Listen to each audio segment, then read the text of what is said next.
PulpMX.com. DeCAL WORKS. Fly Racing coming at you. We got Jeremy Martin here already starting things. Thanks for listening and watching, everybody, on YouTube. Appreciate it. 702-586-7857. Lots to get into, lots to talk about. Got some of my good friends in the studio here. It's going to be a real banger show tonight. And, again, we got Hunter Lawrence calling in, the winner of the 450 main event in Dallas. First career win for him in the 450 Supercross class. First career win for Pierce Brown in 250s. He'll call in. Dean Wilson, the legend that is Dino, he'll call in as well. Looking forward to that. Maybe Jason Thomas if he's got some time. 702-586-7857. Give us a call. It's 5:01 p.m. Pacific, Monday, February 23rd.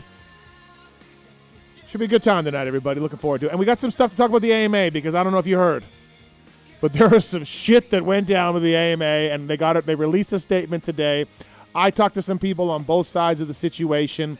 We'll talk about that later on in the show a little bit on why and how and what we think about it, and more tonight on the PulpMX show presented by Motosport.com, DeCAL WORKS, and Fly Racing. Also supporting us, Racetech, X-Brand, Renthal, Michelin, Acerbis, Maxima USA, Firepower, OGO Power Sports, Pro Filter, CARDO Systems, Renegade Race Fuels, Atlas Protection, Guts Racing, MotorcycleIndustryJobs.com, Works Connection, Get Data, WUSA, Fox Factory Vehicles, FCP Factory Chassis Parts, ETHIKA, MTX Braking, Weisco Piston, Luxon, Troll Training, all on board with us tonight.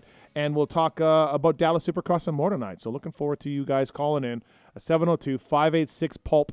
Give us a call. First up, he's a regular co-host here on the show. He's a Canadian national champion, Canadian Supercross champion as well. The Phil Nicoletti. What's up, Philip? What's up, Steven? Thanks for coming in. Yeah, happy to be here. Yeah. Glad we could get some of my good friends in and get some banters and have a good show. We did this last year, and it was a big hit, so we thought we would reunite you with your two best friends in the world. First up, he's a national winner from TrollTraining.com. He's Ducati VIP, Alex Martin. What's up, Troll? How are you, buddy? Fellas, happy to be here. Thanks for coming in. Yeah. Straight off the biathlon at the Olympics for the skiing, or like what? Yeah, were you shooting and skiing? Nope, just skiing in the northern Wisconsin woods. It was 10 below at the start. Awesome. That's amazing. And also here, he's a national champion, two-time national champion. He had one of the greatest send-offs in our sport last year at Millville, and it's good to have him back in. Jeremy Martin. What's up, Jeremy? Hey, team. We're excited to be here. We are, aren't we? I told you earlier, we went mountain bike riding today. It's fantastic. I told Phil earlier, Jerma has supplied, you know that noise section in Racer X magazine? You know the noise quotes? Jerma has supplied 5 to 10 of those if I was writing them down. It's great. It's fantastic. Just leaves you mind blown. It's just fantastic. Hunter Lawrence coming right up here on the show. Dallas Supercross was a great race, man. We got the Motosport.com tweet at Tallon segment. We got the Beta USA I Don't Know Man segment, Race Tech Rant, and the X-Brand Galgo Terrace all coming up here as well. And Phil, I made a little game for us later on. I came up with a bunch of scenarios that would happen at Millville at the track, in the course of a day or a national or whatever. And I want you to tell me which Martin brother would handle the situation better. So, all right. Okay, so that should be great. Be good. Yeah. We got phone calls on the line as well. And taking your calls over there, speaking of that, holding things down the corner, coming in. He said he only had 8 minutes at home before from his job until he had to rush here for this job. Dedication. But good thing this is fun. The Tallon Taylor. What's up, Tallon? It's a good thing we have good co-hosts today. I like them, so good night tonight. Speaking of good co-hosts, Travis Marks. What's up, Marks? I'm not a co-host, but thank you, Steven. Thanks for coming in, Glad Mark. to see you got the electricity figured out. Yeah, we got the electricity good. We're dialed. Have you got that generator ordered yet? Yeah, man.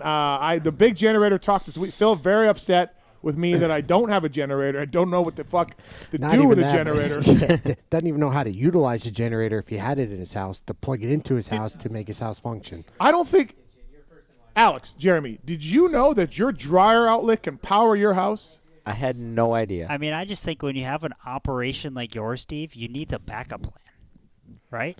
My backup plan is Nevada Energy getting their power back up. Or a generator. What moto dude doesn't have a generator? Why? I don't have a Stark. What do I need a generator for? It's like toolbox and a generator. For what? Dirt bike. What do I need a generator for? Well, you're running a big production here. When your house No, but like you said, dirt bike racer. Like what? Yeah, I don't know. It just comes with it's like the stigma. If you're a dirt bike racer, you own a generator. Or you have a generator. I disagree. Do you have a generator? He's Tallon. He's disconnected In from New York. me. PulpMX show poll, okay? I split it. If you have a dirt bike, do you own a generator? Yes, no. Okay? Poll. We got to do this. I would right? say if you ask the amateur crowd, they most likely have a Well, generator. we're going to see in this poll because I'm not an amateur racer. So, by the way, Yes, you are. You tried qualifying for an amateur race last year. yeah, but that doesn't make me an amateur racer per se. Some would say I didn't really race. Valid. Jeremy Martin brought to you by DeCAL WORKS here on the show. Pulp26 is the code to save. PulpMX26 is the code to save at DeCAL WORKS. Jorge Prado, Aaron Plessinger, Eli Tomac running DeCAL WORKS on the Red Bull KTM and also Off-Road Husqvarna team. They'll design their graphics for you. They'll put their sponsors on it, whether you want Troll Train on it, well, FXR, whatever you need on it, they'll do that. And thanks to folks at DeCAL WORKS for coming on board. DeCalMX.com, PulpMX26, bringing you Jeremy Martin on the show tonight. And, yeah, thanks to those guys as well. Hunter Lawrence, Pierce Brown. Happy for Pierce Brown, man. I mean, the injuries he went through, I mean, you guys can all relate. Maybe not Alex, but everybody else. You didn't break anything that bad. But I had like 26 broken bones in my life so far. did you? Yeah. Okay, anyways. You guys know. Jeremy, you know the battle, the lonely days and nights. I've never had a back injury, but he Yeah, has. right. The back stuff was pretty tough too. And then even when Pierce made the comeback, he struggled a little bit. So to see him come back and finally get that win and to get it, after what he's been through is pretty special for him, I'm sure. He came back in Ironman. It didn't go so well. And then I imagined like just the whole offseason and waiting for the first round of the East was just waiting, right? And so Pierce Brown won. That's awesome. Good dude. Happy to have him on tonight. And Hunter Lawrence, of course, as well. Phil, I'll start with you. That 450 main event was wild. That was awesome. Great race. I don't know how, as a fan, how you can I don't think you can beat that. It was great, yeah. It was, those guys were toe-to-toe for 20+1. On that track? On that track in a freight train, and no one made a super big mistake to where they lost toe. Fuck. Yeah, it's unbelievable. Yeah. And if you're Hunter, winning your first one by going through those guys, that's pretty cool. You can't have it Yeah. any other way, I mean, honestly. So I didn't have a voice, actually, yesterday, my voice, because I was screaming for Hunter and Coop, and it was just, it's cool. Yeah. Even the crowd, too, like Eli talks about it a little bit, too. He was just like, everyone was engaged, Yeah. Yeah. Yeah. It was pretty sweet. Whoops were there were 11 whoops, and they were big. Welcome to the East Coast, guys, right? Like right away. For a track that didn't have whoops. Yeah. You know what on I the mean? track map, right. You know what they say? Everything's bigger in Texas. And I walked them, and I was like, yeah, I'm glad I'm retired. Dude, can you imagine Phil calling in Monday evening after racing and going through those whoops? Oh, the whoops, no problem. The 3 in to go 3 to go quad, there's not a fucking chance. Hey, you think Phil would have been Tell able him to I would have execute? skimmed those. You were good at whoops. whoops. You were good at whoops, but I don't know if you're skimming those, bro. Wow. I don't know, man. I mean, Tomac didn't. Shut up, dude. Phil was decent in whoops. He's very good in whoops. Starts in whoops. Well, one thing's for sure. You were not going to double them or triple in them. No, fuck no. I'm not jumping them whoops. The way those guys are jumping them, I can't jump whoops. Dude, Eli was jumping. No, I cannot Chase jump was whoops. jumping. Chase was. We'll get to Chase. Do you want to talk about Chase? Now? Do you want no? Too soon? Do you want to talk about Jeremy saying he's as good a starter as you? Yeah, that is. Your brother said he's as good a starter as me. Where'd that come from? Exactly. He just fucking pulled Dude, it out of thin air. at club, I would take him down. Where'd that come from? He literally just fucking pulled it out of his ass. Jer was a good starter, like whatever, like fine, like no, it wasn't like you were terrible, but you're not Phil level.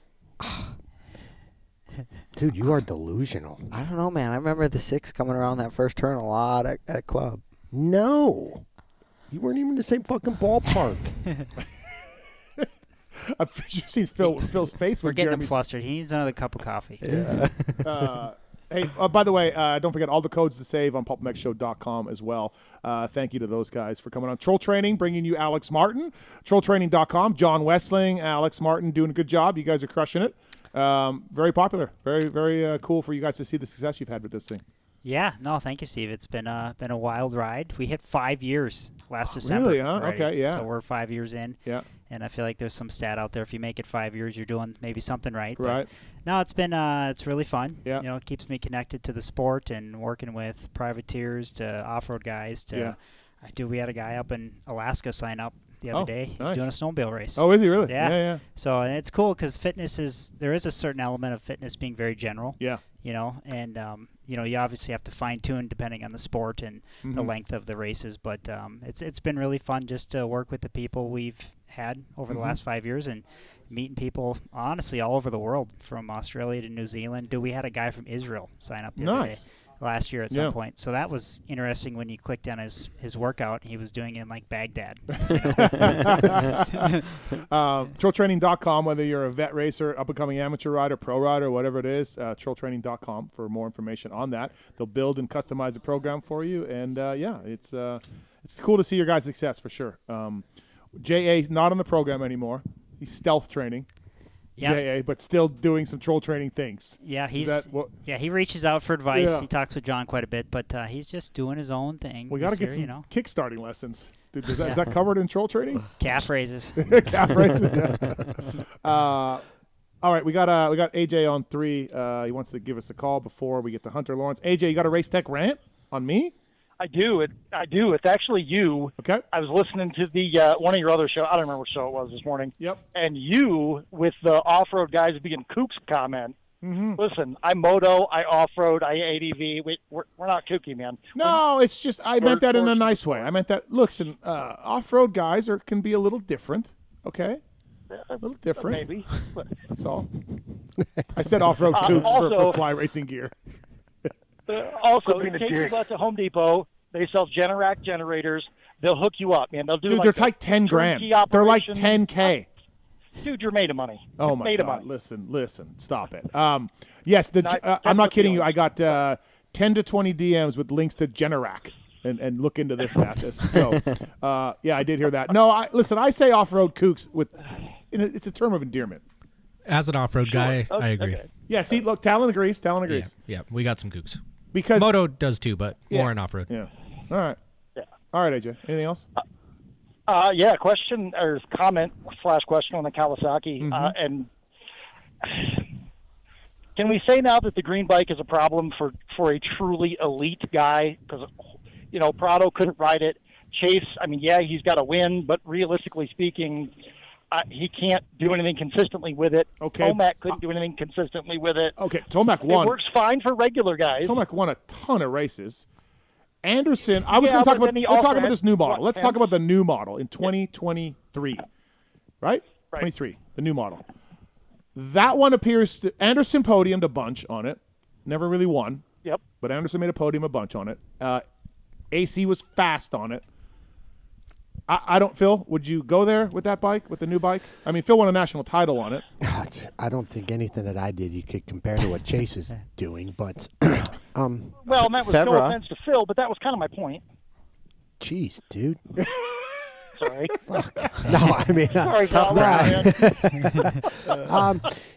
Obviously, there's some sort of underlying issue there. There's no doubt about it, but... yes, that's all fine and dandy, but it still all goes back to that. Chase also has a serious starting problem as well.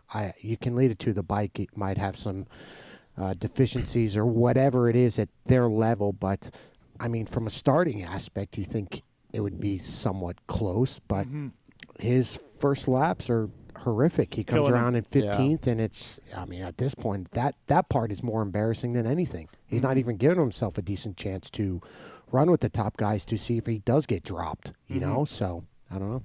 Yeah. I'm not there, man. I know, look, I could be on an island right now because Chase is not riding that well, and Prado thing and all of that. But, dude, it's not like the production bike gets destroyed in shootouts, right? It's a good bike. It's not the best one. It's not Yamaha. But I don't know, man. I'm not there. It's a factory team. These guys are all smart. But yeah. Every bike has its, Achilles heel, right? Right. Yeah. But, you said it too, Jerma. When we watch Chase and he's on TV, he was jumping the whoops. When does Chase Sexton ever jump whoops? Yeah. Never. Yeah. Never. No. He skims until he's blue in the face. PR, he said the bike is working great in the PR today or yesterday. Well, listen, again, I'll go back to him on the KTM. I said it many times. At MetLife, those whoops, deadly. Yeah, right. And he blitzed those things. Yeah. He could have done it blindfolded. And then this weekend I see him doubling, tripling through the whoops like it doesn't make sense. So. All right, AJ, we got to run. Hunter Lawrence is on the line. But thank you. Thanks for the call. guys. Appreciate it. Thank you. All right, the winner of the 450 race in Dallas, brought to you by the folks at Renthal. The new casual offering is here from Renthal.com, shirts, hoodies, and beanies. They got the two new pedals, the clipless pedals from Renthal as well for mountain bikes. They got a downhill pedal. They got an XC pedal, and they're clipped in as well. The new Kiefer bar is sold out again, but it'll be coming out soon.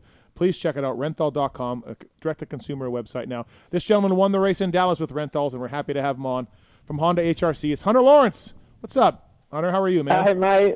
How are you? What's up? Listen, you are a very low-key, like, easy, like, you never get too high, you never get too low. This is what I think of you. But this is a 450 Supercross win. Is this one a little more special? Yeah, it was cool. It's nice. It's definitely, like, I don't know, like, I've won in the 450s before, like, obviously in SMX, Yep. before motocross, and then motocross onto SMX again. So it's like, it didn't feel like I haven't won in the 450s, but Right. obviously just that Supercross one had been running for a little bit. But, I mean, dude, it's the pinnacle of the sport. Mm-hmm. It's the most prestigious title, and yeah, it's a tough one, dude. Yeah. It's a tough one. Oh, yeah. Hey, how about Roxon's defense on you? Good job, Kenny Roxon. It was good, He man. was really No, good. it was good. It was sick, honestly. Like, it was good racing. It was, I mean, yeah, like, what else was he to do, you know? Like, he did exactly what I think anyone else would have done, you know? He defended, and it was good, man. Like, it was good. We also talked about this on our show, that the respect you, Coop, Kenny, Eli, the respect on the four guys, like, no one's doing anything dumb. You guys are side by side, handlebar to handlebar, and all the rhythms, and like all the respect from you guys, I think, is really cool to see. Hard racing, but no one's doing anything dumb. You know? Yeah, for sure. I think it kind of really shows, I guess, a level of maturity and respect, and almost like, let's battle out, and the best man will win, right? Yep. Like, I do think that has a lot to say about each guy, and in a positive way. So, no, it is cool, man. And I mean, dude, how good of a battle was it? It felt like I was only behind Kenny for like, I don't know, maybe like 8 minutes. Oh. But I think it was like way deeper into the race. It was right? it was 15 minutes, dude. Yeah, so 15 minutes. There you go. Like, dude, it didn't feel like that long, but I guess, you know, we were just really like in it and having fun, and it just went by way longer. So from a fan point of view, like, dude, that's a 15-minute head-to-head battle. Like, how good is that to watch, you know? Yeah. Yeah, it's kind of hard. Like, and even when you two connected, like, I was really surprised that neither of you went down, and you guys did connect pretty good, but like, that was like your 5th or 6th attempt trying to go after him, and you just kept working that same angle over and over again until you actually pulled the trigger. And I don't know if Kenny, you know, people said he was sick. I don't know if he did say he was sick. Yeah. If he got a little bit tired, because as soon as you made that push and you got by him, Hunter, and you passed him and you 3'd in out of that corner, he, like, I don't know, you could kind of see like the parachute come out a little bit. Like, he was just like, fuck, I just gave it everything I had, and then you completely checked out from the rest of the field. Like, it was like an instant 3-second gap, you know? Yeah, dude, it's in the back of my mind. I'm like, all right. Like, it kind of was just like, okay, like, I have to get going now because Eli's coming. Cooper's right there. Like, the longer I sit here, I'm kind of like a sitting duck, you know? Like, I think I did a pretty good job at playing offense and defense, but, like, dude, to play that game for 20 minutes may be actually harder than winning. So, like, I'm like, I don't like my chances of sitting here any longer. And, yeah, it was... I want to see a photo or a video from a different angle of your pass on Kenny on that double-double, how close you came to him on your handlebar and everything. Like, I don't know. Oh, dude. Yeah. I don't know why, but, like, I think when you feel comfortable next to another racer that, like, hey, my intentions are not to put you on the ground and vice versa, I feel like the racing actually gets closer. Like, you could trust them. You could trust them to kind of get there and kind of maybe get that angle on them, yeah.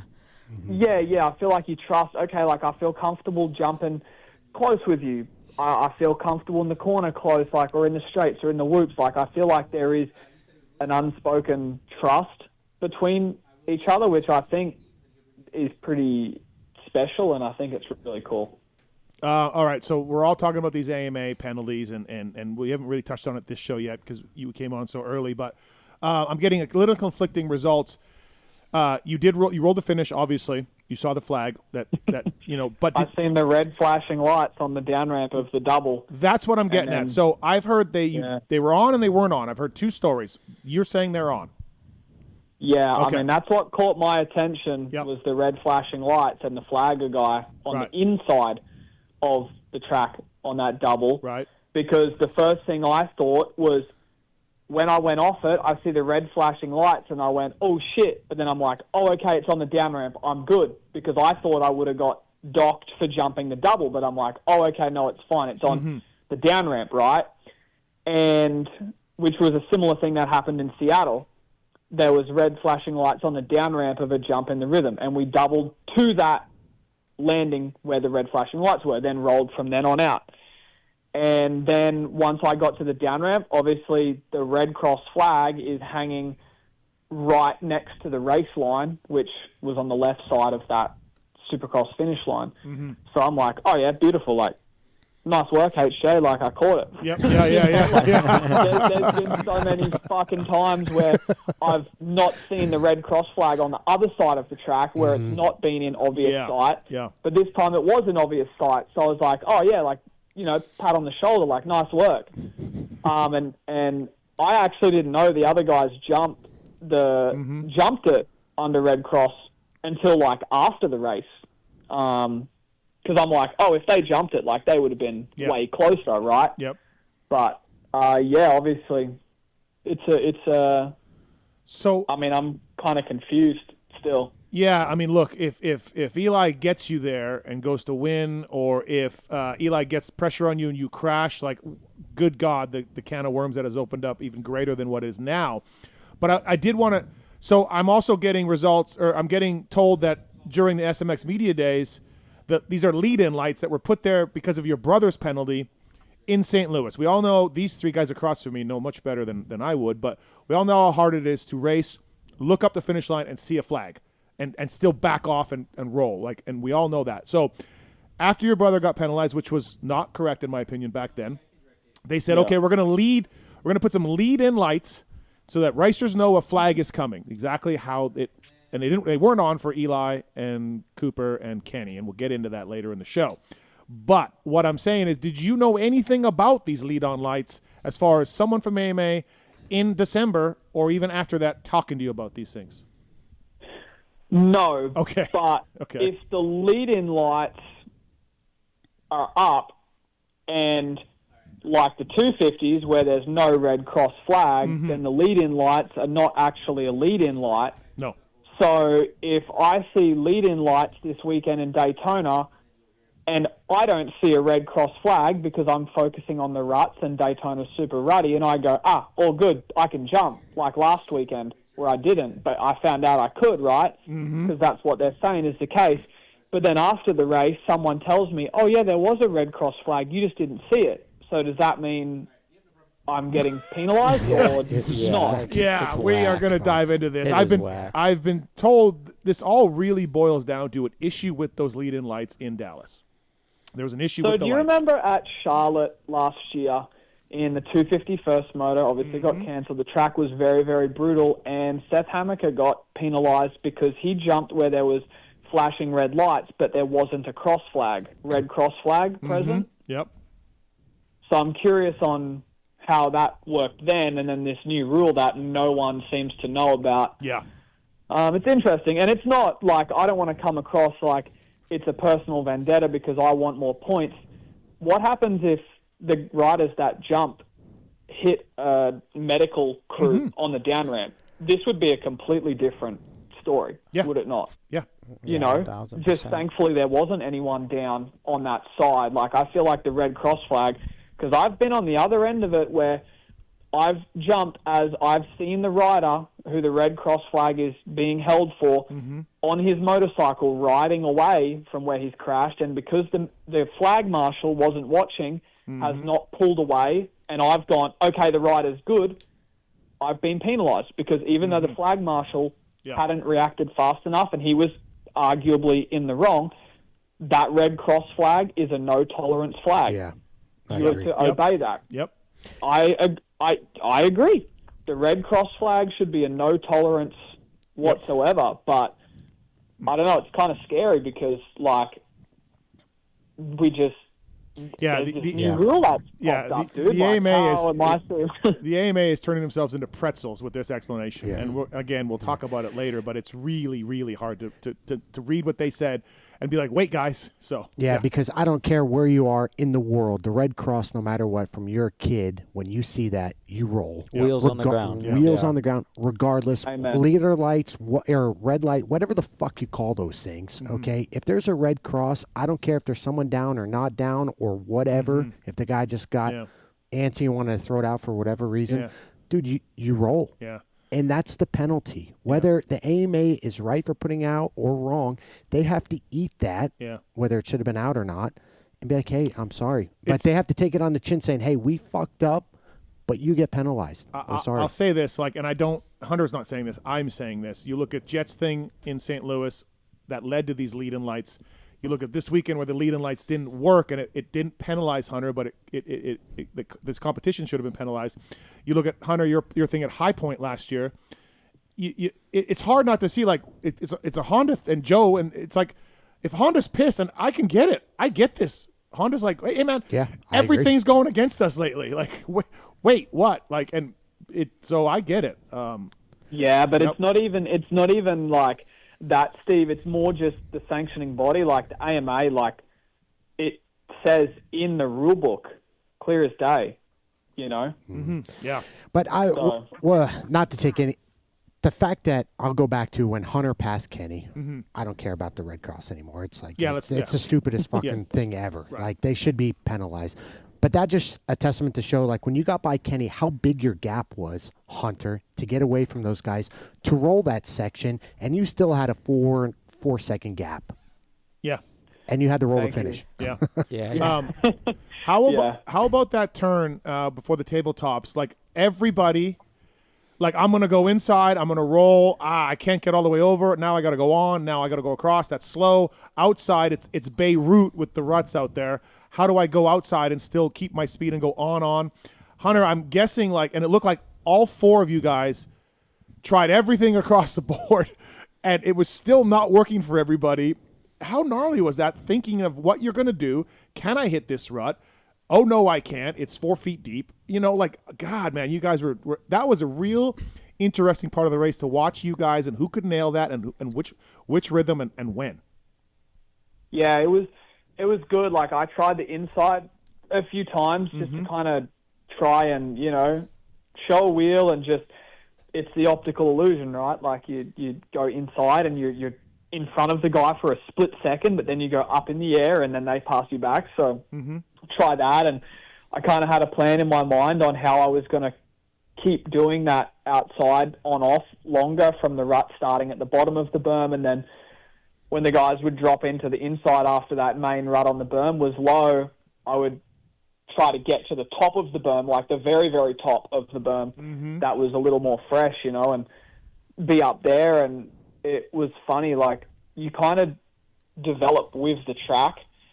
If, you know, I think the boys will understand, Steve, maybe you not as much. Oh, wow, here we go. Yeah, I don't mean to be like that, but when you develop with the ruts out there on the track, the ruts don't seem as deep, and then when you're after the main and you're looking at them, you're like, damn, that didn't seem that deep when I was doing it, because you hit it every single lap and you just get so in tune with that line. So, it was good. Track was nice. It had some gnarly spots. It had some pretty good spots. The shot from behind of you going inside, the rut's 2 feet deep, and you hit it, bounce out of it, go on and on. And you're just, or go all the way over, I should say, because you're getting out of the rut. I'm like, the precision and the throttle control and the body English, because you couldn't go all the way over from the rut. you had to get out of it, and you were doing that, and I was just like, how is he doing that? Like, what are you laughing at, Phil? Nothing. Okay, Phil, you tell us how he's doing it. You're a big Supercross guy. I don't know. I know nothing. I don't know, man. I'm trying to give Hunter a compliment. I'm like, damn, how is he doing that? That's all. Okay. No, I appreciate it. You don't have to. Everyone out there is doing unique, good stuff. You know, you could look at every rider out there, and you could at least watch something from their lap, and everyone out there would have been doing something pretty flash and like techie. You know? Right. Hunter, I got a question about practice. You were, I think you were like 3/4 of a second off coming into the night show. Where were you losing the time? Like, obviously, you go back, you analyze it and everything. Was it coming from the whoops, or was it coming from a specific area? Because, I mean, for a guy like you, as elite as you are, to be 3/4 of a second off of the other guys, like, you know, that's kind of a big nut a little bit, you know? Where was the time coming from? It was from, believe it or not, the whole lap was pretty good. It was the 90, the two doubles, that second 90-degree turn where then you just go like that little step on-off.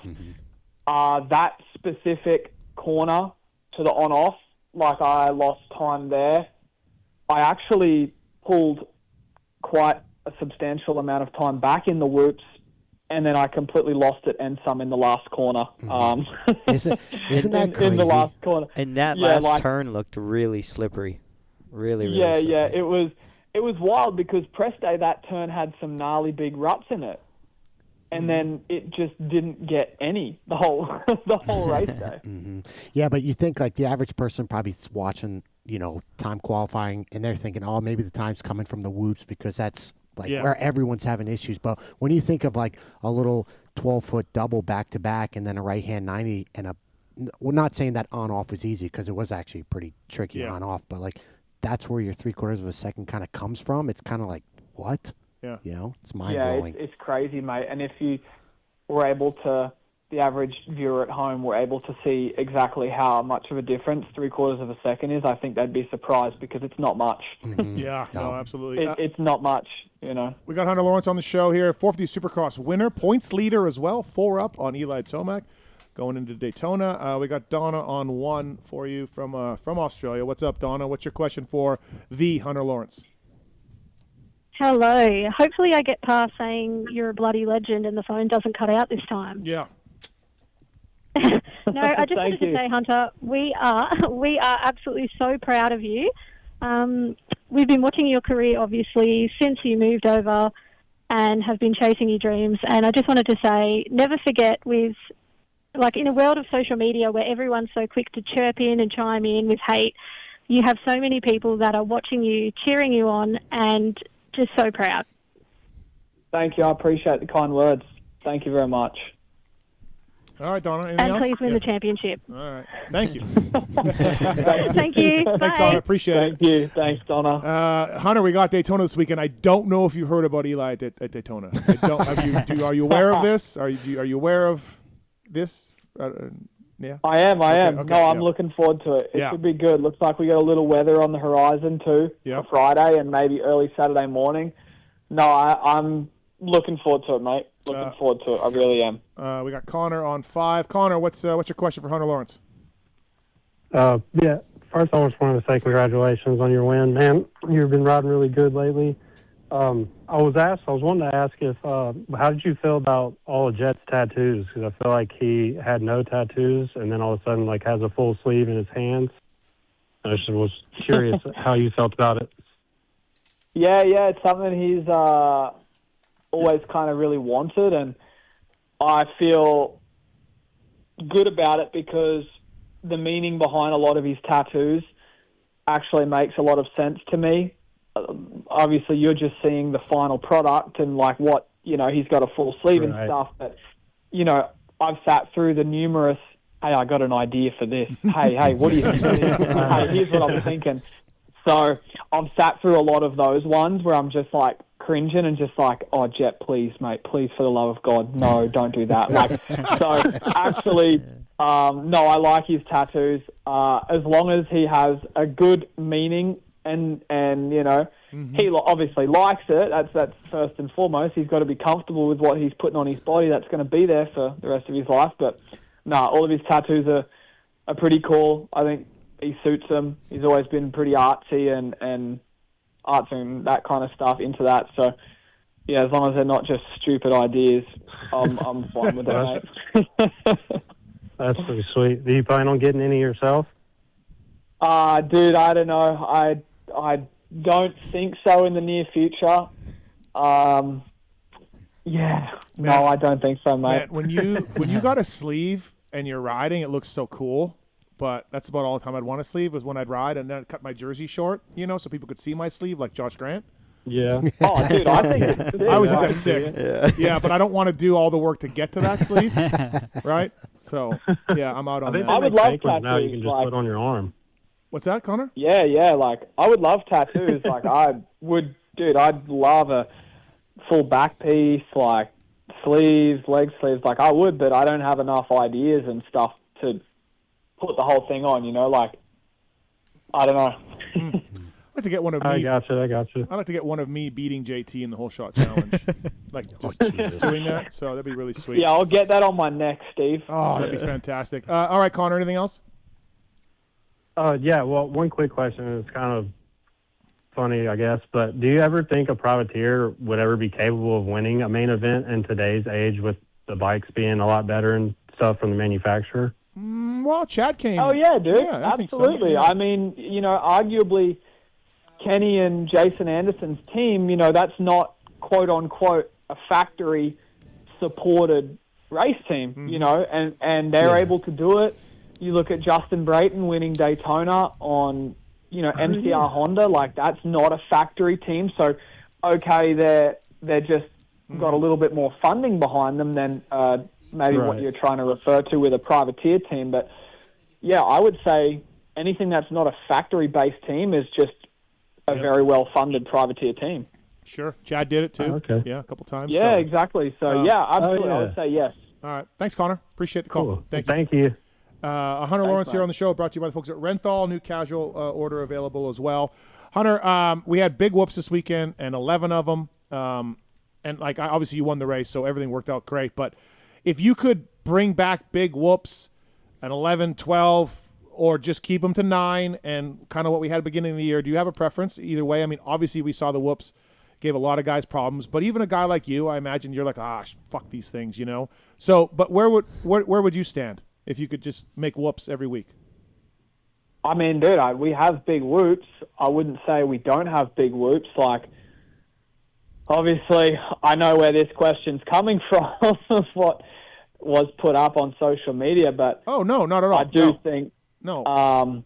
I mean, we skimmed whoops for probably, I don't know, correct me if I'm wrong, maybe 12 to 13 minutes into the main event until the one clean whoop line on the far right-hand side that the 250 guys were doing.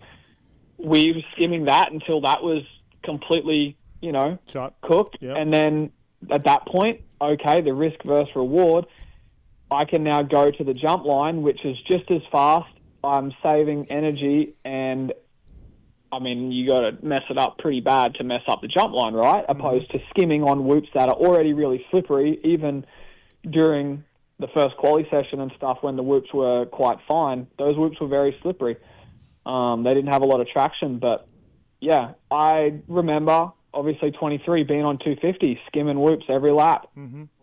And after the race, you know, watching the 450 class, and man, why are they already going to jump? And I just skim the whoops every lap. Yeah. Like, you know, I've been in that suit, but the 450, dude, that thing's a fucking animal. And the 450, if everyone hasn't, you know, kind of seen, dude, we just destroy the track. Like 10 minutes of 450 guys out on the track, it turns to like a minefield.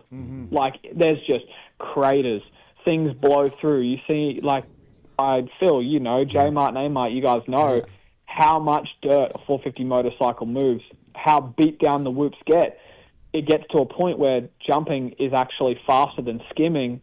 You know, if we need to skim whoops for the whole thing, build them up again. That they're skim, you know, you skim them. Obviously, we can skim cupped whoops and stuff, and there's races that you do it. But when the whoops break down that much and the whoops are far apart enough that the actual motorcycle can fit in between the whoops comfortably, it's just inevitable that that's what they're going to go to, you know? Mm-hmm. Yeah, I think I don't know. To me, watching to me, watching the races to start the year, watching you guys just fly through them, not give you a lot of problems. I'm like, oh man. And again, I'm not racing, so I'm not the one, puckering up when these things. Because let's face it, 75% of the field had problems with the whoops on the weekend. But I think that's part of Supercross, and let's make whoops big and tough and more than 9 in my eyes. But I'm not racing, so that's why the question. Yeah, no, I like the variety. I like that we had 12 this weekend, and sure, some weekends we have 9. But I mean, dude, you go to it has so much to do with the dirt. Like you go to Denver where it's concrete. Yeah. Dude, we're skimming the whoops the whole freaking night. Why? Yeah. Because the whoops don't move, and the V at the bottom of the whoops stays a V. Right. And the guys that try to jump them in the first quali session cannot jump them because the whoop will not mold to the jump line. So, yeah, it's just all on the dirt. I mean, how many guys are out on the track? All of those things come into play with it. But, I mean, sure, back in the day, there used to be big whoops and stuff, but correct me if I'm wrong, I also see a lot of Supercross videos where they look like braking bumps in the main event, and then they're close together and stuff. So it's like, each argument has weight, Yeah, but like to your point again with the 250 and the 450 skimming the whoops, if you put Hunter on his 450 skimming the whoops and then he went to the jump line, I bet you if you put Hunter back on a 250 with the same experience he has now, he still would have been able to skim the whoops. Through that whole main event, just because the 250, it's so much easier to hit whoops on a 250 than it is a 450. And the engine of the 450 too, the torque and all that stuff, it affects the shock differently. Yeah, I when they're fresh, yes, 450 is a little bit easier because you have the power. But when they get gnarled out like that, dude, a 250 is so much easier to hold a bike. We'll have Pierce on here in a little bit, but that was a big difference in that main event with Pierce. I remember it exactly. Daytona 2023, the whoops there. I skimmed them the whole main until the last lap, right?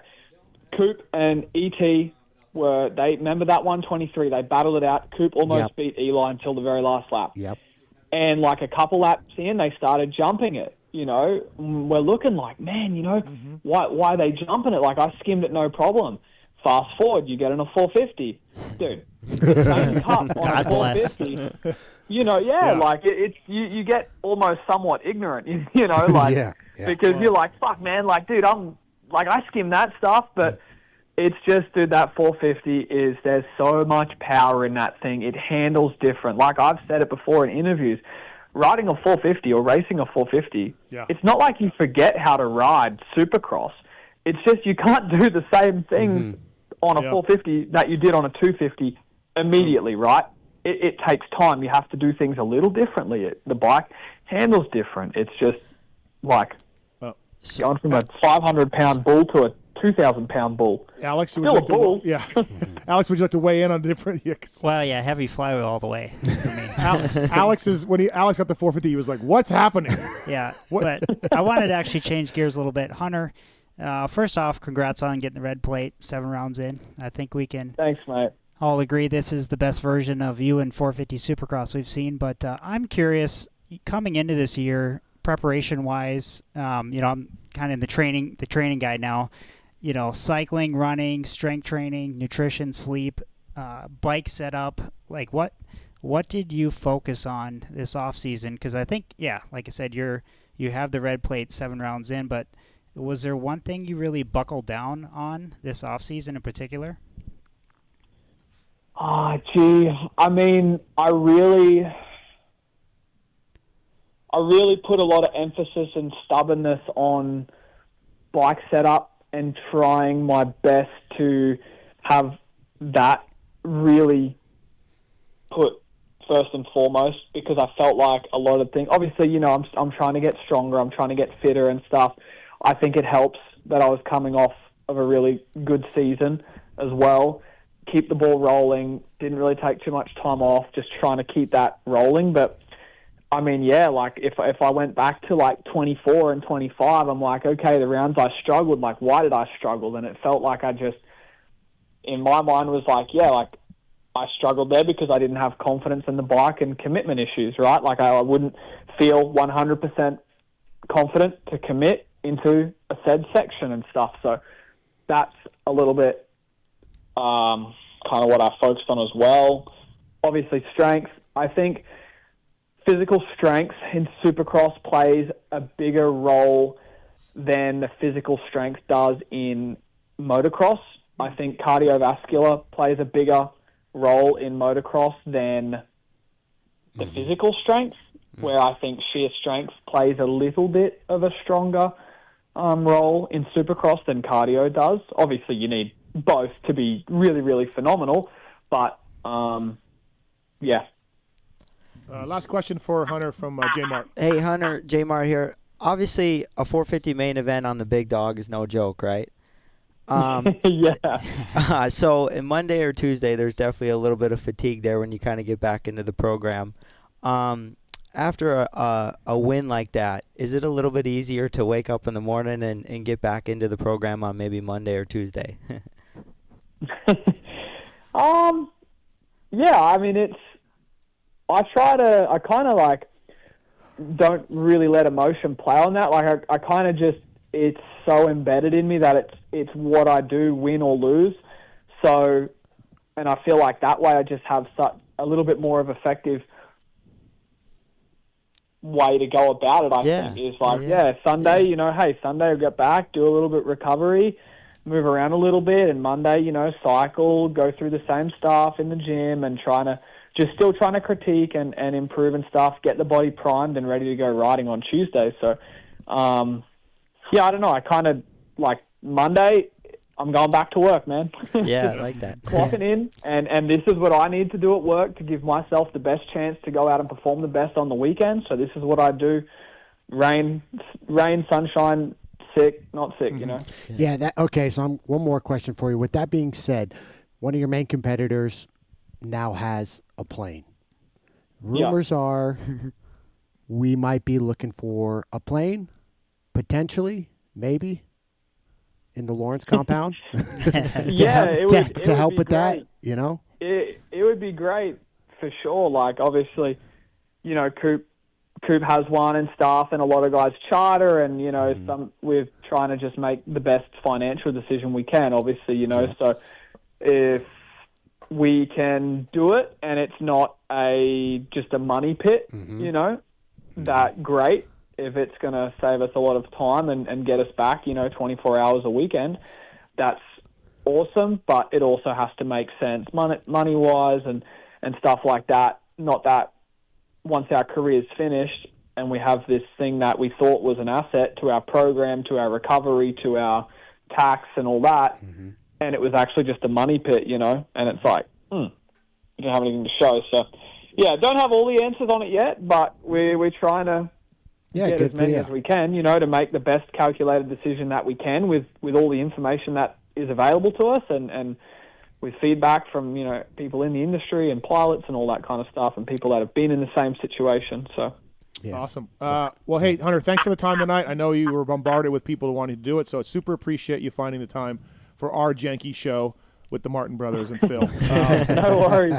Congratulations. It was the boys that sold it for me. Yep, I know. I knew it. I fucking knew it. When it was the full house, the brothers and Phil, I was like, all right. All right. Yeah, damn it. Thank you, Hunter. Thanks, Hunter. Thank you, Hunter. Appreciate it. Thanks, good job. boys. Congrats. Thanks. Yeah. Thank you. Have a good night, lads. See ya. That's Hunter Lawrence, everybody. And, yes, 4 points up, red plate, halfway through the series, just about.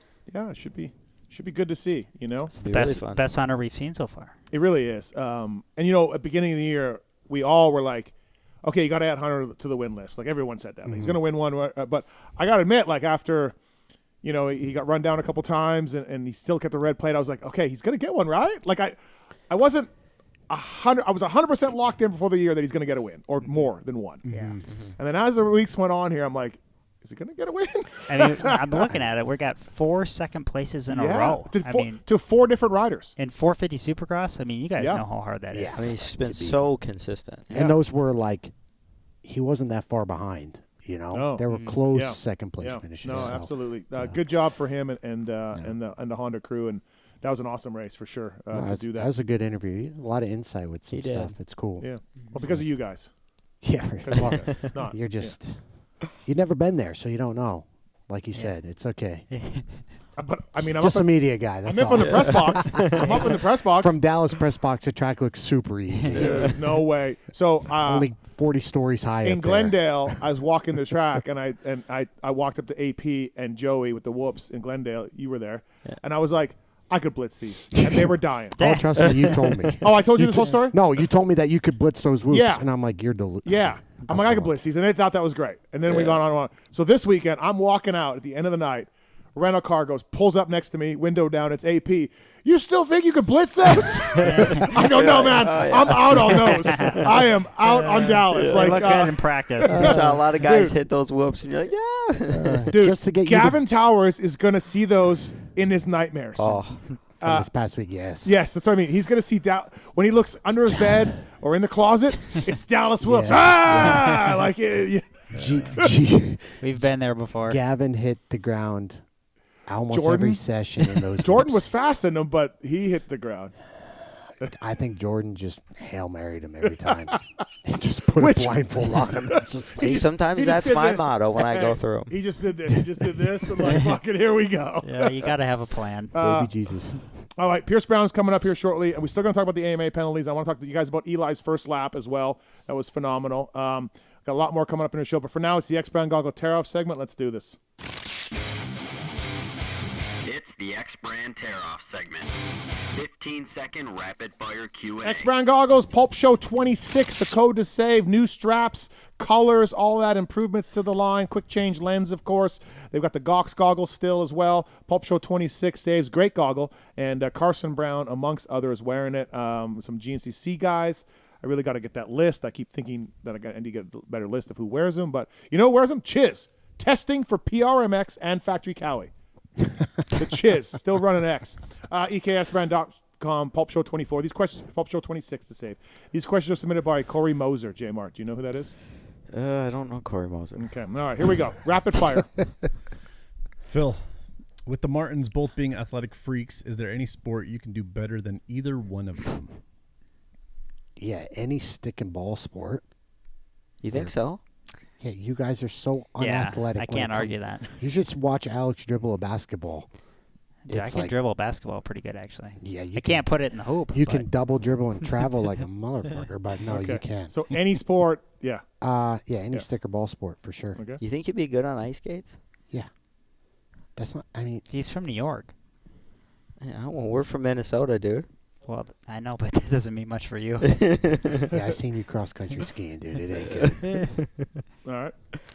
Alex, who is a client you've worked with that made some impressive gains? I can't think of anything in particular, but I've had a lot of. You guys lose a lot of weight? Like, you have anybody that stands out? Like, yeah, we had a guy. He's been really fun. Dale, he rides the RM Army Suzuki guy, vet guy from the Midwest, and he came in, had a lot of shoulder injuries and stuff like that. His knees were hurting him, and he was on the program for a couple of years and made a lot of gains and just kind of lifestyle changes that more or less was able to ride without pain. So it was cool to see. 28 seconds. You got it right under 30. Good job. Ooh. Yeah. All right. Jeremy, does anyone hammer as hard as Johnny O, or have you had a more gnarly training partner? Johnny went pretty dark, man. Yeah, Johnny was pretty savage. But, I mean, I don't know. The boys right here, Phil definitely tried pretty hard, and then you'd hear a good old fuck. Big Al was, you come close to puking. What about Eli? Eli was a savage. Yeah, but more than Johnny? I mean, obviously younger and all that. Johnny's a special case. Johnny's like... I've heard, doesn't matter Johnny's old. It doesn't matter, right? No. Yeah. I got to say Johnny eclipses Eli. You guys told me that Johnny told you, Phil, that he still hears about Sunday Funday the races. Never lived that one down. Yeah, that's great. The fans were still coming up to him. Yeah. The best part of that story was, we're almost back. There's the target. Nope. Wrong fucking target. Another hour. I can't imagine the feeling where you're like, oh, thank fucking God. And the best part was if you slowed down, he would bump your rear tire as you're going up the climb. And then he'd laugh. He'd go, ha ha. Don't ever say Sunday fun day. No. All right. Phil, which Martin helped you more with your career? Oh, that's a heavy question. Ooh, that is a heavy question. Yeah, Moser gets the best one. Man, I don't. Wow. Man, I don't know. I'm gonna have to go with Al because we had, but I did piggyback off Germa quite a bit. But think of it motos with Al 11-10 on. Yeah, like me and Al. You guys had a lot of history. You guys. But I mean, Germa was still there for a lot of the history, but Alex just a little bit more. We lived together for 4 years probably. Yeah, you guys did a lot of trial and error together too. Yeah, we did. Yeah. And then told Germa, hey, don't do that, do this. A lot of soul searching. Yeah. Like, what the fuck are we doing? Yeah, I'll go Amart. Yeah. All right. Alex, when did Germ start becoming faster than you? A lot earlier than you would think. I would say, honestly, when he was in the B class. What year was that, Jeremy? At Loretta's? 07? No, I'd say like 08. Well, no, on the Super Mini, I would say I was in the B class 2011, 2010, 2011. Okay, so a little bit later, yeah. So yeah. I'd say we came pretty close in 2011. That's when he was still an amateur, but I was also getting podiums in outdoors. Right. Yep. You're on Suzuki then? Yeah. Yeah. Extreme Suzuki. Yeah. Bobby Hewitt's team. Dude, Suzuki had J-Mart, Tomac. They lost. Yeah. Treadle, they had everybody at one point. Locked and loaded back then. Yeah, he could have went Suzuki in the pros, but he went to Star. Mm-hmm. Yeah. That was probably a good call. All right. Speaking of, J-Mart, why did you pit behind the Star Semi under an easy up one summer? Dude, it was the tension, man. Like the testosterone was high around it was so bad between Coop and I. Like we wouldn't even look at each other. Like Bobby, whatever you want to say, pinned us against each other. But Bobby liked that, I'm sure, because he thought it would. And honestly, like it fueled the fire for me, and I was just like, I'd look at them and I was just like, fuck that. It was like Team Swanee versus J-Mart, you know? Yeah, and I was in the semi by myself, hanging out with the boys. Yeah. Little bros out back. And I what's up with Jeremy? You're like, I don't know, man. Yeah, black sheep of the family. Yeah, it was Osho and I versus, basically. Dude, 10 years ago. I know, it's fucking wild. Fucking decade. Purcell pitted out the back of the PC truck for a while, too. Purcell didn't want anything to do with anybody. And then Hanny, when he was battling Tickle, he went and changed in the RCH truck all the time. Oh, really? Back then, he was changing. I didn't know that. Yeah. For a fucking tickle? All right. Phil, if you are locked up in the drunk tank and need to post bail, who would be your first call? And which Martin bro would be more likely to bail you out? I'm going to have to go with Germa. 100%. Alex is nodding. Yeah, for sure. I mean, they're both degenerates, so they kind of, Germa and I kind of run the same path with a lot of stuff here. I'm going Germa, hey, man, dude, I need a couple grand. Come get me, dude. Because the judgment from him would be so off. Yeah. No judgment. I'd call Phil, too. Yeah. You wouldn't even call your own brother. Him and his wife would just disown us. Well, here's the deal. They'd find out, and then Alex and Kels would just laugh at me. Yeah, I know. 100%. Alex, besides the endless lawn mowing and weed whacking, what's something else about owning a track most fans don't realize? Well, on that note, delegation is crucial to your sanity, and that's where, I'm going in 4 years now, and so I delegate all the lawn mowing and weed whacking to little bro, so I can do the office stuff. But, you could go down a whole rabbit hole there. Porta potties, security, staff, payroll. People don't even think about that insurance, stuff, right? medics. Oh, my God. Yeah. All right, last one. Jeremy, which comeback was the hardest? You've had some career-ending injuries where most would have hung it up.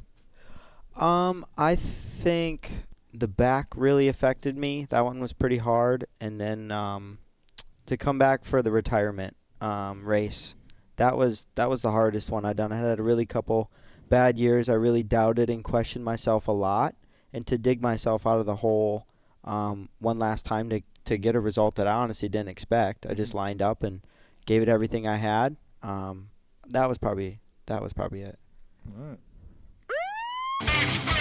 Next Brown Terrace Pulp Show 26 code to say. Before we get to Pierce Brown, here's Nick for Alex. Go ahead, Nick. What's the question for Alex? Dude, but seriously, I guess what do they say? They say the first time caller, long time listener. Yeah. Yes, Yep. I love it. Anyway, Alex, you're in Leadville a lot for the running race, the 100. I think I'm pretty sure Leadville MX is the highest elevated prep track in the world. Let's get you up here. Oh, we got a dirt bike race up there. Okay. Well, no race. We don't hold races due to our contract with the county, Lake County. But again, it would just be epic to get more of y'all up here since you do come up here, and understanding that you don't travel with a bike. Give us the time. Let us get you a bike up here. And but yeah, through Colorado Motocross, it's heavy here. The love for motocross in Colorado is amazing. So yeah, just you two being Midwest, Jeremy and Alex, amazing. I'm a Michigander, so mad props. And yeah, we would love to get more of you up here. LeMay loves it. Kiefer, Aiden love it. Like, they've been here. It's fantastic. So if you guys do want to come, reach out. We'd love to have you. All right. Yeah, that might be a good excuse to go up there a couple days early if we do Leadville again, Jeremiah. Yeah, that'd be really fun. Get some seat time in. All right. Thanks, man. Thanks for the call. Appreciate it. That's what's up. Thanks, guys. Have a good show. Yeah, no problem. Thanks. All right, everybody. Brought to you by the folks at OGO Power Sports. PULP15 is the code to save with OGO. So whether it's 9800 dozer bags, rig bags. Phil, what's your favorite OGO product? I like my little carry-on. Take it everywhere with me. I don't know what it's actually called, the luggage bag or whatever. The four-wheel or two-wheel? Nah, two-wheel. I'm not. Four-wheel's meant for, no. I know. There's a four-wheel beast? Yeah, man. It works you great. walk along with it like... Oh, like the flight attendants. Yeah, I've got one. Push it like a dog. Yeah, okay. I got one. What's so wrong with that? It's just not right. Oh, you don't like the way it looks? I just don't like the way you look like... Yeah, I think Rarick said it was. Somebody said it was gay on the show. Yeah. I know you don't want to say that. No, you're get in trouble. no. But I mean, I disagree. like pulling it instead of pushing it. All right, whatever. they got a four-wheel one. PULP15 code to save. Maybe I'll start repping it. We'll get you one. Yeah. You're a national champion. Okay. Yeah, you can get one. PULP15 code to save at OGO Power Sports. Get yourself a four-wheeled carry-on and be just like me, or two-wheel and be like Phil. Bring you the first-time winner of Dallas Supercross in the 250 class. What a race. From Monster Energy Star Yamaha, it's Pierce Brown. What's up, Pierce? How are you, man? Hey, guys. What's going on? What up, PB? What's up? J-Mart, how was Pierce for the VIPs this weekend? Were we good? Did we interact with He was on point. I went over there. I said, hey, PB, we need you. Okay. He showed up. All right. Sounds good. Yeah, he was on point. Coop? That was Coop. Coop was good, man. Sometimes I got to call him and say, hey, dude, I need you. He's like, oh, okay, I'm coming. Yeah. Good job, Pierce. Besides a win on the track, you got a win in the VIP area, too, with J-Mart. So. I'll take both. Thank you, guys. Dude, great race. Look, your story's out there, the gnarly comeback. Let's go to Indiana, though. I never talked to you, and I never really found out. Like, did you just come back too soon in Indiana? Like, what was the deal at Indiana for you? Because I was looking forward to watching you ride. It didn't go the way you wanted to. You fell. You were way back. Was Indiana too soon, or was there something else going on from injury?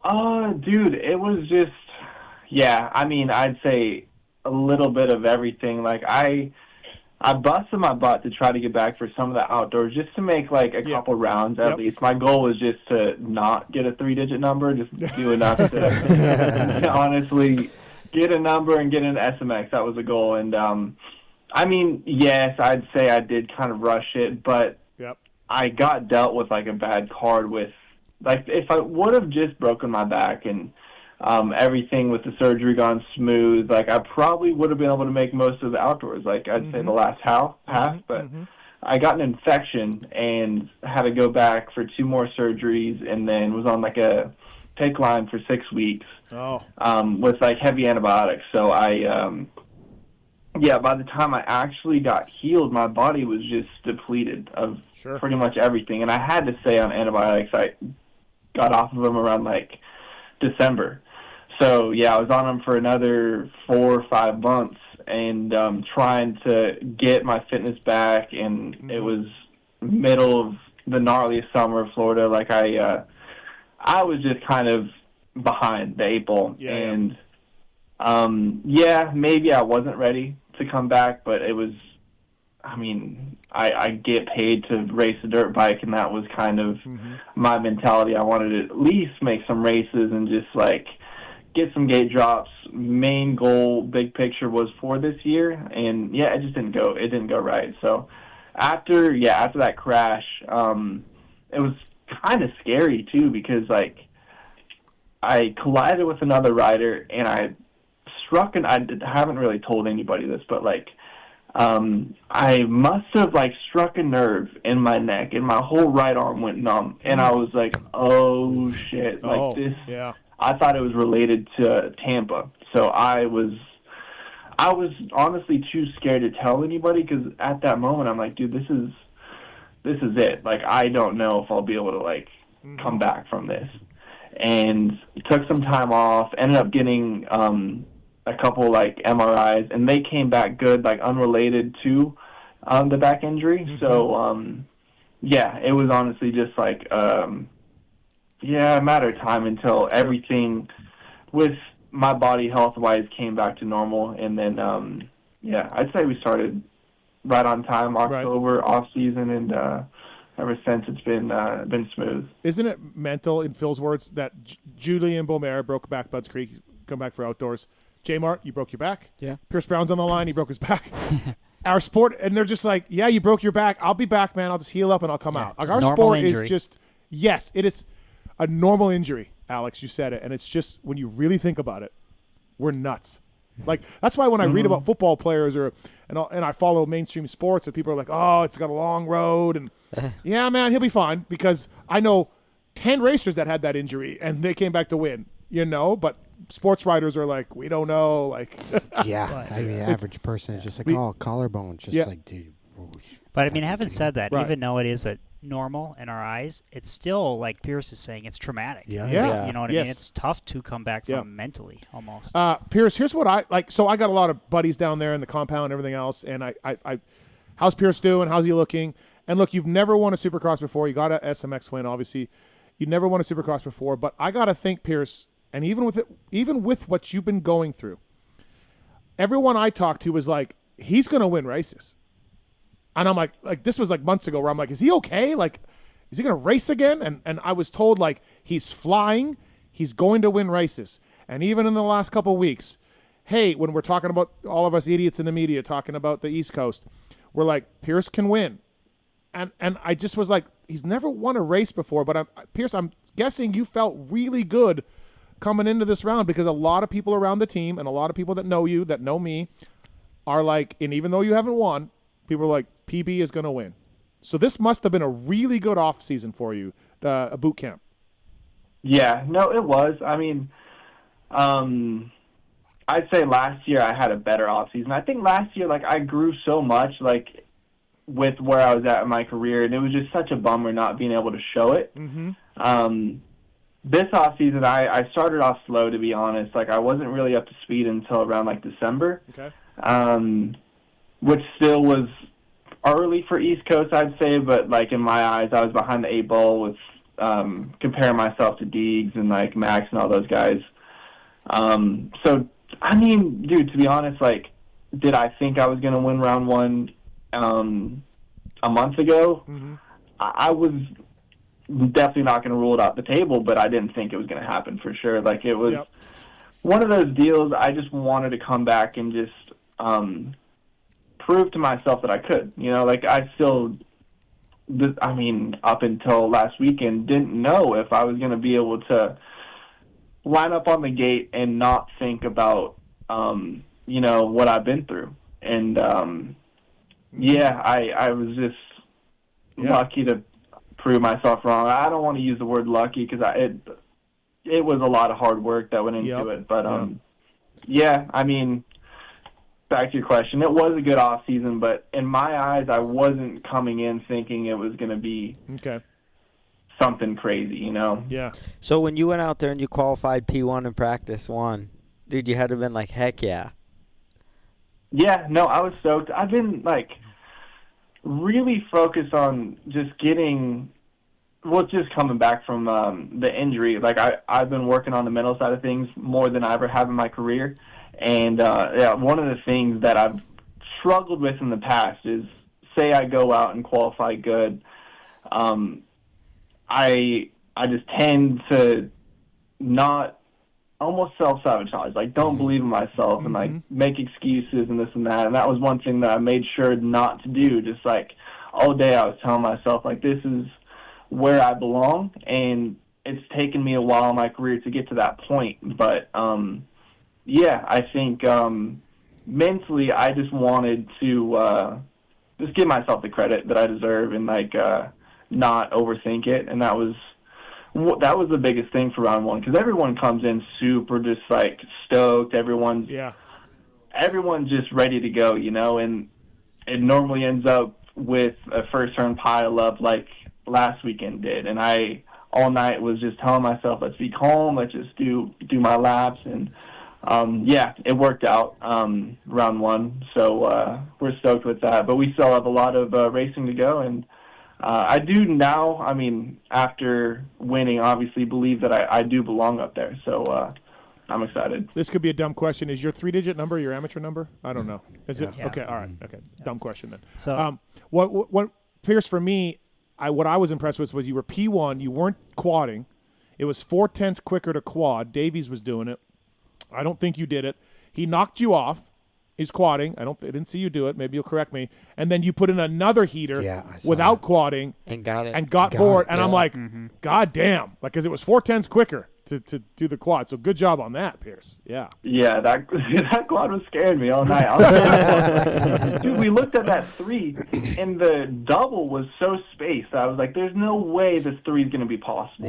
Yeah. And sure as shit, I think it was third lap, Cole does the 3. Yep. And I see it out of the corner of my eye. And I mean, we had this layout at the farm, right. And the line all off season was 2-3-3-2. If you were to go 3 out of the corner, you wouldn't be able to get that next 3, so it'd be 3-2-3-2. And I thought that's what he did. So I was like, oh, I mean, that's not faster. Yeah. I didn't even think about it. And where I was making up all my time was that the 2 right 90s going 2-2 right there. But yeah, we get back to the semi, and I see Cole do that 4, and I'm like, dude, like, I really don't want to do this. But I went and did the 3-3 in that second qualifier, never got the 4. Yeah, never did it in the main or the heat. It was just one of those things I didn't feel like doing. Oh, but, so you never did it? I didn't need to. Oh, I didn't know you never did it all day. I figured you perfect. did it a few You got times. the win without it. Yeah. Phil, is there any chance you're 3-3ing in there when you were? Absolutely not. Hell no, man. No. Absolutely not. Because I was looking at it on press day because I was sitting there watching it with Coop PB, and Coop was just like, yeah, we got that at our test track, but no one's really done the 3-3 quad. Yeah. You know? And then I saw Cole busted out, and I'm like, dude, are you kidding me? Ross from Dirtworks, who built, he said they're going to go quad at the end. He said that. Yeah, really? But that 3-in was pretty big because the spacing of the double, just the double in, was about 3.5, 4. It seemed longer because you could get a whole dozer blade in there, not just a skiddy. Yep. And yeah, that was the thing that I was like looking at too. I was like, there's no possible way that this is going to be the line. Yeah. And the landing of that triple N was steep. Dude. It was a big dog. Yeah. They're all steep. I'm out on that whole deal. There's just no way. Just no okay. way. All right. No way. Pierce, no hate comms on your gas bike, but how good is the Star bike? Like, seriously, man. Yeah, it's unreal. I mean, dude, you've obviously seen it throughout like the last couple of years. This is the bike, and being on it, dude, I could tell you it is everything that it looks like. It's unreal. Yeah. Well, I mean, they took Troll Train here from a Rock River to a national winner. Troll Train, Star bike. Not bad. No, it looks like a great bike. I mean, look, yourself, Davies, everybody's a great rider, but when you watch going 3-in, you're just like, look at that. Like, it's good. So, yeah, props to Yamaha for that program and Star and everything else. Yeah, they have a good bike. I thought one of the keys to the race, PB, was you did not stop skimming down the right side.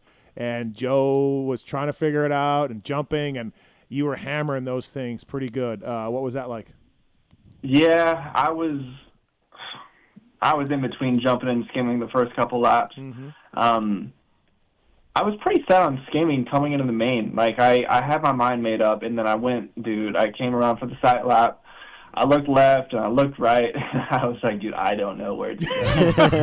It was, yeah. So the first lap, I mean, I came around. I think it was second, and yeah, I panicked. I went like 3-2-3 or something like that. It wasn't the line. Joe pulled me like a couple seconds, and then I tried it like 2 more times, and I was like, you know what, like screw it. Let's just try skimming. I saw it on the pit board, and yeah, I was getting through them. I mean, I wasn't lighting the world on fire through them, but I was getting through them, and I feel like it was giving me just enough of a gap each lap to like guard the next left and the next right.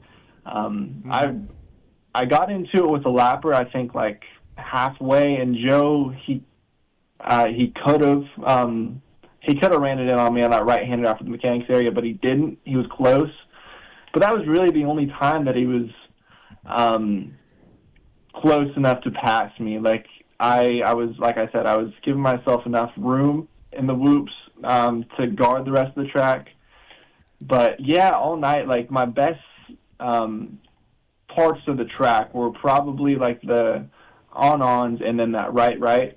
But in the main, I was off. There. I wasn't really getting much time. I wasn't able to get like that 2-2 consistently where like the 2 rights were. Yep.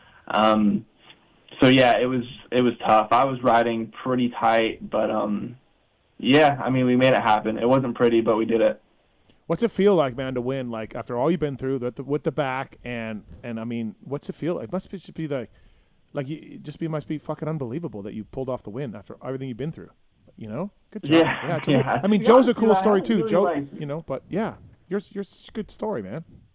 Yeah, I mean, it is cool. It's really cool. Like I would have never thought that this would have been my story, and I didn't see like the journey going the way it did.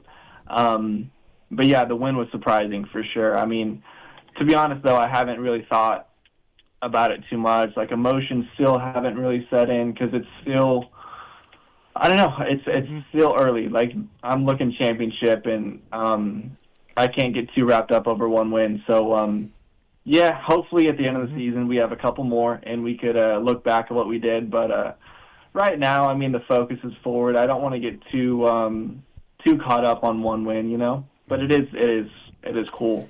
And do you like Daytona's next weekend? You excited about it? Yeah, no, I like Daytona. That was actually like that was my first podium back in like 22, 21. No, it was 21. Yeah, I've always liked that track. It's cool. I think it's looking like rain, so that'll be interesting. But no, Daytona's always a cool track. It'll be exciting.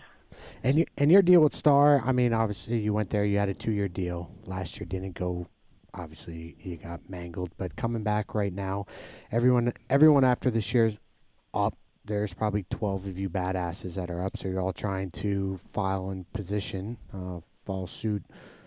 I mean, this kind of helps get a deal up and rolling for 27. Yeah, no, that was another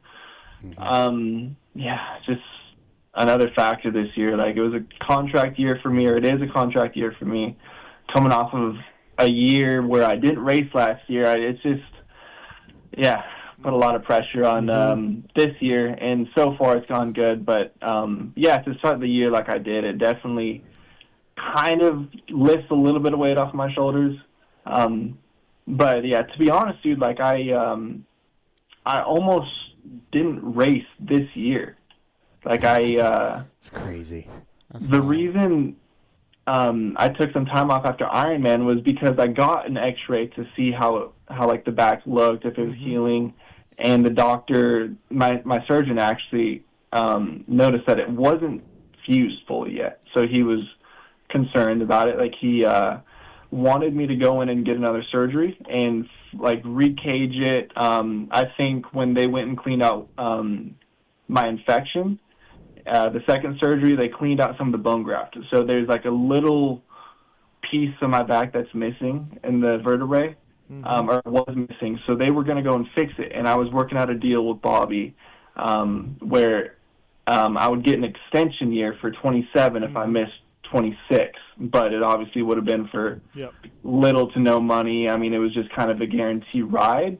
And then, yeah, I mean, I talked to a few other doctors. They decided against it, luckily. But, yeah, that was another thing. Like, I was kind of just rolling the dice, like gambling on myself, making sure my body was right and good enough to perform, you know? Yeah. So it works out. You win the main event. What's Bobby say to you afterwards?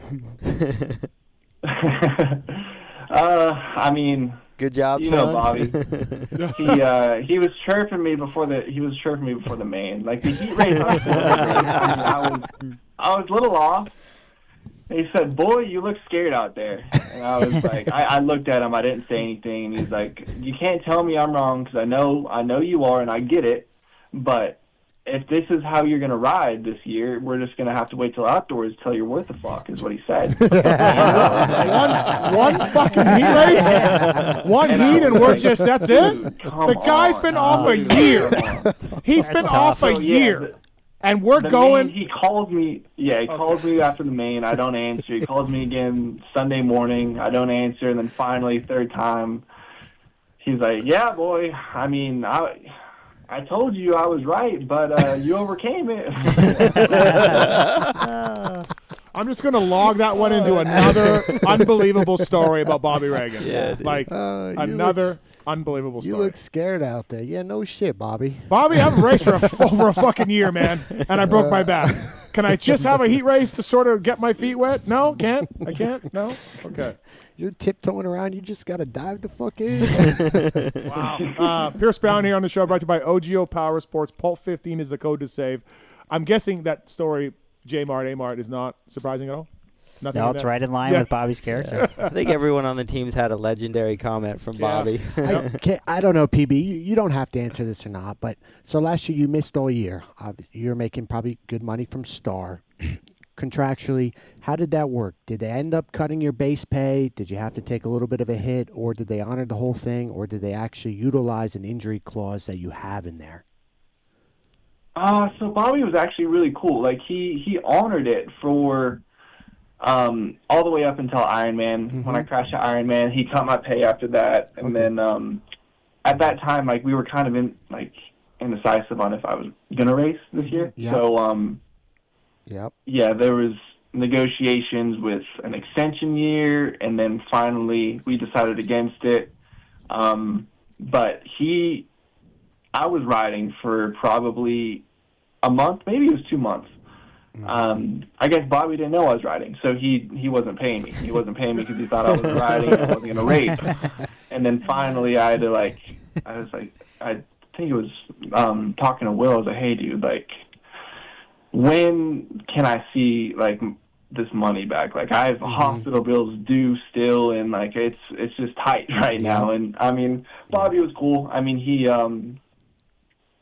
it's been back to normal ever since, luckily. But I mean, I took a hit for a few months. Yeah, that's the hardest part. I don't think the average person realizes that. Like, dude, you get mangled or whatever, and this is Phil's Race Tech Rant. Oh, this is Phil's Race Tech Rant. And they cut you, and it's just like, dude, you're out there doing your fucking job, literally laying your neck and back out there on the line, and then you're coming back, and then or you don't know when you're coming back, and they're going to cut your pay. But meanwhile, you put in all this time, all this effort, and you sacrifice yourself. And just that's why I respect sponsors and teams that truly do stick by you and don't cut you and know you still got medical bills and a life to live. And to be clear, this isn't just Star. This is the industry. No, it's the industry as a whole. Right, you know, and Germa's went through it. I've went through it. A-Mart's went through it, where you got these people that want to fucking.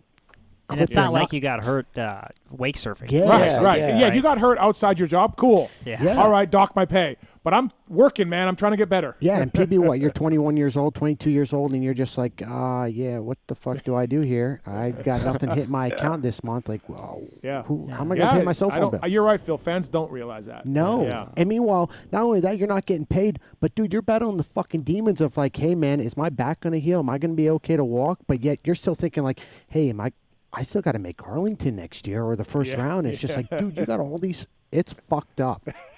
It's fucked up. Yeah. It's not a normal life. No. That's for sure. And then you're obviously, like he says, you're battling the demons, and you bury them in the chest and put them in the back of your mind, and then you just try to like think forward. Yeah. Yeah. I don't think people understand. Hey, Pierce, I have a question. Obviously, your main event, super composed. You took the lead on lap 6, and you still had basically 14 laps to go. Was there any point in the main where you were like, oh shit, you know, or like you maybe came unraveled for a little bit? I mean, because like I said, it looks super composed on the TV broadcast, but yeah, take us through that.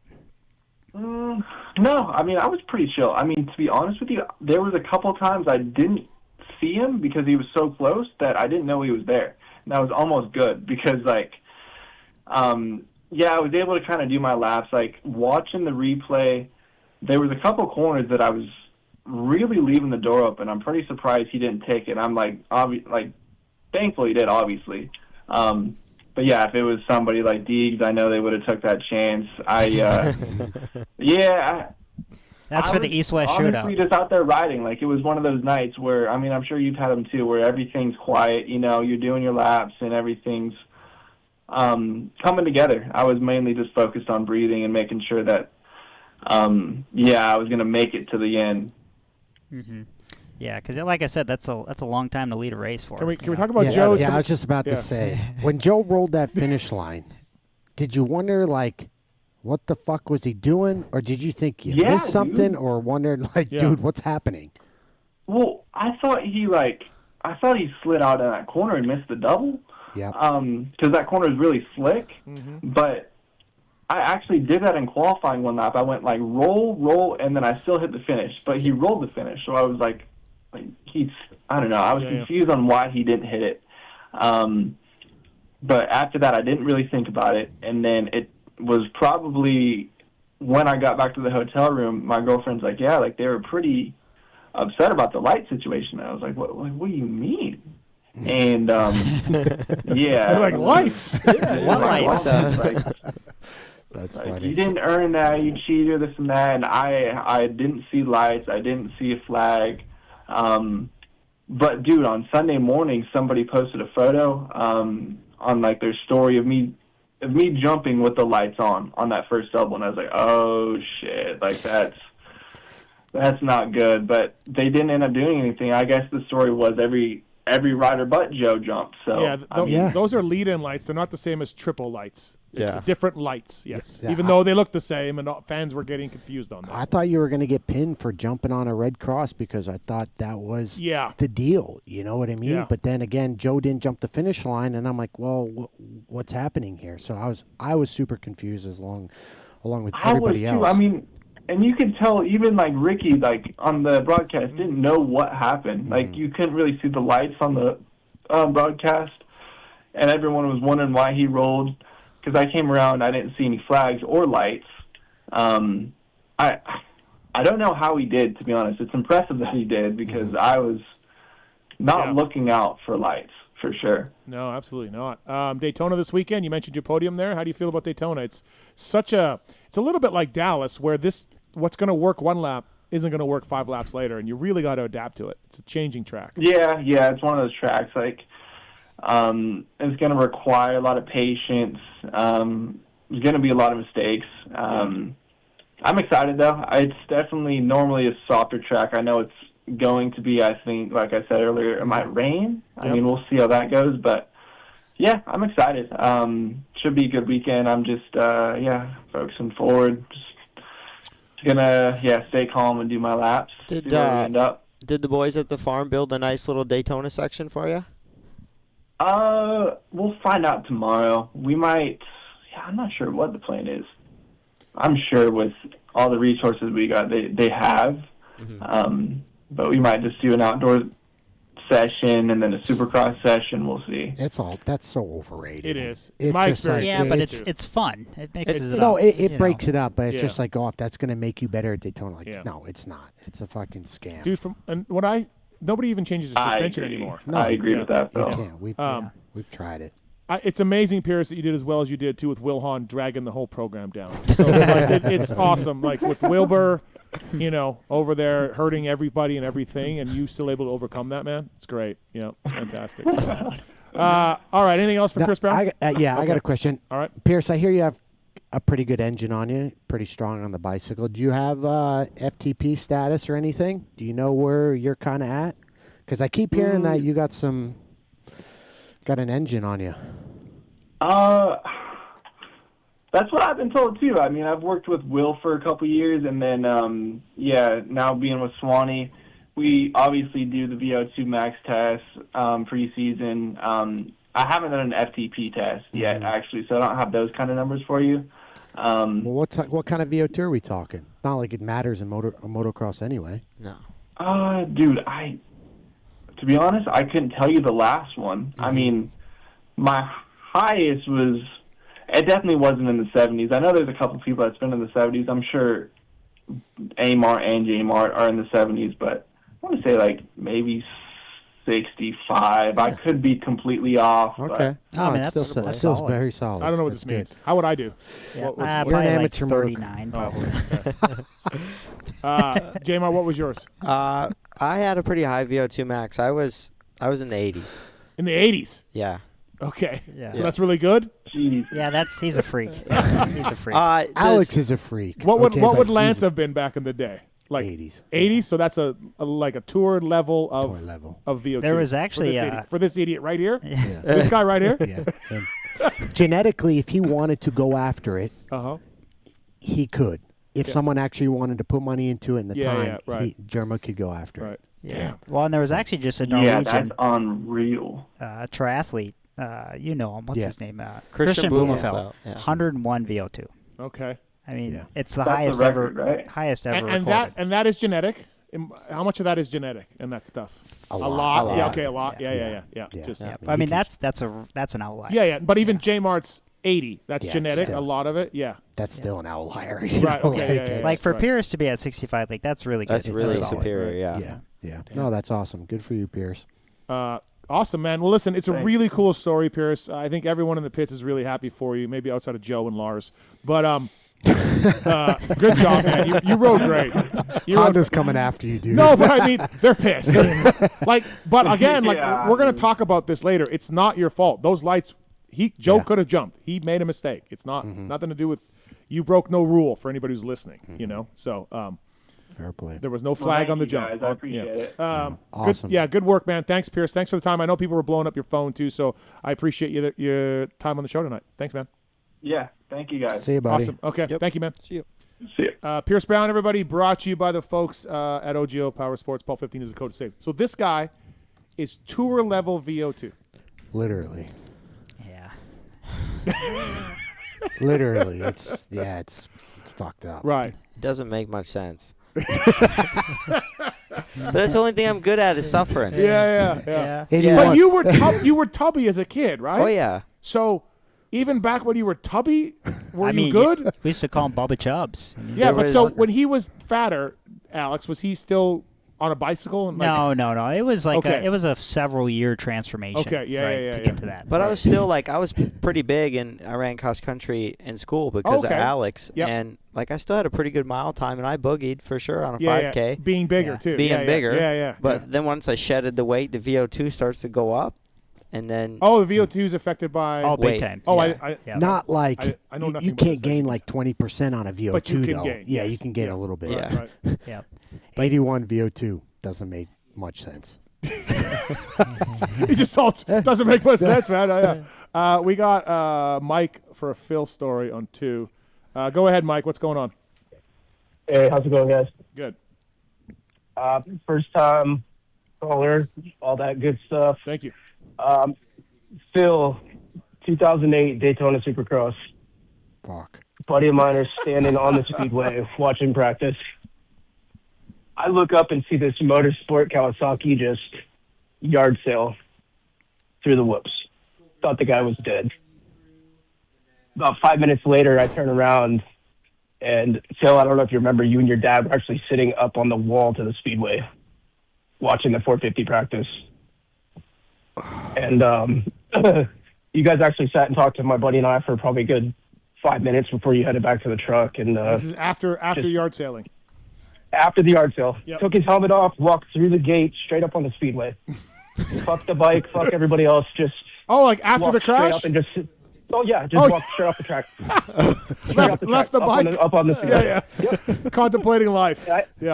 I turned around about 5 minutes later, and you were sitting on the wall with your dad, and you guys were cool, man. He sat and talked to my buddy and I, and I've been a major fan ever since, dude. How humble you guys were. Well, we were probably contemplating if we should just head to the airport and head home, but I should. Well, it's funny you say that with the weather coming in that night. I'm sure we all remember how bad that was. I do recall you and your dad talking about hopefully they'd be knocking the whoops down before the night show, and we saw how that worked out. I want to say you got 14th, 15th that night. You did pretty well, and I've been following you ever since.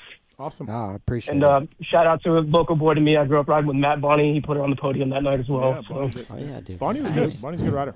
Broke JT's leg. Daytona memory all around. All right. Thanks, man. Appreciate the call. Thank you. Absolutely. Thank you guys.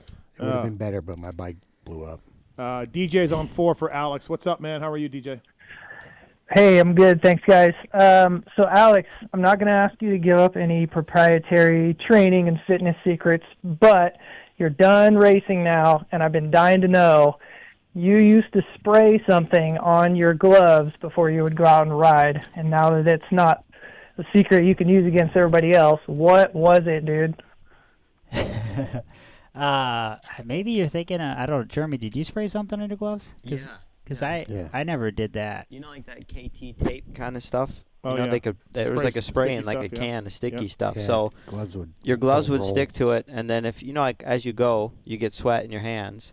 There's like, I forget what it was called, whatever that tape was, or whatever the spray was. But it's in a yellow you spray it in your gloves, Something or maybe on like you the spray it palm? on your hand. Alcohol? It's like an alcohol type. Well, it's like a glue. Yeah. And you spray it on there, and you slide your glove on, and then it sticks. It sticks. And you're It's like locked in your glove. Yeah. You're like one with Hell your yeah. glove. Yeah. I don't know what it's called. We're going to have a lot of vet guys going out there and buying this stuff now. Arm pump here. All right. Thanks, man. Thanks for the call. Appreciate it. Thank you. Thanks, guys. All right. No problem. Appreciate it. LUXON clamps, by the way. Pulp 2026 is the code to save with LUXONMX.com. You know who used LUXON clamps? Phil Nicoletti when he rode Club MX. And LUXON's got different offsets for you, different colors. Real good triple clamps. They are race proven. Our guy Freddie Noren using Freddie. We got to get Freddie back on track. Can you coach him? Can you get him back? I should just call Fred, see if we can have a therapy session. LUXON MX use advanced engineering techniques to develop products that are unlike the rest, lighter and stronger with optimized stiffness. Pulp 2026, all orders $100 or more, ship free within the continental U.S.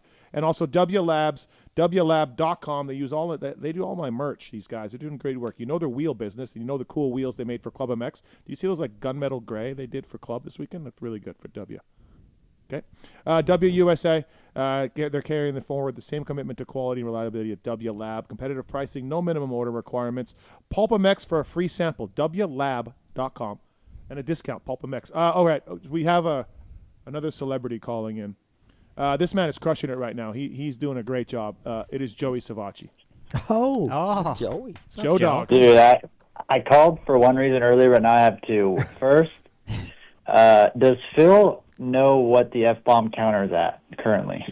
We're pretty low tonight. Yeah, Joe. we haven't started talking about the AMA stuff yet. We're getting into that. Okay, but does he know? Can we set a number? Marks, do you have it going or no? I think you've only said it one time so far. I mean, I know what it is. Do we want to tell him? Oh, you're keeping track? Okay, so Marks? 6 or 9? I don't know. I'm going to say less than 10. No. It's less than 10. What? No. We're north of that. You can times that by 3. Right now? Are you keeping count, Joey? Can we set the over-under at 50? It's over. Because we get into the AMA talk and the AMA penalties. For the show? I mean, I think you got to set it at like 80 or 90. 80 or 90? Dude, it's a 4-hour show, though. I have the privilege of knowing because I've kept track on previous shows, and he gets up there. Yeah. Yeah, but I think I'm doing it good right now. You're fine, yeah. I mean, the AMA stuff is going to trigger you, but that's what I'm getting at. I think we're going to be. I mean, 80 or 90 is that's crazy work. I know for sure. One time when Daniel Blair was in, he did at least 125 because DB made a mention of his number. So it's an emphasis. You know? It's an impressive. Yeah. It's an impressive feat, to be honest. Joey, what's your VO2? I knew you were going to ask this. That was the other thing. That was the other thing I was going to ask. Is you mean to tell me that Steve, you didn't know Jeremy's VO2 was like. Oh, I knew he was alien high. Well, I knew. Well, yes, I guess I would have. I know he's an alien on the bicycle, and everyone talks about it. No, but that's why. Yes, I understand that. Yeah, but I don't know what the numbers mean. I don't know what numbers. I don't know nothing. I just know that he's really good. So what's yours, Joe? Yeah, it's impressive. I haven't done a VO2 in a really long time. Okay, well, what was it when you did it a long time ago? I know FTP that I did like quite a while ago. It was only at, I think we were at 250 or 260. Not really, not that impressive, Nate. Oh, what do you mean? You're only like 140 pounds.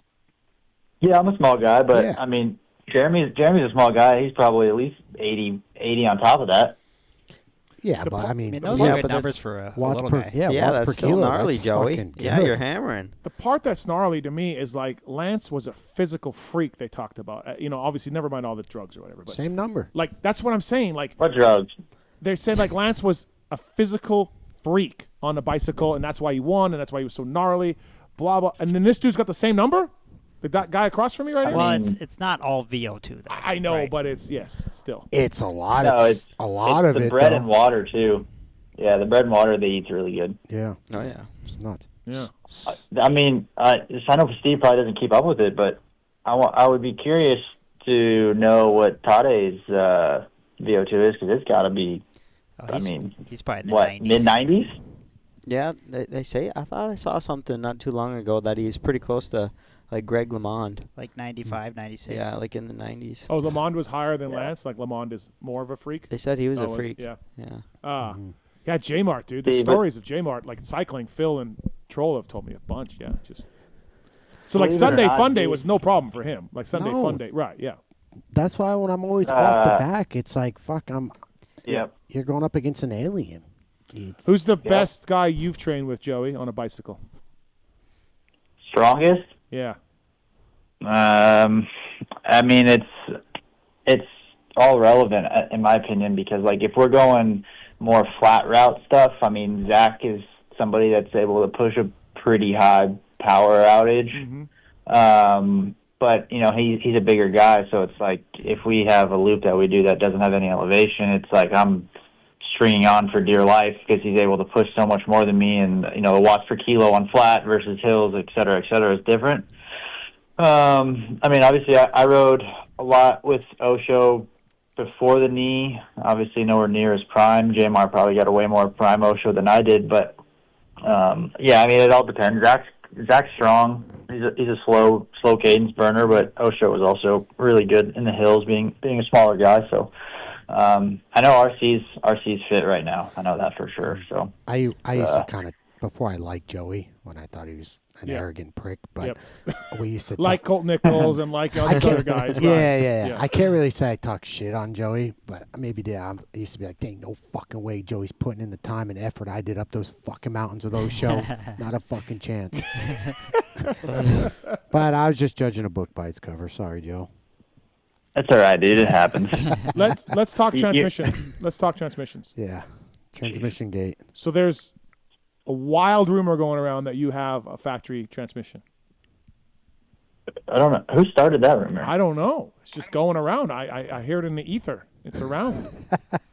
I mean, it just appeared and Put it on your bike. JT, you don't know. JT mentioned it. Phil mentioned it. For example, I'll give you a couple of names. I mean, is it true? Phil, who did you hear from, Phil? I don't know. Phil's as plugged in as it gets, right? Hey, dude, that's what I'm saying, though. Phil's just out here starting rumors, dude. No, Phil's plugged in, dude. J-Mart, Alex, Phil is plugged in. How many signatures do we need to get Phil out of retirement, dude? Come do the last couple Supercross with the boys. Fuck you. After this weekend, not a chance. No way. Just Don't come change right the like subject, Indy, dude. He's changing the He subject. changes the subject. He's deflecting. Yeah, so he's got one. So he's got a factory tranny. No, it's I don't know, man. Joey, Well, I'm working on it. Joey, you're on the best form I've ever seen you on, and it's been really fun to watch you so far this year hammer down.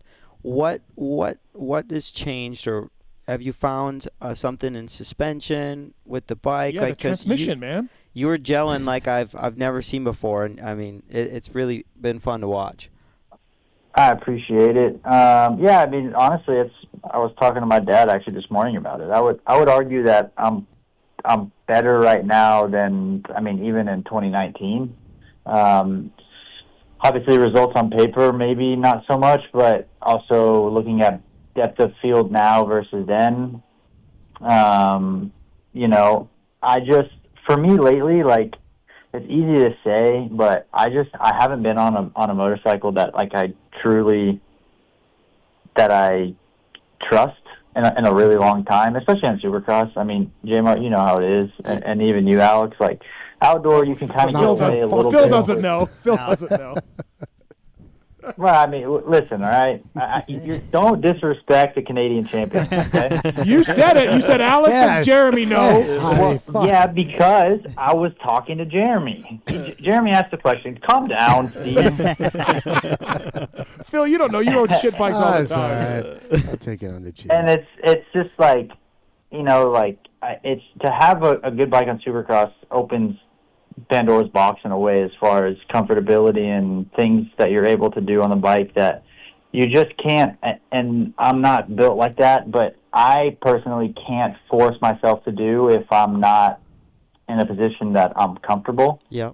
And it's been a really long time since I've been on a motorcycle that you know, like I trust what it does and I believe in what it's doing, and I don't have to think about it. And it's I would say that's been the biggest thing, is just finally getting back to a place to where I felt like I was in 2019, you know, like where I can show up on race day and go race, and I'm not really having to think so much about how to compromise for things that the bike might be doing or might not be doing. So I would say like that's the biggest thing, is just trusting what I have. I loved what you told me in the interview a couple weeks ago, Joey. You said, I also know what the bike doesn't do well. I also know all the things that you know about the bike, but you're like, I also know on this part it's not going to work well, or it does this. But that's where I'm always like, in my mind, these riders, I'm just like, get the bike to 90% where you need it, deal with the bad shit. RC says the same thing. It's not like it's brilliant words by me. And that's, you know, that is a lot of, I mean, RC's obviously instilled that in me and yelled that to me quite a bit, you know, when I was there, but he's right. Like, you know, I'm aware that my bike does a lot of things really well. But there's definitely areas that I'm not comfortable with it, you know, like, and some of it is more me in general, but like, this weekend being hard, slippery stuff, I still struggle trusting my motorcycle, and I'm not saying that it wouldn't work. Yeah. But it's something that when the corners get really, really choppy, and it's something that we're working on, I get a lot of front tire bounce, especially from apex on. Yeah, beat your hands up. Yep. So it's like, you know, you have like this week, that 3-3-4. Like, thankfully that corner didn't get too choppy, but if it was really choppy, like trying to commit to that 3 in and your front tire's kind of bouncing, you're never really sure where the tire is and what it's doing. So, like I said, there's areas like that could it be better? Yeah, of course. And we're working on it, but it's like when we finally start to maybe fix that area, we start to give up other areas. So it's like, okay, what do we want to, how much are we willing to sacrifice in this area to fix this problem, and how much of this problem is even worth going after? And it's like, you know, with the main events cutting down, like there's a lot of times where you really only have to deal with that choppiness for the last 7 laps or so. And for me, it's like at that point you can manage, like you can find a way around that and make it work. So, well, yeah. Do you, so on those tables, when you got a tall first and second, Joey, that must be nice.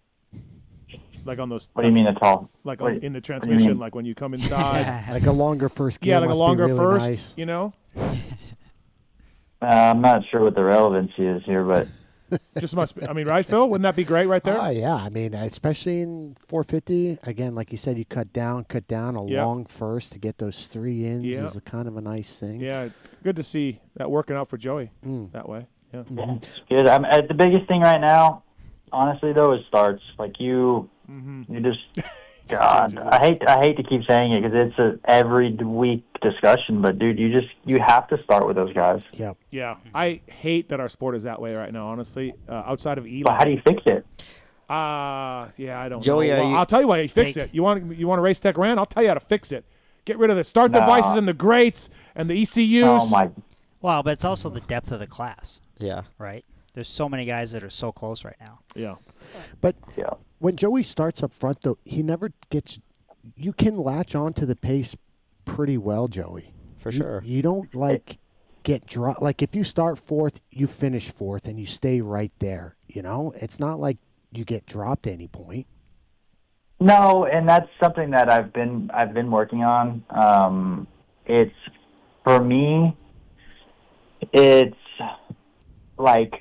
At first, like obviously I got fifth in San Diego, and then went to Anaheim and I got a sixth. And for me, like those races were good, and even the other sixth or seventh that I've gotten, like they've been good.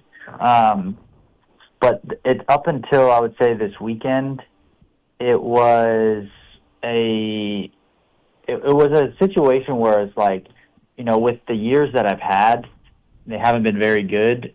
It's like, okay, I get a good start. Then I'm like, holy shit, I'm up front. Like, I don't want to do something stupid and wash out in the corner or slide out. Like, I want to try to stack a good finish just so I can build a little bit of confidence. So for me, it's just like, I've been trying to run that balance of, okay, I got a good start. Like, let's not do anything crazy or stupid, and let's build on this. And it's finally now, like, I'm to the point, like, this weekend, like, I crashed behind J. Coop, and it was maybe a little, I mean, it was obviously my fault, but maybe a little bit of impatient because I was starting to catch him, and I ran up to the backside of him, and I had moved lines in the whoops, and instead of trying to skim, I was doing the stupid jump line, and, yeah, it's just, I'm finally now to the point where I want to get away with those guys in the main event, and if I'm able to get away with them, I want to see where it can go. And I'm not so worried about, oh, man, if I slide out in this corner and instead of getting fourth, I'm going to get seventh. Like, I'm past that point now, finally. And it's just been something that's kind of weighed on me for a while of, like, I haven't had good results in so long, and it's been mentally, like, tiring.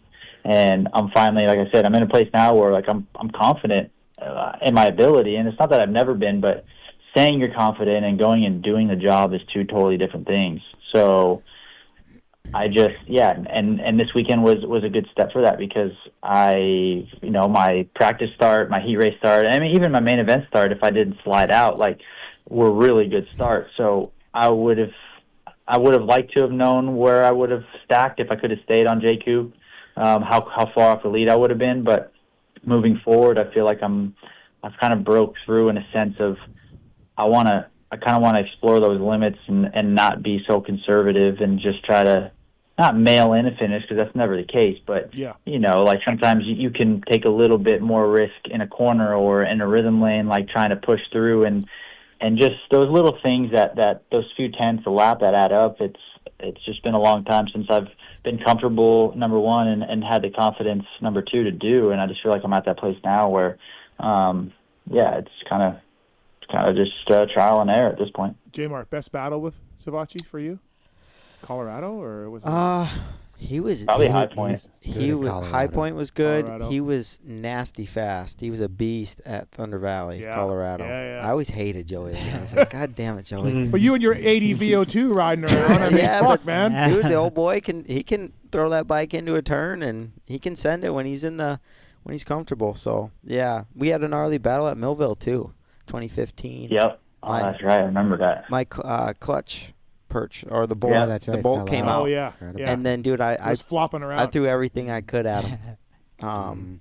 But yeah, we've had some battles, man. Yeah. Joey, you remember Washougal 2016? Is that? That was you're on PC that year. I was on Star. Did I go 7-1? Didn't you guys all tie? It was like first moto, tooth and nail. You and I battled. I'm trying to think. I think you won the first moto, but then I won the second. But that was a battle. I'm trying to think. off the top of my head. No, I mean, the one I remember is High Point, and the reason I remember that race is because I don't know if you remember this, but the first turn, how you used to go past the finish line and you did that drop down, you made like that triple step up, and then you used to make that right and then left into the first turn. Yeah. I remember for like, dude, I swear it was 20 minutes, but Ricky was standing in that corner lap after lap screaming at me, break him over and over and over to break you. And I'm like, brother, we have 25 minutes left. I can't break him this early. And dude, all the way until I swear it was 2 to go, he was still standing in that corner screaming at me, break him. And I just remember because it came down to like, I mean, the last corner you were still close, like really close. It was like the last lap. Yeah.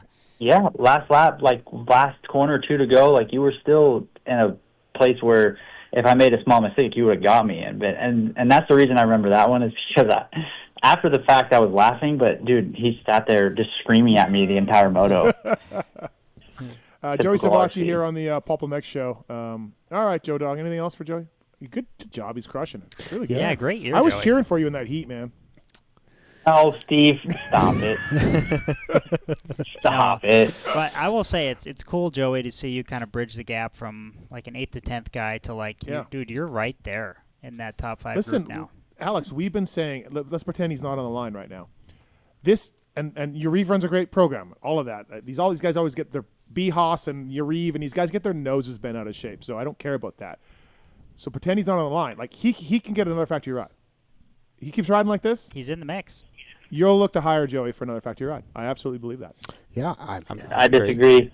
Okay, see, Joey disagrees. And the only reason I disagree is because, and this is not a half glass empty, because the amount of guys that there are, okay, there's contracts up this year. We all know that. But my opinion is that I truthfully don't feel like I've done good enough yet. And listen, I don't feel like I've done good enough yet to have a team look at me and say, we need him on our team. You know what I'm saying? Like, I've done well and people have noticed, but I don't personally feel like I've gotten to that place yet where people are looking around like, we really need him on our team for next year. You know what I'm saying? If that makes sense. And maybe I'm wrong. No, I think you got to keep it up for sure. Yeah. Because, I mean, regardless, though, you're riding well on the team and the bike you're on now. Yeah. Yeah. Yeah. No, I'm happy with where I'm at. You know, obviously I would love to be on a factory team, but in the same breath, like, I'm in such a good place with my bike and the guys around me, and you know, Matt from Active Ride is, I mean, he's been one of the biggest surprises of people that I've ever worked with as far as what he's been able to do. So, you know, for me to leave it, it would need to make sense. But like I said, it's I've done well and I'm proud of myself, but I need more if I want my doorbell to start ringing. Yeah. All right, man. Well, yeah. Oh, I think you look good, Joey. Gear looks good. Thanks. I think it's a big part of. Oh, why you're really? doing- You think the gear? Yeah. Yeah. It's all a combo. Okay. I mean, look you know what good, they feel say, good, dude, ride look good. Feel good, right? Hey, here we go. That's what right. I'm talking about. I thought the stuff last year All right. looked awesome in my eyes. Yeah. That FXR is a good look. It didn't help raise the bar. Okay. You know, fair All right, Joey's- Phil, see you at the last 5. Yeah, spectating with a beer. Well, you're doing press day, right, Joey? This weekend? I think you don't guys know. I haven't. Yeah, I think you guys got press. I think everybody does. I haven't heard though, All right. so I don't know. I'll see you there. Thanks, man. Okay. All right. Bye. See you, boys. See ya. Have fun. See you, Joey. Do we think he has a factory transmission? We don't know. By him not answering it, answered it? do we? I don't. Probably opens up a can of worms. He was pretty everywhere else. evasive there. Yeah, I think so. Ward wants to rub in the Olympic hockey result. I'm not really interested in that. But hey, Ward, what's up, man? Good job winning 3-on-3 in overtime. Great job. Gentlemen, we have a new Michigan Mafia. We got Larkin. We got the Hughes brothers. We got Hellebeck all on the ice to take down the mighty Canadian national team. How does it feel, especially those from the Midwest, Minnesota, upstate New York, Nobody to take cares, down the Canadians? dude. Come It on. was a 3-on-3 Come overtime. on. I mean, good job, Team USA. Look, I'm an American What are you citizen. talking about? Good job. Dude, this was, 46 years to the date of the Miracle on Ice. When was the last time the Toronto Maple Leafs won a cup? 67. Exactly. So U.S. hockey is way on top of it in front of the Toronto Maple Leafs. So you think an overtime goal in a 3-on-3 format means the Americans are way superior? Doesn't matter. Okay. Hey, Canada advanced via 3-on-3. So Canada could have lost and been out of the medal round Canada via outshot 3-on-3. America, You got to play. Hey, it's just like motocross. You got to play who's there. You got to race who's there. All right, cool, man. And this is what happens. All right, good job. I don't know. Like, listen, it was a great game. Let's go USA. All right. USA. We got to go. Great job. Great job to America for winning the gold medal. That's cool after 1980. But, like, yeah, I'm not worried about it. Like, it was a great game either way. Canada could have won very easily. USA won. I'm sure all three of you were glued to it. Very easily. Yeah, they could have. But they didn't. No, but they didn't. They didn't. Just like the last Olympics when Canada won in overtime against the Americans, USA could have won that game too very easily. You know. But we're not talking about that one. Yeah. Let's go hockey. Yeah. All right, we got. Thanks to Joey Savatgy for calling in, by the way. Yeah, that was cool. Phil Nicoletti brought to you by FCP.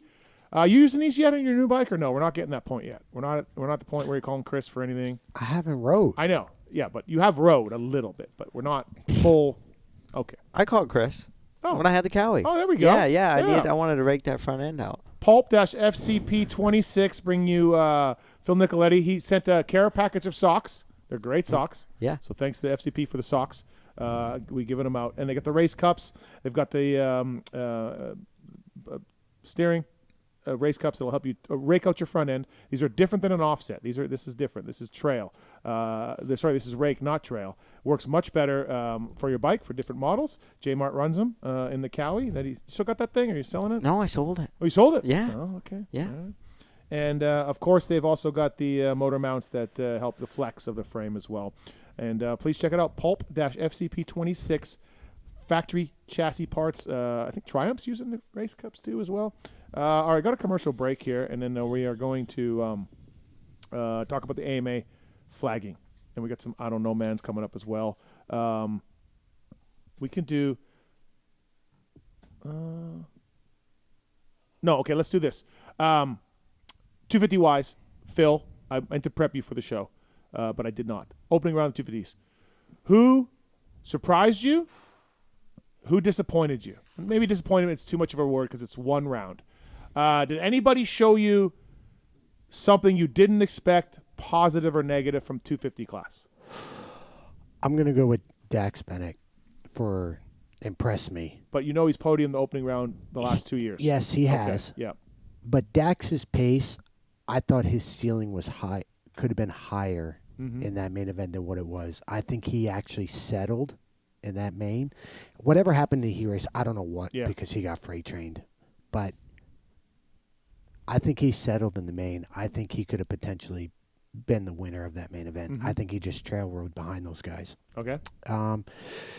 My thought I was not lackluster, but was Hammaker. I was surprised how he got dropped a little bit compared to those three. Like I'm like, didn't make sense. And also Thrasher's comeback a little bit was a little because Davies was pretty much right in front of him. Right there, and Davies really left him. And I know Thrasher's top end speed's really good. I thought maybe, and they practice all the time. Thought maybe he could latch onto that and they'd freight train up to the front, but that just wasn't the case. A lot of us said Davies and Hammaker are 1A, 1B for this title. Does anything change in your mind? Is it too early to talk about that? Davies was great. Davies was great. I think skill level. I think Davies. Obviously, ceiling's higher than Hammaker's. Hopefully, Hammaker's probably going to have to use experience a little bit more. But and also another surprise one that I thought rode great all day, Colin Park. Yeah. He was on the board in qualifying, which he never is. For being on a privateer Honda, I don't know who does his engine, whatever. He's 300 pounds. 300 pounds, big bike. Yeah. Probably on these, I'll probably get roasted, slowest bike out there, compared to those other factory guys or whatever. Yep. And he was good. If he didn't go down in the whoops, I think he would have done even better. He said he was going to pull in. He said his bike and bars were so bad. Yeah. He's like, oh, I'm done. And he's going to pull in. And all of a sudden he's like, oh, there's 3 laps left or whatever. Like he caught the time and he's like, I'm toughing this thing out. Yeah, I thought Colin, his bar he was good. What about you, J Mart? Anybody positive, negatively surprise you? Anybody? I was stoked to see Pierce get the win. Obviously, he's been through a lot, battling that stuff. And then I gotta agree. I thought Hammaker was going to be a little bit more gamey. Yep. Obviously, got the heat race win. And then, but in the main, I thought, he'd be in there. Davies' whoop speed was phenomenal. I think it's, just stay off the ground in the first turn, and I think it'd be a different story. He'd be up there. I'm looking to see if Drew Adams was good with a good start. How does he kind of fare? Yeah. Amar, anything stood out for you? Yeah, I mean, they all hit good points there. I think that I was pretty surprised with Joe Shimoda having only a week. 6 days. 6 days of on the Supercross, bike, coming off the neck injury, was it? So that was a bit of a surprise because I just thought maybe he would kind of ease into it. Maybe by the third round we're firing on all cylinders. But to come out and lead the main and be firing right away was pretty cool. I would say kind of surprised that Thrasher wasn't more in the mix. I mean, I know he was down the first turn, but like Phil said, he's won before, so you expect him to kind of follow Davies through the path. Yeah, or just be smarter. When the gate drops, let's not send it. Be in a good spot in the first turn, and just what year of his career is he in? I don't know. A lot. Well, kind of hard when you get dominoed. Right. You know what I mean in the first corner. Yeah, it's not really. Yeah. That first turn, 100% Davies, 80% Davies. A lot of it Davies. A lot of it Davies. It's just common theme in the 250 class. Just kids all horned up. They can't. Round one, baby. Just dude, what the fuck? I've been in that first turn crash once or twice. It's fucking ridiculous. Yeah. I thought you were a great starter. I was. I beat Phil. I swear to God. I swear. All right, we got lots more to come up on the show. By the way, on PulpMX Gives Back, check that out to help injured riders. We've got some things going now. Search my social or search eBay for a set of Chad Reed signed gear from the JGR days. Chad doing great work with the Club MX guys right now, and there's a signed set of his gear from JGR days. All that money is going to PulpMX Gives Back. So I'm going to take that money from the signed gear and give it right to PulpMX Gives Back. So please check that out. LCQ race, we'll talk more about that later on. Jeremy Martin, Alex Martin, Phil Nicoletti here on the PulpMX show. We've still got Dean Wilson coming up. We're going to address the AMA controversy when we get back from this commercial break. We got a lot of people on hold as well. Tallon, Taylor, Travis Marks doing their good work there. So stick around. Be right back after this, everybody. I'm going to be honest. I didn't even want to come on tonight. Get ready. The ultimate Club MX race bike sweepstakes presented by Motosport.com is here. For 17 straight weeks, we're giving away epic prize packages from the biggest names in motocross. WUSA, FMF, Fly Racing, Hinson, Dunlop, LUXON, CARDO, and more. Each week brings brand new prizes that every rider will want to snag.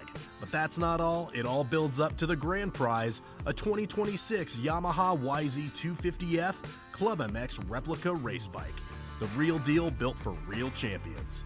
You can enter in person at select Supercross rounds or each week online at motosport.com/win. Don't miss your shot at Moto Glory. Enter now and ride like a pro with the ultimate Club MX race bike sweepstakes from motosport.com.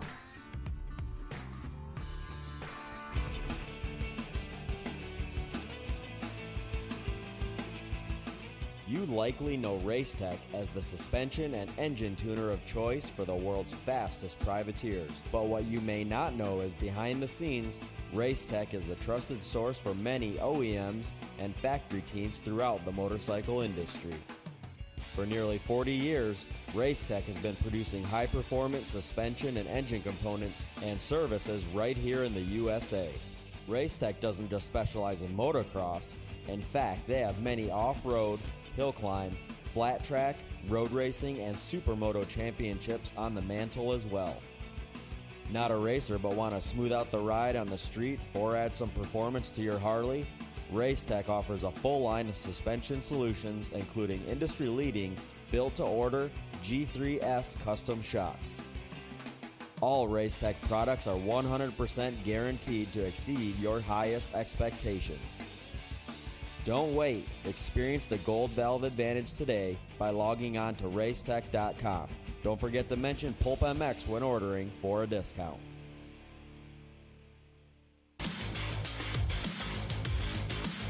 Established in 1989, Eric Phipps had the idea to manufacture factory-styled products for the everyday rider. Working out of his garage, Eric quickly gained a reputation for producing quality products and having great customer service. In just a few short years, the factory team started calling looking for products as well, and as the saying goes, the rest is history. Fast forward to 2024, and they are on their 35th year of producing high-quality products while still providing exceptional customer service. While they are no longer working out of a small garage, they are still producing the finest products available. Teams like HRC Honda, Star Racing Yamaha, HEP Suzuki, Phoenix Honda, BarX Suzuki, AJE Motorsports, Solitaire Yamaha, and countless privateers still rely on the same quality products that are available to you too. Products like their Pro Launch start device, radiator braces, skid plates, clutch perches, and tons more continue to be a staple in the pro pits and amateur scene as well. Check all they have to offer for your ride at worksconnection.com. Use the code PulpMX20 to save 20% off your order.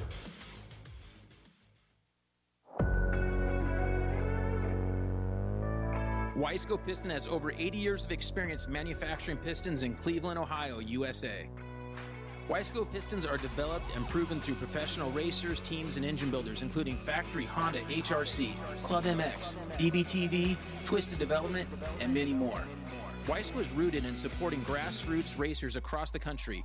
Wiseco has been a sponsor of Loretta's and GNCC Racing since their very first events. Wiseco has a piston to fit the needs of any type of rider, from reliable rebuilds to serious racers. Wiseco is still the piston expert. However, the brand has evolved and has a complete range of performance components, including engine rebuild kits, clutch and valve train components, crankshafts, gaskets, and more. Wiseco has all of your power sports machines covered, from dirt bikes to UTVs, ATVs to jet skis. Find what you need at wiseco.com or wherever you like to buy your parts.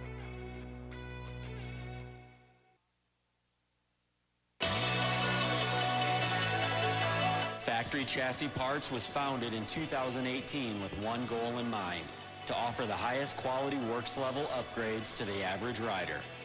With the success and popularity of FCP engine mounts, we're excited to announce our latest chassis item, the FCP Race Cups. Offset steering races have been used by top motorcycle professionals to adjust the geometry on race bikes for years. Now, Factory Chassis Parts offers an impressive way for you to experience the same improvements in handling and traction by changing the rake, trail, and wheelbase of your bike. Whether you ride the track or trail, these bolt-on parts drastically improve the comfort, cornering, and experience on your motorcycle. Check out fcpracing.com to view the entire product line and learn how to improve your bike today. PulpMX 25-chassis is the code to save. Maxima Racing Oils was created for world-class racers who challenge the limits of possibility. Their demands on equipment drive us to look beyond conventional ideas and to exceed industry standards. It's in our DNA to identify problems, formulate solutions, and execute at the highest levels of competition. Case in point, the championship-winning factory Kawasaki race team, longtime Maxima partners who extensively use Maxima throughout the bike. Maxima's USA-made products exceed JSO requirements and can be used in all motorcycle brands: Kawasaki, Honda, Yamaha, Suzuki, KTM, Husqvarna, and more. Maxima Racing Oils. Experience the difference. Visit MaximaUSA.com for more information.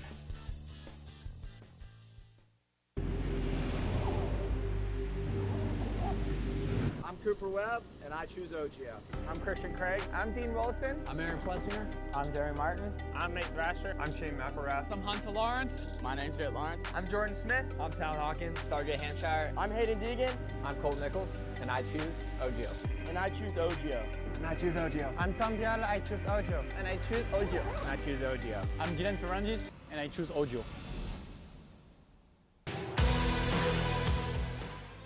In 1990, my dad, Jamie Gregg, started Guts Racing.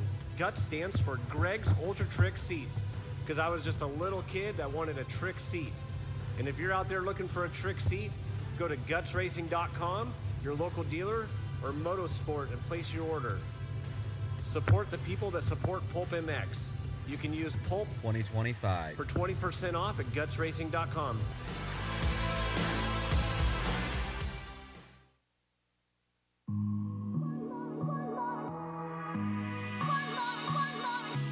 As a PulpMX show listener, you all know about the Michelin Starcross 6-tire range that are designed to win in a wide range of conditions and terrain.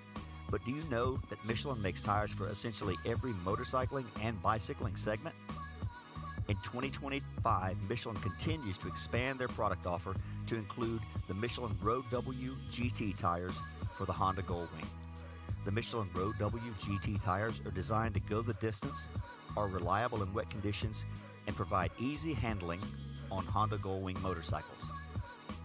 Michelin has multiple options for V-twin motorcycle riders, from the Michelin Scorcher range of Harley-Davidson original equipment tires that are co-developed and co-branded, to the Michelin Commander 3 Cruiser and touring tire lines that offer exceptional wet grip for cruiser bikes and class-leading mileage for touring bikes. For sport touring and sport bike riders, the Michelin Road 6 and Michelin Power 6 tires are the latest offers from Michelin, the inventors of radial motorcycle tires. If you're a bicycle rider who rides downhill, enduro, or cross-country mountain bikes, gravel or road bikes, BMX racing, or even city bikes for urban commuting, Michelin offers a wide range of tires to enhance your riding experience. To learn more about these and all other Michelin two-wheel products, check out MichelinMan.com, visit your local dealer or online retailer, and make sure to follow at Michelin Motorcycle and at Michelin Bicycle on Instagram. Having traction problems lately? The all-new traction boots from Atlas may be just what you need.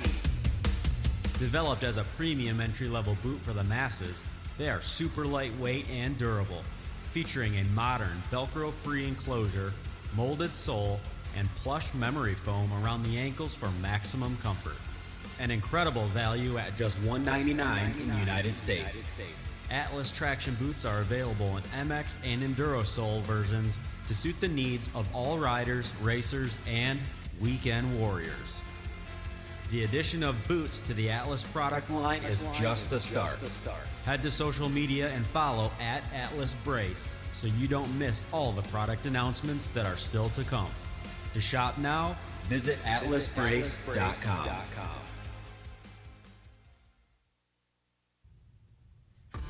Get ready, the ultimate Club MX race bike sweepstakes presented by Motosport.com is here.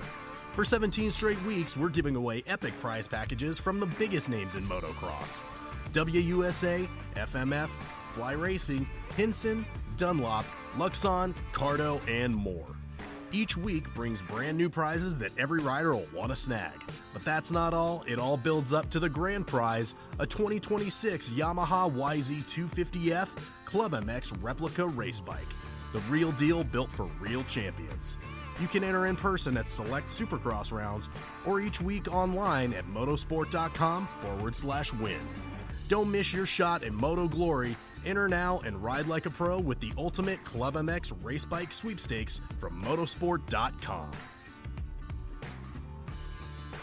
Maxima Racing Oils was created for world-class racers who challenge the limits of possibility. Their demands on equipment drive us to look beyond conventional ideas and to exceed industry standards. It's in our DNA to identify problems, formulate solutions, and execute at the highest levels of competition.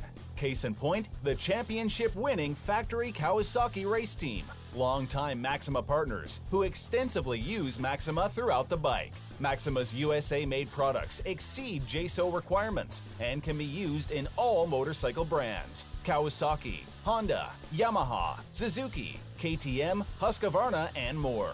Maxima Racing Oils. Experience the difference. Visit MaximaUSA.com for more information.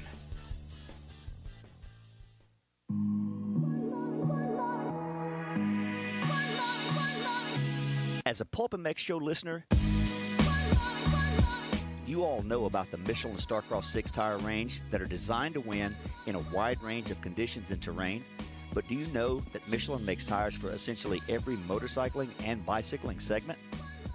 In 2025, Michelin continues to expand their product offer to include the Michelin Road W GT tires for the Honda Goldwing. The Michelin Road W GT tires are designed to go the distance, are reliable in wet conditions, and provide easy handling on Honda Goldwing motorcycles. Michelin has multiple options for V-twin motorcycle riders, from the Michelin Scorcher range of Harley-Davidson original equipment tires that are co-developed and co-branded, to the Michelin Commander 3 Cruiser and touring tire lines that offer exceptional wet grip for cruiser bikes and class-leading mileage for touring bikes.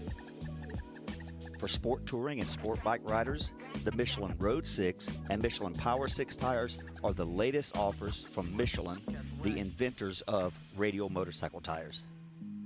If you're a bicycle rider who rides downhill, enduro, or cross-country mountain bikes, gravel or road bikes, BMX racing, or even city bikes for urban commuting, Michelin offers a wide range of tires to enhance your riding experience. To learn more about these and all other Michelin two-wheel products, check out MichelinMan.com, visit your local dealer or online retailer, and make sure to follow at Michelin Motorcycle and at Michelin Bicycle on Instagram.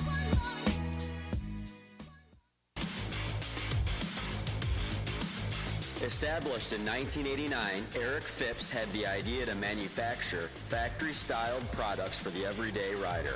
Working out of his garage, Eric quickly gained a reputation for producing quality products and having great customer service. In just a few short years, the factory team started calling looking for products as well, and as the saying goes, the rest is history. Fast forward to 2024, and they are on their 35th year of producing high-quality products while still providing exceptional customer service. While they are no longer working out of a small garage, they are still producing the finest products available. Teams like HRC Honda, Star Racing Yamaha, HEP Suzuki, Phoenix Honda, BarX Suzuki, AJE Motorsports, Solitaire Yamaha, and countless privateers still rely on the same quality products that are available to you too.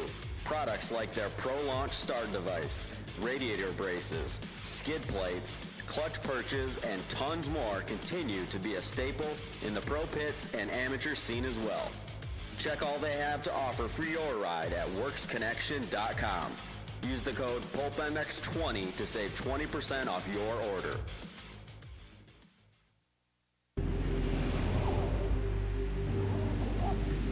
I'm Cooper Webb, and I choose OGO. I'm Christian Craig. I'm Dean Wilson. I'm Aaron Plessinger. I'm Jerry Martin. I'm Nate Thrasher. I'm Shane McElrath. I'm Hunter Lawrence. My name's Jet Lawrence. I'm Jordan Smith. I'm Tallon Hawkins. Stargate Hampshire. I'm Hayden Deegan. I'm Colt Nichols, and I choose OGO. And I choose OGO. And I choose OGO. I'm Tom Biala. I choose OGO. And I choose OGO. And I choose OGO. I'm Jiren Ferrangis, and I choose OGO.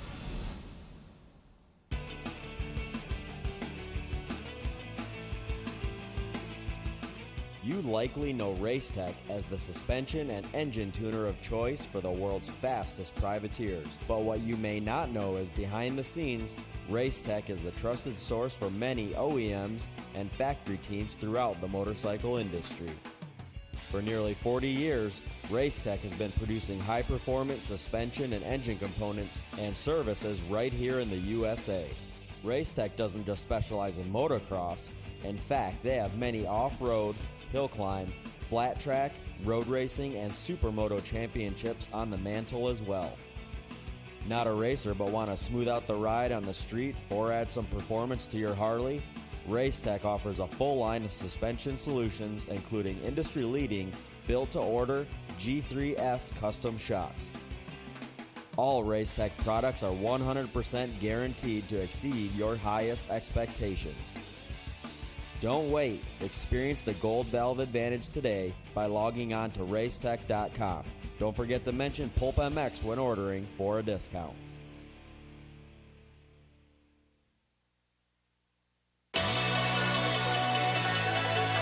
Factory Chassis Parts was founded in 2018 with one goal in mind: to offer the highest quality works level upgrades to the average rider. With the success and popularity of FCP engine mounts, we're excited to announce our latest chassis item, the FCP Race Cups. Offset steering races have been used by top motorcycle professionals to adjust the geometry on race bikes for years. Now, Factory Chassis Parts offers an impressive way for you to experience the same improvements in handling and traction by changing the rake, trail, and wheelbase of your bike. Whether you ride the track or trail, these bolt-on parts drastically improve the comfort, cornering, and experience on your motorcycle. Check out scpracing.com to view the entire product line and learn how to improve your bike today. PulpMX 25-chassis is the code to save.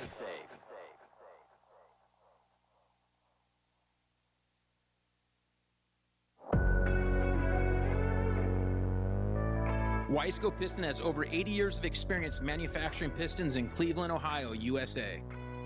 Wiseco pistons are developed and proven through professional racers, teams, and engine builders, including factory Honda HRC, Club MX, DBTV, Twisted Development, and many more.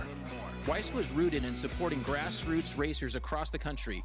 Wiseco has been a sponsor of Loretta's and GNCC Racing since their very first events. Wiseco has a piston to fit the needs of any type of rider, from reliable rebuilds to serious racers. Wiseco is still the piston expert. However, the brand has evolved and has a complete range of performance components, including engine rebuild kits, clutch and valve train components, crankshafts, gaskets, and more. Wiseco has all of your power sports machines covered, from dirt bikes to UTVs, ATVs to jet skis. Find what you need at wiseco.com or wherever you like to buy your parts.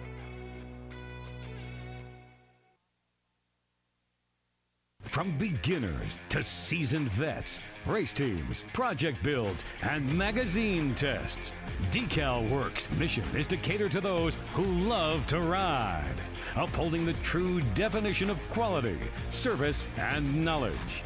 Visit DeCalMX.com and use promo code PulpMX23 to get 20% off your custom graphics. DeCAL WORKS, #1 for many reasons. In 1990, my dad, Jamie Gregg, started Guts Racing. Guts stands for Greg's Ultra Trick Seats, because I was just a little kid that wanted a trick seat. And if you're out there looking for a trick seat, go to gutsracing.com, your local dealer, or Motosport, and place your order. Support the people that support PulpMX. You can use Pulp 2025 for 20% off at gutsracing.com. Yeah, welcome back, everybody. PulpMX Show presented by Motosport.com, Fly Racing, and DeCAL WORKS. Hey, don't forget, the PulpMXShow.com, the codes are there to save. So whether it's Works Connection, Guts Racing, WUSA, the codes are there to save. And we appreciate you guys using that to help help you out whatever you're buying. And also, so thank you for supporting the shows on YouTube, on audio, all of that. Re-Raceables. Did one last week with Marshall Plum about the Brian Swink race. That was awesome. Hey, don't forget, too, as well, we got merch. PulpMX merch available on PulpMX.com. So we got sweatshirts and hoodies now, crew necks, all of that. Fox Factory Vehicles to find your next custom vehicle.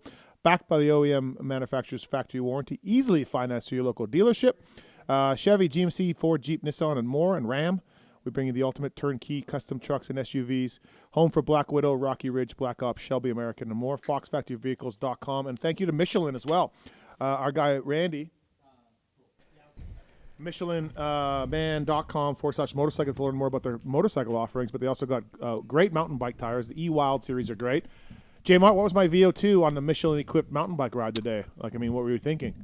Were you struggling? You were shredding. I had to put it in the big dog mode. You did? Yeah. No, you didn't. I swear to Stop God. it. Yeah.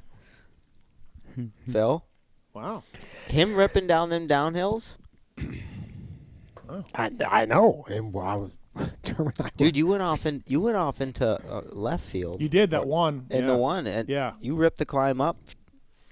But, dude, it's been like this for 3 years now. Every time we come here and bike with Steve, he's ripping. I know. Well, I know the trails well. I know the trails I know. well, It helps, so, but the yeah. skill is still, But he's you still got to have skill to be able to maneuver. That's what I'm saying. And he's like, he plays it down. He's like, oh, What's I know funny the is, trails. his skill level on a mountain bike trumps You your gotta work skill that- level you on a gotta dirt work that bike. word in again. You gotta work that word in again. No, it doesn't. I'm a 4-time Manitoba motocross champion. Dude, you're way more skilled on your mountain bike than you are your dirt bike. I missed a 5th title by 2 points. You have a way bigger chance of getting hurt on those mountain bike trails than you do on your dirt bike. No, I do not. Oh. Dude, Lewis, hey, did you ask Lewis? I was shredding at Mesquite. He was very impressed. I would pay a lot of money to see Lewis ride some of those mountain bike trails. How many? A lot of you media guys ride. You guys should have a race. We'll line you up. Do you count Mosman? He still races nationals. Yeah, that's not fair. Mosman would smoke us. There's a lot of guys that are pretty good. There's a lot of guys that aren't good. Ping, 40 plus media maybe guys. Maybe 40 plus media guys, because like Maeda, myself, or 50 plus, because you guys are 50. Yeah. MichelinMan.com. Learn more about their motorcycle tires. Also, they got the great mountain bike tires as well. Shredding with this weekend with the Michelins. So thank you for following us. Okay, we got some calls on hold, and I want to get to you people. I'm sorry, but we got to talk about this AMA thing. We have to really get into this. So everybody's been talking about it. Pierce Hunter mentioned it tonight, of course. The AMA's been doing a lot better job with Pelletier, Yogi.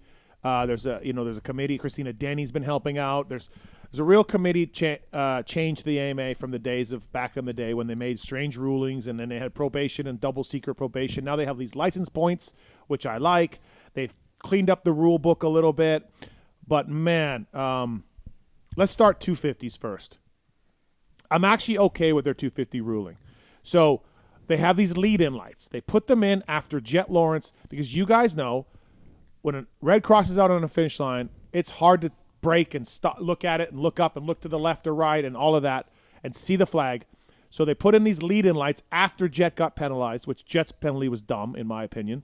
So they put in lead lights to tell people, hey, there's a flag coming up. The issue with 250 class and 450s this weekend, from reading the AMA statement, from talking to the teams, from talking to some people involved with the AMA, is they had lead-in light problems.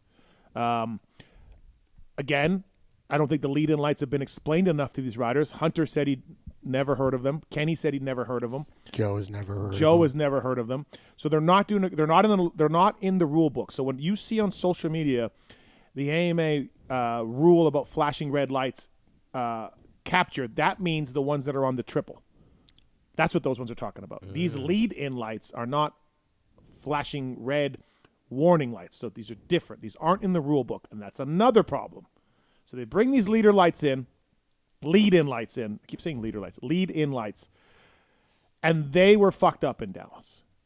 They messed up. So they were on in Dallas when Derek Kelly was on the backside of the triple takeoff, and Derek Kelly flew from the lane into the other side. Mm-hmm.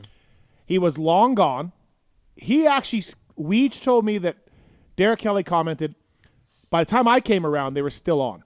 And he was the reason the lights were flashing. Wow. So they had a malfunction with the lights. They shouldn't have been on. There was no red cross on the finish. Joe should have known that he can double on those lead-in lights. They are not, because look at that jump. That jump's a 3-foot double. It's not you put the lights on to indicate, hey, you can't see the landing. Watch out. Flash. Roll. So just by definition of putting the lights where they were should kind of be like, you can still jump this, Joe. Like, you can obviously see if there's a problem. There's no flags, all of that. So Joe Schmoed is a little bit at fault for that because he didn't jump that, and then there was no flag on the finish. But then JT and Weege are like, he couldn't have jumped the finish, with the way he screwed the double up. Which he probably could have. I thought he could have. I'm not a racer. Roll. But he didn't roll. Yeah, he rolled, roll. case, stumbled, looked back, swerved over because he had already backed out. He wasn't jumping. So then he's jacked. Yeah, he's jacked. Yeah. So I kind of get the 250 ruling. You guys? I get it. There's no flag. There's no flag. And we live or die. How'd we grow up, Flag. Right, there's no flag. The lights were wrong. They had a malfunction. They should have been off by then. So are these lead-in lights everywhere on the track? No, they're only up to jumps, like up to the finish line. Okay. Hey, watch these lights because we know you're not looking straight up at the finish. And have they been there all year yes. since A1? They've been there last year. They started last year too. Yeah. So before the finish and the triple. Yep. Okay. Yep. So is there any point in time, like the Feld media day at the beginning of the year where people have gotten Yes, apparently educated. Ezra Lusk mentioned these lead-in lights at the SMX Media Day in December. Were all the riders there? Yes. Okay. But Kenny wasn't there. Kenny was at World Supercross. Joe sure as fuck was Joe there. wasn't there. So no one sort of went around to a few riders to be like, hey, and no one called, Josh Greco and these dudes, I'm sure, right? Yeah. So they screwed up on the 250s, but Joe probably should have known the rule, or someone should have told him, or. But how is he going to know? Well, the media days it was explained, and then I've been told they explained them at riders meeting, and then I've had riders tell me no, they have not been talking about these at riders meeting. Here's where it gets even more complicated. They have yellow lead-in lights, which are not the same as red. Yellow was like warning, warning, warning, something's coming up. But last year in Charlotte, Phil looks like he's already zoning out. Last year in Charlotte, in the rain and the storm of SMX, the yellow didn't pop enough because of the conditions outside. So they got rid of yellow and just said, we got to go red. But red, in any rider's eyes, there's like, red is major. Red is like stop. Wheels on the ground. Yes, but they need another color. They had a malfunction. Joe should have known better. And I'm kind of okay with 250s. Yeah?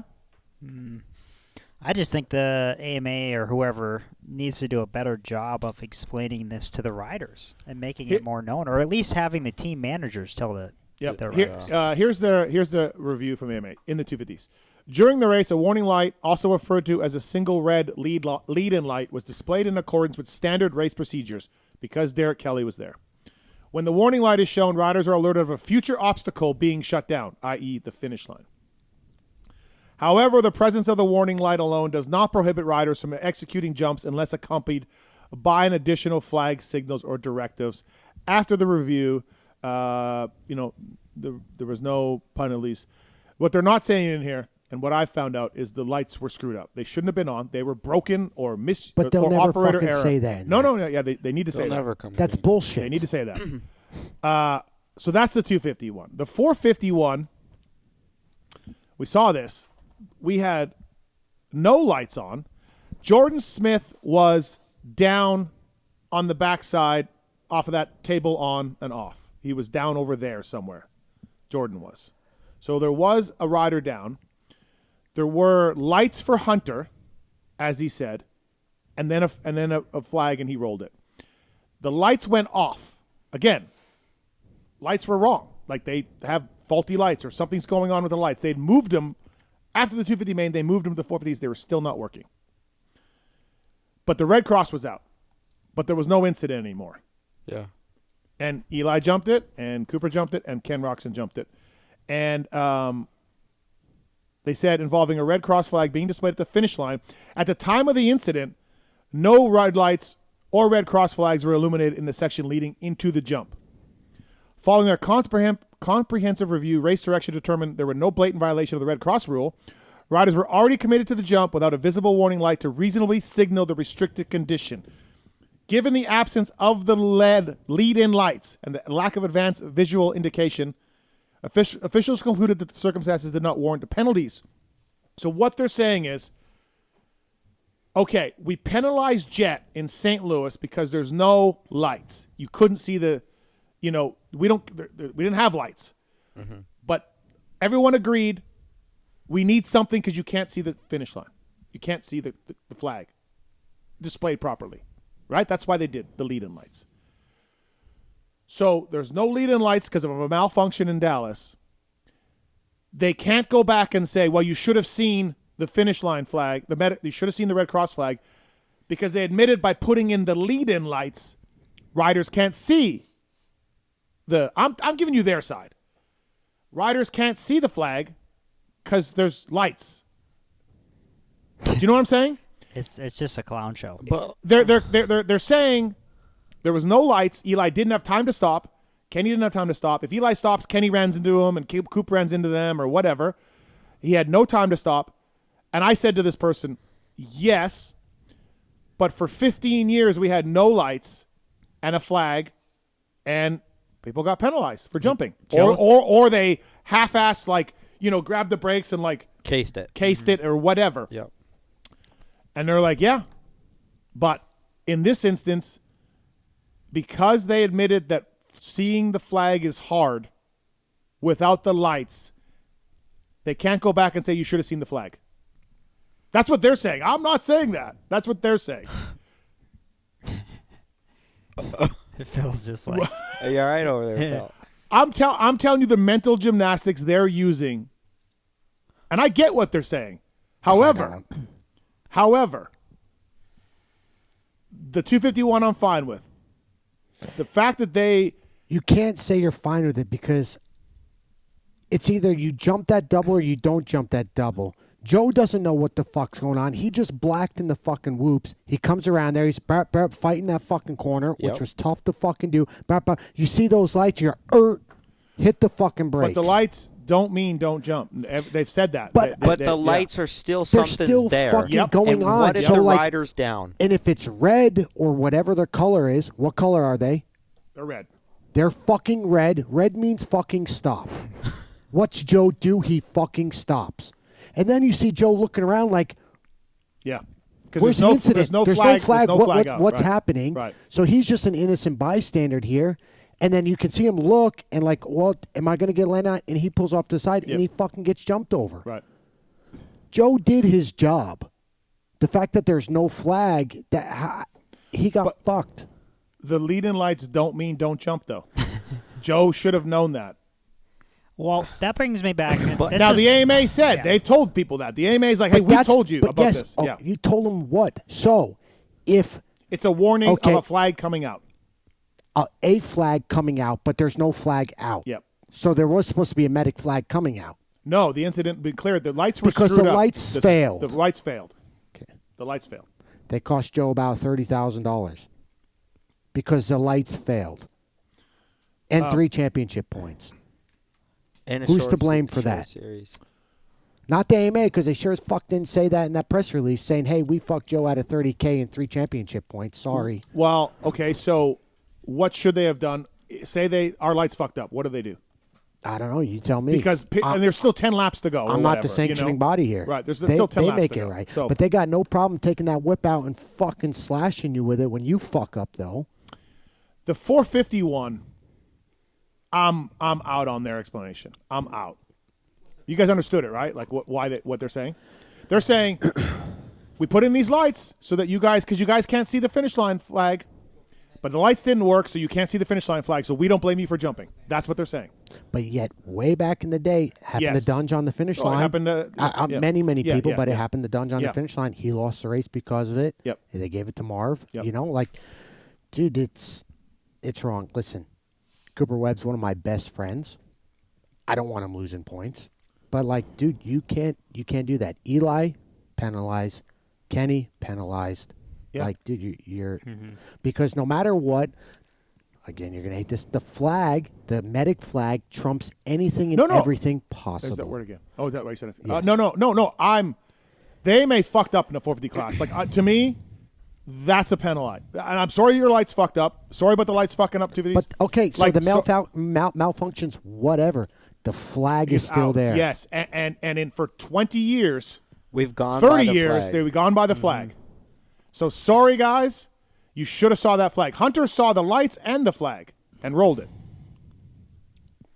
Yep. Yeah. It's a clown show. It's there clear as day. And even though the flag was out, and you did dock Kenny and Eli and Coop.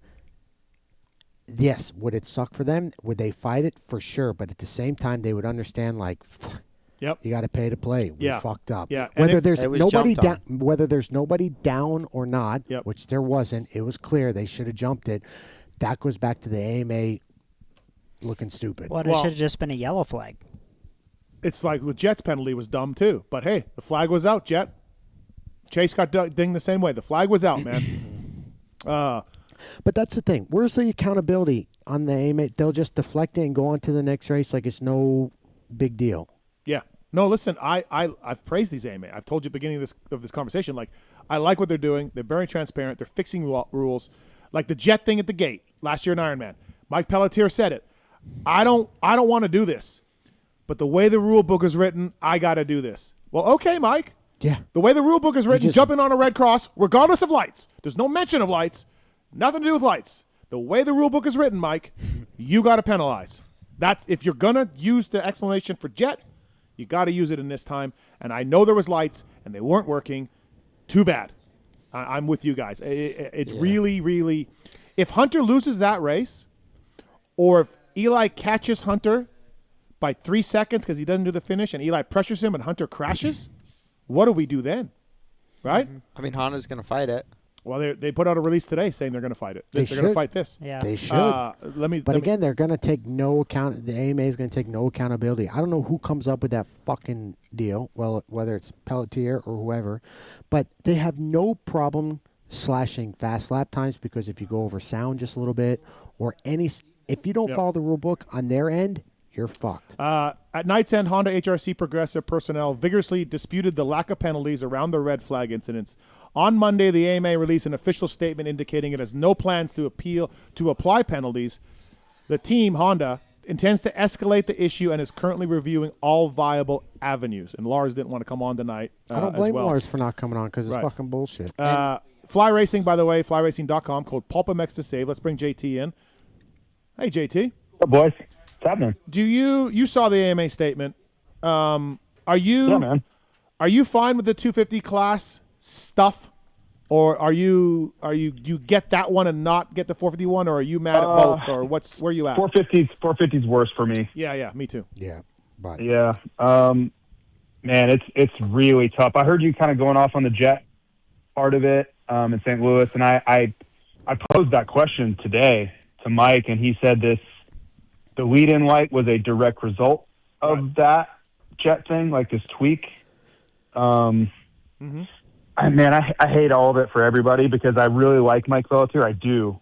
This is not a good situation. Unfortunately, like this one's tough to kind of I think work through without being like, what are we doing here type thing. Yeah, I mean it's not no. No. There's no way you can just walk away from and go, yeah, that makes sense. I got it. No problem. It's just really hard to do that. I read the AMA thing like 3 times, and I'm like, yeah, man. No. Basically, JT, the lights malfunction. They malfunction. But as these 3 guys across from me, and JT, you had to obey the finish line flag for 30 fucking years, 40 years in this sport. And so, yeah, just it's out. Stop jumping. Don't jump it. It's out. And if you don't see it, you got to pay the price. Yeah, I mean, I do understand a little bit the fact of like, if coming up to that jump, if you don't see it until the last second, and then like Eli tries to back out of it at the last second, it could go really poorly for a lot of people. Kenny and Cooper right behind him there. Yeah. I do. My biggest gripe with all of it, really in the end, is that we're making it way too complicated. Like, there's just no way that riders can be expected to let's start with one of the most difficult parts of this is none of this is like riders are not looking at the light. They're not looking for the light. They're definitely not looking at the flagger. This is all out of your periphery, right? Like you're always going to be asking riders to see things out of the side, like the corner of their eye in this situation because they're looking where they're going. They're not looking at the tough block that has a light built into it ever. Like that's never a thing. So it's always going to be happenstance that they see it anyway because it's in their peripheral vision. So now they have to not only see it, they have to process, okay, is that the lead-in light? What does the lead-in light mean? Oh, got it. If there's a lead-in light and after that, then there is a red cross flag, then I can't jump. But if the lead-in light is only there and there's no red cross, which I'm not there yet. I don't know. I'm not to this red cross flag yet. Then I can't jump. So like, think about how much they're having to work through, process, and then react to in a split second. Going 25 miles an hour trying to think. Right. They're not even looking for this to start with. Like it is just way, way, way too much to ask for these guys to be able to manage in real time going that fast. It's impossible. Like, you were setting up on the front end for failure. Like, this type of incident, and thankfully nothing happened, like, safety-wise, but this type of situation, it's inevitable when you're asking that much of these guys. Like, there's just no way we weren't going to run into this. And I didn't even know the lead-in light was a thing. Maybe that's my fault. I didn't even know it existed. No, I did. Somebody mentioned it to me Saturday night, and I'm like, I don't even know what you're talking about. I have no idea what, like, did you make that up? Like, I don't even know what that means. Mm-hmm. So, man, I feel for these guys. And that's kind of my feedback, which means nothing. No one cares what I think. But my feedback was like, you got to simplify it, and then simplify it, and then simplify it some more, and then just beat it into everybody's brain exactly what they're expected to do. The lights failed, but there was a red cross. Sorry, you're docked. It works too. That works as well. Like, the lights failed. We can't control that. A little rat chewed the cord in between the heat races. We never checked on it. Still, you should have saw that flag. So they jump double, like Hunter said. Hunter rolls it, goes by if there was really an incident, medic's there. Yep. It rolls it, and he's fine. But then Kenny, Eli, and Coop jump, and they jumped into the down person if they were there. I'm just saying hypothetically. Yeah. Is there no penalty then? Of course there is. Yeah. So what's the difference here? I don't know, man. Yeah. I don't know, man. Beta, I don't know. JT, the AMA is basically saying, and I was explaining this to these three guys, maybe I got this wrong. The AMA is saying, hey, after Jet, we heard a lot of riders say that you can't see the flag on the finish because of the height of the jump and how you're tunnel vision and you're racing. So we understand that. So we're going to put these lights here to warn you that a flag is out.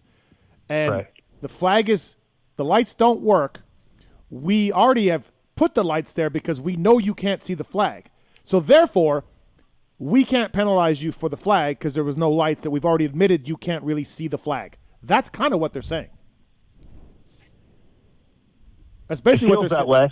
Yeah, it feels that way. They're saying if we penalize these guys, then you're going to go back to 2 years ago, and the teams are going to go, we can't see the flag. How do we know? Mm-hmm. And then you got a shitstorm. But again, that's how racing was for 30, 40 years with a flag on a finish line. So that's how we used to do it, guys. Sorry the lights didn't work. Yeah, it's just, man, whatever the most simple, straightforward, black and white option is, that's what it has to be. Like, I cannot stress enough how difficult it is to make split-second decisions and drastic ones. Like, to not jump the finish line there once you're committed is a drastic move. Like, you frame you're it. going to have to. Yeah, that hurts. You come out last minute and you frame it or whatever. You know what I mean? Like, so many situations or variables. Yeah, like, what if he backs out at the last second, frames it, Kenny is blocked because he's on his right. He doesn't see the red cross at all, and he jumps on top of him. Like, that is a real possibility there. That's another Barsha Malcolm Anaheim 1. Right. Yeah.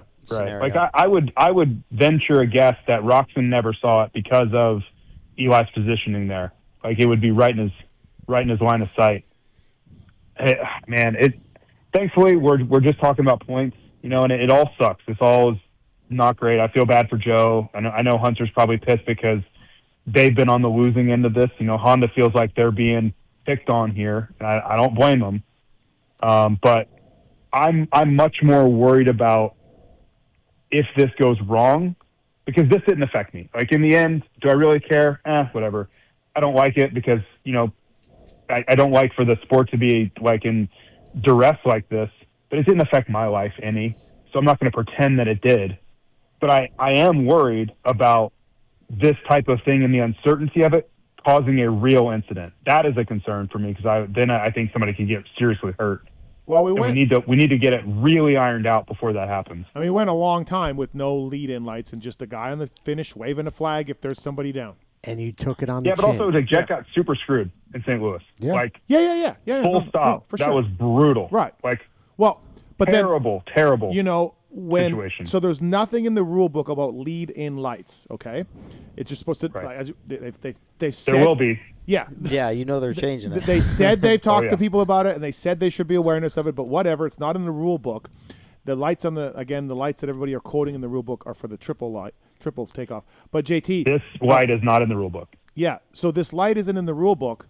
And again, I like Pelletier and Yogi and Thule and everybody's making this, J-Bone, everybody who's involved in this kind of stuff. I like them. But for Pelletier to say, like, look, man, I don't really want to penalize Jet, but it's in the rule book, and I got to do it. It's not a great rule, but I got to do it at Ironman for that. For Pelletier to say that, and then turn around and go, listen, the lead-in lights that aren't in the rule book are why we made this decision. Like, wait, are we sticking to the rules? Because the rules, the lead-in lights, it just says jumping on a red cross is penalty. That's what it says. I thought we're sticking with the rule book, Mike. You know, like there's nothing about lead-in lights. So, yeah. Like, what are we doing? Are we sticking to the rules, or are we making things up because they're not there? It's again, I like those guys, but the mental gymnastics of the AMA and this 451 is fucked. Yeah, I talked. I got to talk to Mike today, and he is straight up not having a good time right now. No, but not an enjoyable experience for him trying to. But he's. But JT, no, but you job. said no. But But if they JT, just you just said it's black and white. If they dock those guys, what happens then, JT? Doesn't he enjoy his life? No. Okay, all right. Well, no, I don't think so at all. If he docks all three of those guys, I think it's anarchy, just like it is right now. You do? I think at least the teams go, well, fuck, the lights didn't work, and it's been the same for 35 fucking years or whatever. Right. No, I'm saying internet, social media. There's no logic on social media. No, but the average person can identify, like, hey man, the flag was out, and that means no matter where you are in the world, you do not jump. Wheels on the fucking ground. Whether the AMA is right or wrong, and there's nobody Flag's down, out. Flag's fucking out. And But then what I never saw was it out when Hunter jumped it, because he was right in front of those guys. Yeah. Yeah. Lights on. Okay, so then all four of them should be penalized. No. Hunter rolled it. Hunter rolled it. Oh, Hunter rolled it. Okay, got it. Okay. No. The lights came on for Hunter. So lights worked for Hunter, and he rolled. That's where the gap came down so drastically. Yes. Yep. Okay. And then right. And then the lights went off. Malfunction. Issue with lights. Yep. Flag still out. Dude on the finish line doesn't know lights are out, I'm sure. Or nobody's telling him or nobody sees it. Right. And then those guys jump. So, to me, I'm with Phil, like, hey, man, sorry about the lights. That's our bad, but you should know that the red cross means don't jump. And then yes, is KTM and Yamaha and Suzuki pissed? Absolutely. But I think we can all rationalize that. Yeah. I can tell you one thing. Honda is scorched earth right now. They should be. Yeah. I would. I'm very understanding of it. The Jet at the Ironman, the Hunter at High Point, which I don't remember the Hunter at High Point, but this is what I was told. I don't remember what happened at High Point with Hunter. I can't remember. I think that was a downed rider that was already up. He jumped. That there's like, it would be too difficult to explain, but there's like a double up in one of the newer sections. Does anybody remember where Jason Anderson ran Hunter like off the track? Like tried to punt him like all the way in the back section, like ran him all the way wide before you come back down into the big drop down. Anyway, if anybody remembers that part, you double up right there and then go into that long forever left-hander. Oh yeah, on the back. He jumped there when there was a red cross. You got that. You got Jet at Ironman. You got Jet at St. Louis. You got Chase a few years ago. Red flag waving. He jumps it. Honda feels targeted in all this. I don't think they are. No, of course not. I don't believe. But I get it. Like the incidents would lend to that feeling for sure. I don't think it's an intentional thing. But yeah, it's just really unfortunate the way it's gone, and I don't blame them. I would be mad as hell too. Yeah, the 251 again. I get it. Joe should have known better. Lead-in lights. Maybe Lars, Brandon Wilson should be like, hey, what are these things and what are we doing? And pull everybody aside. Like, whatever. Okay, fine. But the 451 is inexcusable, and it's just mental. Their explanation is mental. Like, sorry guys, the lights didn't work, and so we can't penalize you. But the flag's out. Yeah. I'm with you. Yeah, the 451 for me is really difficult. The 251, I almost feel like it was like a communication thing. Like, it sucks for Joe, full stop. But it's almost like the lack of communication about what the lead-in light means and how it works, which is why I want it simplified, seemed like it was the biggest culprit here, and it was a really, like, unfortunate set of circumstances that led to it. But the 450 one is just like there'll probably be, like, a couple weeks from now, I'll probably be stuck in traffic going, shit. How did that go? How did that happen again? How is there not a penalty again? Reading the statement, following the review, there was no blatant violation of the red cross rule. Riders were already committed to the jump without a visible warning light to reasonably signal the restricted condition prior to takeoff. Given the absence of the red lights and the lack of advanced visual indication before rider commitment, officials concluded that the circumstances do not warrant penalties. There's so many holes in that. I know, man. Like, did they have a lawyer look at that before they sent that out? Or anything? Probably. I would hope so. I don't know, but yeah. It doesn't seem like it. I think they're just like, hey, sorry, man, the lights were working. It's our bad. So no, everyone just jump away. But the lights aren't even in the book. Nope. Yeah, for years it's the red cross flag. Yeah. So how does Honda go about this? I just Like, think, are they- I mean, look, they said they're looking at their other option. What are they going to do? Yeah. What's going to That's what I mean. Like, what are the options here? Dude, nothing. Like, in we my go eyes, Judge Judy? Right. Call Trump to Supreme Court? I don't know. Why not? Yeah. Why not go Judge Judy at this point? Like, is there a way, like, without there being a penalty, how do you protest?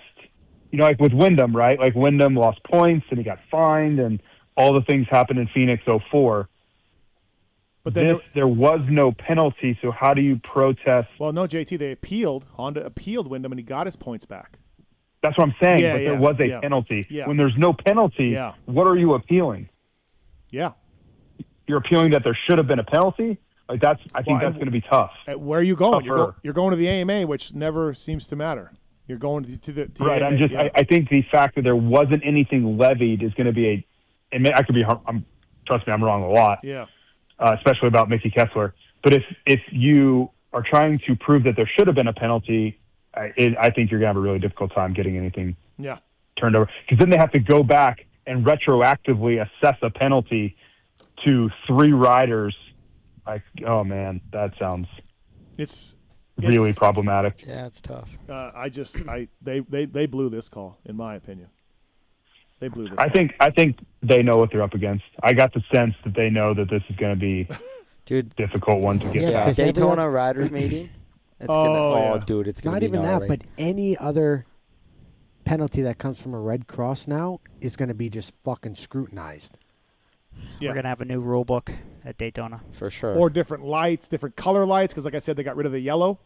They got rid of the yellow because nobody could see it in the rain conditions, so they're like, okay, we don't need yellow. But again, like J Mart said, red means stop. Wheels on the ground, Yeah. stop. Yep. So they need different color lights. They need different lights. They need to work on their whatever was going on with the transmission. But the problem is they'll never do that penalty, dock those guys, and then admit that, yeah, we were wrong. That flag should have never been out, but that's in the rule book. There's zero accountability on their end. Yeah. Zero.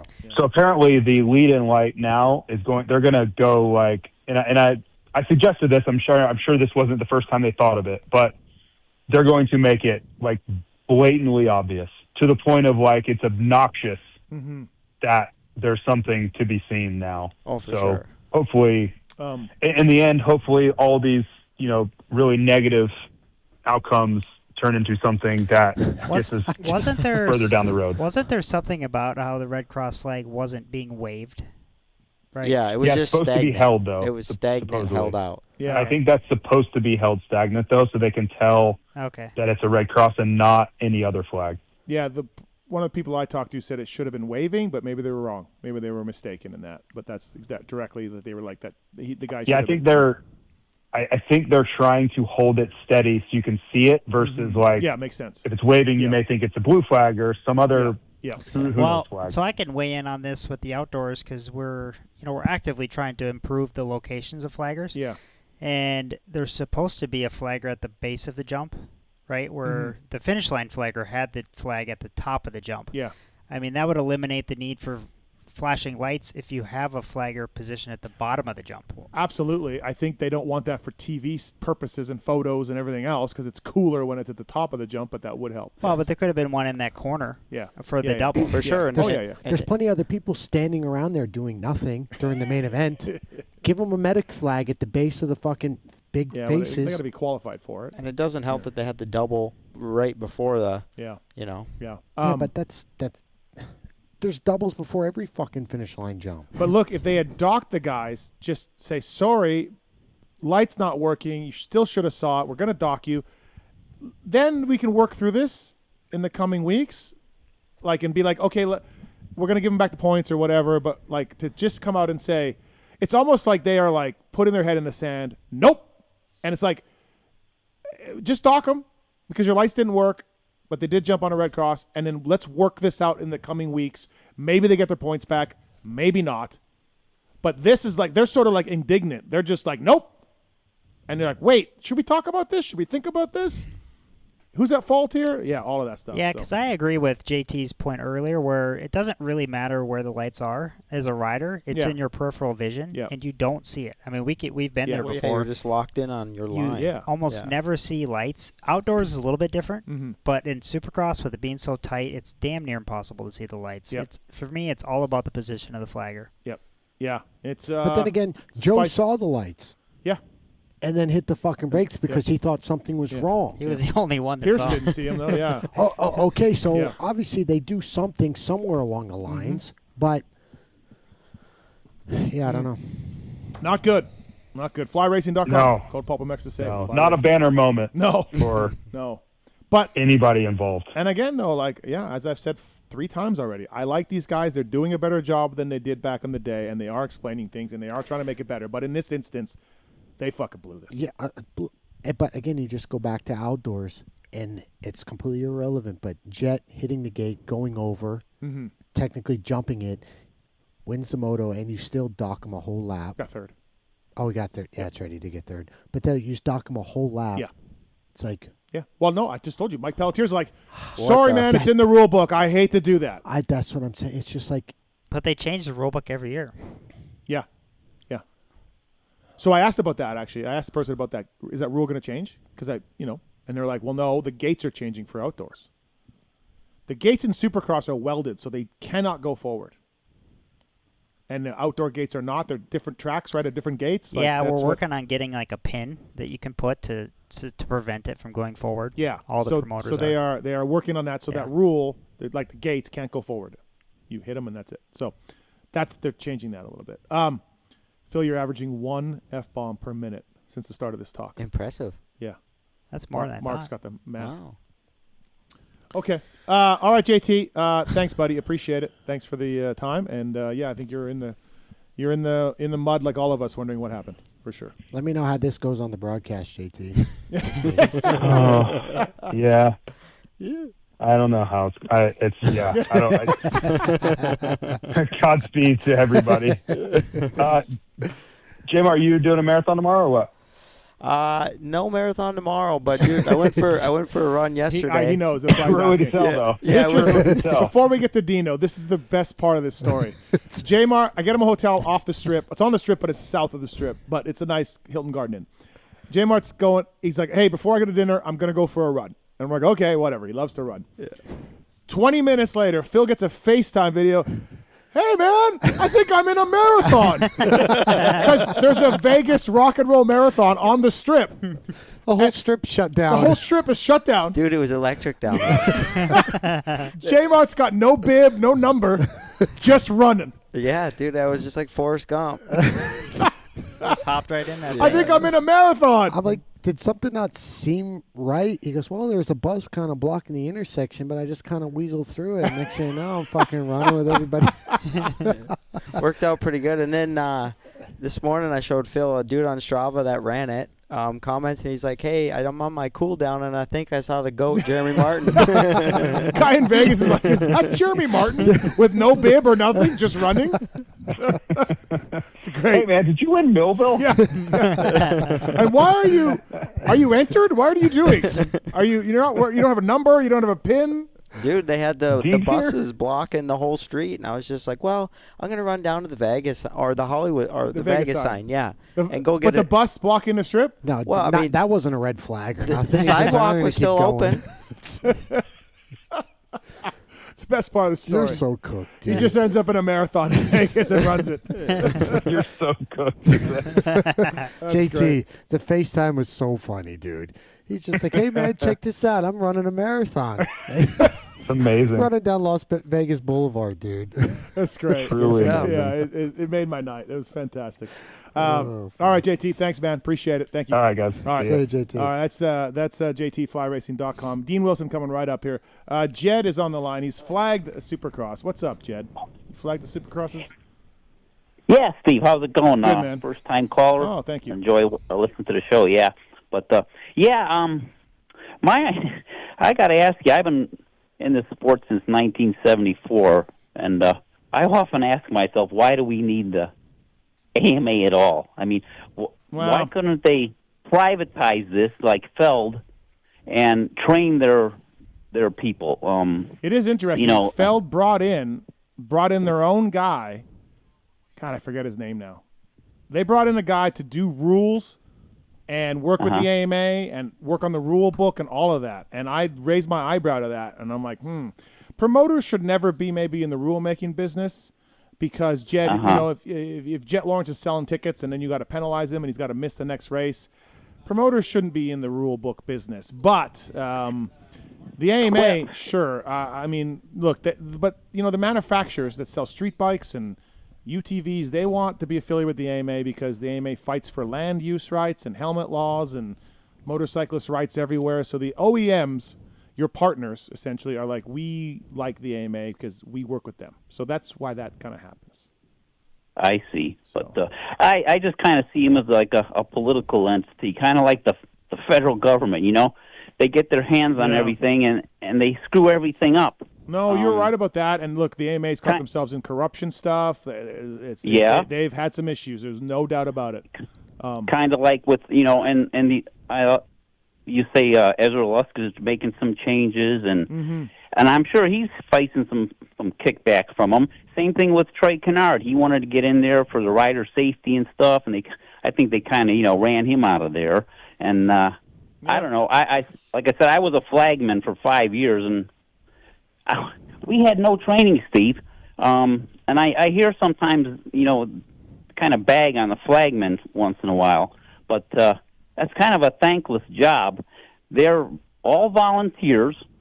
We show up at 8 o'clock in the morning, go into a briefing room at 9, and we get about a 20-minute talk. I did it when Mr. LaRocca was in charge of the flagmen. And he was great. They tell you the basics, but there's really not much training going on there. You're just kind of let loose out there. I'll tell you, for the time we were out there, I thought we did a pretty damn good job. Nobody screwed up in the 5 years I was out there, and that's a dangerous job with a lot of responsibility. I mean, at the least you could screw that race up, and at max you could probably kill somebody if you're not on top of your game and knowing what you're doing. Yeah, they've changed that flagging stuff quite a bit. There's a dedicated flagging guy now, and it is changed, like Alex said. Yeah. But yes, back in the day, not so much. Thanks, man. We got to run, Jed. Thanks, though. Hey, I just wanted to say congratulations to your three guys there, J. Mart, Alex, and Nick. Great job on your careers, those guys, and you should all be proud. What about my career, man? Thank you, sir. Yeah. Thanks, man. What about my career, Jed? You too, Steve. All right, you're a hero too, man. Appreciate it. All right. Thanks. All right. Thanks, buddy. Thanks for the call. Appreciate it. All right, Jed. Brought to you by Wiseco, Ponders of Honda HRC, ClubMX, Twisted Development, Pulp 26, the code to save at Wiseco and Recluse. Whether you want a piston for your jet ski, ATV, dirt bikes, UTVs, all of it, they got your power sports machines covered. They've got a lot of hard parts as well, including engine rebuild kits, clutch and valve trim components, and more. Sponsor Loretta's and GNCC. When you talk about Honda HRC, using Wiseco for this long. This man rode for Honda HRC not that long ago, and he's a friend of the show. He's a national champion as well. Dean Wilson. What's up, Dino? What's up, guys? How we doing? So we got a national champion on the line. Phil's a national champion. J-Mart's a national champion. Alex? Two-time runner-up. Two-time runner-up? All right, okay, all right. I have 4 Manitoba titles, so a lot of wins right here. Yes, yeah, sir. Yeah. Yeah. Dino, before we get too much into you and everything else, do you have any comment about the red flag and red lights and cross flags and everything else? Steve, I was working on my bike 2 hours ago, and I put you guys on the telly in there. You guys were talking about it in there. Then I was just watching. We were talking about it at 10 minutes ago, but I guess we'll talk about it again. Well, I want your opinion. Nah. I just listen. The 250 class, like for the podium, I feel like all those guys, it was like a win for all 3 of them because they all had cool stories, right? Yep. So I like all of them. They're all my friends, but I do feel like Joe got robbed on that situation. I was obviously very happy for Pierce. He was phenomenal. Oh, such a cool story, Dax. But like that's a shame for Joe to roll that, and then everyone else jumped it. Then he essentially lost the win. But that was my take on that. And then the 451. I didn't like actually know too much about it until not too long ago, and then I seen the pictures and stuff, and I didn't. So I watched it on the TV, obviously, and I didn't actually know that Hunter rolled it because they didn't show it, right? Yep. So that's pretty crazy that he rolled it. So yeah, I mean, it's definitely out when they're jumping it. Is it waving? No, but it's out. I think if anyone maybe gets a pass, if they really want to get specific, would be Coop, because I think he pulled in just as Coop was like on like the tip of the face. But I don't know. Yep. I don't know. When I see a red flag, like I'm horrible when it comes to this stuff, because like when I race other series, they got so many different rules. Me and Phil actually talk about it, like in Australia and stuff. Like I don't know. Sometimes they'll have yellow flashing lights and yellow. Like I see red flashing light, like it's. To me, that's your roll. Like there's no questions about it. Same as a red cross. Anything red, you roll, right? So yeah, I think I do feel for Joe on that one, because I think he was in a good spot, and yeah, it's a tough one for sure. Yeah, no, absolutely. Hey, 450 Supercross talk. Did you think Eli would be this good, man? No. I knew he would be good, but I didn't think he'd be as comfortable as he is. Like, he did Vancouver, was pretty damn good, but then he went to Gold Coast, and I think everyone's like, oh. And then, yeah, he just looks so comfy. Like, I think he might even look better than he was on the Yamaha. I'm not sure. Right? He looks good, though. I wish they would have shown it on TV, and I didn't watch it at the race because I was watching the front. His start, he went from like 11th to 4th in like a lap and a half. It was quick. And I didn't notice. It was nuts. Yeah, that was funny, because I'm watching on TV, and then I see him, same thing. I'm like, I see him, I'm like, oh, Eli's way back. And then first lap, like, it was almost like I thought there was a glitch on the timing. He was in like, like 4th or whatever right away. I was like, yeah, it was pretty impressive. And when I went to San Diego Supercross, I watched Chase go down the start straight and last. And then they literally do half a lap, and he's already in like 11th or 10th over the finish line. And I was like, where did he pass all those guys? It was crazy. Yeah, just nuts, right? Yeah. Speaking of Chase, what's wrong with him, Dean? What's wrong? No comment. No comment. Dude. Oh, I don't know. It's not good. I mean, he was better this weekend than he's been. At the end of the day, I feel like it's comfortability, right? Like, I feel like when I watch him, he doesn't look like he wants to let go like he previously did. Like, I feel like he's almost waiting for it or something, Like, I just don't see him. I see hesitation, a little bit of more hesitation than usual, and I just think that comes down to comfortability, but what I know. No, it's weird, man. Like, yeah, I feel bad for the guys at Kawi. They're good dudes. Theo, Oscar, Dan, Bruce. Everybody's cool. Mechanics, Rango, Derek. Everybody's great, but yeah. No, I mean, been good to watch though. It's been good to watch them. I watched Arlington. Yep. And obviously I'm doing the last 5, and I'm not even kidding. I started getting anxiety just watching. Like, oh my god, like I gotta go into this. So you're starting in Nashville? You're starting in Nashville? Starting in Nashville, Okay. yeah. And I rode today, practicing like back on the program for the first time, and I'm so sore, so tired. I'm like, fuck, I've got a long road ahead of me. I just kind of went into it, and I did a warm up 2 5s, then I did 3 12s, and then I'll tell you what, 12 laps, and I'm like gassed, and I'm like, oh boy. But I know how it is. Like, you got to give yourself like some 2 time. weeks, But yeah. I'm gonna be definitely putting myself through the hurt locker, because I want to put in a really good effort for this and like try and do my best, and that's the only way to really do it. So Yeah, it's cool. Hey, you won the UK Arena Cross title. I don't really know what that involved. How many races Right. or what it was? How was it? Yeah, it was a shorter series this year. They had a really good series last year. Then I don't know if it was because of the economy or what, but yeah, it was really good. They actually put on a really good show. Like, as a general fan, like they have these fire girls and freestyle show, and then obviously our racing. And it was good. It's UK only, and Conrad and Tommy Ben Watson, they never showed up, so it's kind of, there wasn't, it wasn't as stacked as it was last year, but it was good. It was a lot of fun, and it really worked out well for me because, for one, if I didn't race that, I wouldn't really be doing anything. And second, it was my mom's funeral when we were out there, and so for the last round, I had my sister and my dad finally came to a race, and like everyone. So it was just like kind of a really cool moment. So Yeah, that is cool. It was, yeah. Nice. And then so you're doing the last 5, and then are you doing Aussie again? Are you doing World? What's your next? Well, I'm actually racing in Costa Rica this weekend. Oh, I heard about this. Yeah. Yeah, so I got invited to do that, and I mean, I don't even know really. I don't really know what I'm walking into, to be honest. But I've seen some videos. It seems wild.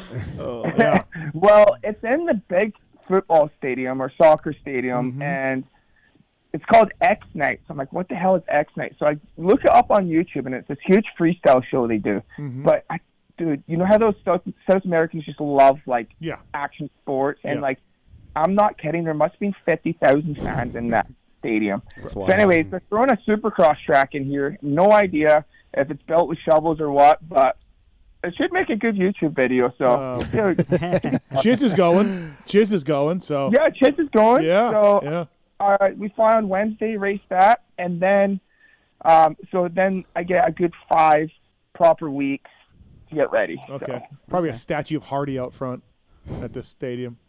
Just Hardy. Who? Hardy. Hardy? Yeah, just Hardy statue. Or Marty or Hardy, either one. In Costa Rica? I don't know, man.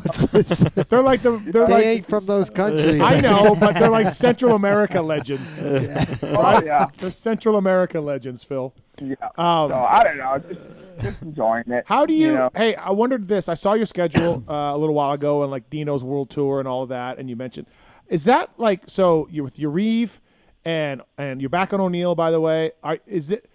Do you have to have a minimum? Are you like, hey, this is what I want to do, guys, and this is what I'm looking for? Like, how do you put together what you want to do to have fun and still get exposure for sponsors and make some money and all of that? How do you put that together? So it works out really well. So Yariv obviously looks after me well. I get, whatever, a salary from him, but I got to wear the full quad lock gear, helmet, boots, all that. And then obviously I'm back in O'Neill, which is awesome. So Yariv was the one that actually kind of brought this up to me. It's like, because the problem is, like, I still, like, I would love to be doing all 17 rounds of Supercross, but I just have a pretty bad knee, and it's just one hard hit on that thing, and it's just my life's torture. And it's a pretty bad knee. Yeah, that's a good way. Right. And I've been dealing with this for, like, literally, I was thinking about it. It's been 11 years, like, and wow. And it's just, there's no cartilage, no meniscus, blah, blah, blah. So anyways, I want to keep racing, and obviously I'm only racing if it's worthwhile. So I'm with Quadlock Honda, and then obviously that is part of Honda Australia as well. So I was like, let's start the year off, do the UK stuff. I went to Germany, but last year, but I was like, yeah, I don't think I'll be going back there. Like we're very easily. You can go DNQ very easily. Yeah, no problem. Yeah, it's one thing if it's one night of racing, but when you go out there and like you're on Death Cross and you have 3 nights of it, you're like, I'm out of this. But anyway, so we did the UK stuff, which was awesome, and then and then I just picked the last 5. I just felt like you know that was the time to do it, and it gives me some time to get ready. And then we got Brazil, which was awesome. I really enjoyed that. That track looked cool. That Brazil track looked cool. They build good tracks. My buddy Justin builds them, who does the UK stuff. So that's pretty cool. So we do that, and then last year I got to squeeze in SMX, so that was good. And then I went to Australia. So I'm doing the exact same schedule again, and I kind of have like 4 different contracts, with when it comes to Quad Lock, Honda Brazil, the team in the UK, maybe 3, but I feel like there was another one. But anyways, either way, it's a lot of fun. It's less. What would you say? It's just less. Obviously, it's less pressure, but stress, it's less right, stress. All of that. Yeah. Stress, strenuous. It's better on my body, and if I wanted to keep racing, it's just kind of what I have to do. Like, because I went and watched Anaheim, and I left Australia Supercross. Like, I felt like I was riding really good, and I was in a pretty good spot, fitness and mentally, and felt good on the bike. And then I wasn't racing Anaheim, so I finally could have some time off. And then I'm watching Anaheim, and I still feel like I could be in the mix. From that 8 to 12 range, I think I could still be in there. And but I like what I'm doing, and I'm grateful for what I have. So it's a good schedule. Dean, so let's go back in the time machine a little bit. You win the national championship, 250 motocross championship. It's maybe the greatest thing you've done. It's awesome for you. You get the number 1 plate, but you have a shoulder injury from Supercross. You get to ride 1 moto before you have to walk off with the number 1 plate. And then would it be safe to say, Dean, that that's maybe the biggest regret of your moto career? The fact that you didn't get to ride a number 1 and wear it more? Yeah, I mean, it's what it is, really. Okay. All right, so that's good. I just want to move on from that. So that's the biggest regret of your career. So sitting across from me, Dean, in the studio right here, is a man who won a national championship last year, and he's refusing to defend the title, and he's not going to. He is not defending his number 1 title. Phil, it's Dean's biggest regret not being able to race with number 1 and defend the title, and you are walking away from it, Phil. Well, what if he just goes and does press day or something? Phil, listen to Dean. It's the biggest regret. Yes, because my He's title. He's done well, though. Phil's done well. He's gotten older, and you know what? Sometimes you need to know when to call it, and I think it's not a bad thing. Sometimes I think you can do it for too, just overextend it when it does. It's just a lot of risk. It's a dangerous sport, and as you get older, I try to minimize all that as well, and just, you got to be smart. So. Dean realizes it. Listen, I'm going to be 37 next week. It's over, dude. You're the national champion. It's over. It's over. Then you got Brayton, dude. Those were some of my best years. Yeah. Why would you give it up? Brayton, you haven't torn 10 ACLs. JB looks like he walked off he's 25 years old. Right? I'm out. I guess. I got shot in the leg. Biggest regret of Dean's career, Phil, not riding the number 1. And here you are. Right. So I got half a moto. Half a moto, yeah. I gave it a go. Yeah. I'm not saying I might go up and do one. Oh, just one, not the whole series. Hey, but you got black or white background, black numbers, not as good though, is it? They might as well just show up to round 1. Red plate, baby. Red plate. Yeah. I'm not going to Calgary, bro. Calgary's good, dude. No. That guy, you got that guy fired. No. So they're good now. You're good. You got the water guy fired. No. I'm gonna go to Nashville, enjoy my time, and watch Dean ride. Okay. I told Dean after Australia, because Dean was so fucking good in Australia, so good that, dude, just do Anaheim. Just show up and do Anaheim. He said, nah, dude, I'm over it. Dean, I don't know what it. Dean this year at Australia was the best I've seen Dean in a few years. Okay. Like, really, really good. No, it was good. We had a lot of fun too. It was like, I don't know. It's funny when you like write some of your, have some of your best writing. Like, my program wasn't as crazy as it usually is. Like, I mean, I wasn't. I didn't have, the gym close, or I didn't even have a bicycle. I was making stuff work, but I don't know. It's just weird sometimes when you're writing at your best, but you're not. It's just funny how sometimes it all comes together, If you're Phil, though, Dean, do you want to go out with those Aussie results? Is that how you want to go out? With what results? His Australian results? Like, good God. What the fuck are you laughing at, Dean? Dude, Craig Dak's still fucking pissed off. Right? Dak needs money. Dak's probably going to send you a bill. He needs some money back. Dude, Dak ran me ragged down there. Ragged. Dude. I've never had to do so much PR stuff in my entire life. Well, he had to get something out of you. He wasn't getting any on the track. Dude. You're going to go out like that, Phil? Like tens and ninths? It started off rough. Okay. Dean's buddy, Cloudy, took me out. Yeah. It was just a downward spiral after that, all right. dude. Okay. Hey. That could have been the beginning, if that didn't happen. Yeah, so. I know. I would have gave you a run for your fucking money, dude. You owe Cloud a thank you. Hey, you would have had to triple out into a rhythm section. No, I didn't do any of that. Phil got cleaned out within the first hour of all. Yeah. No, it was everywhere on social, the big conversation, by the way. Yeah. I will say this, though. He was popping a blood vessel in his neck. Hey, actually, Dean was there. Then Walshy, which I'm friends with Walshy. Yeah. He cleaned me out in the one corner, same night, the next corner after the whoops, and I went down and I told Walsh, I'm like, dude, there's two people I'm not fucking running wide here or fucking with. It's you and fucking Dean. What the fuck? And he's like, I'm standing in the middle of these two, looking at, like, just pretending to look at Gates, like, I'm like awkwardly standing here, like, oh, these are my two friends here.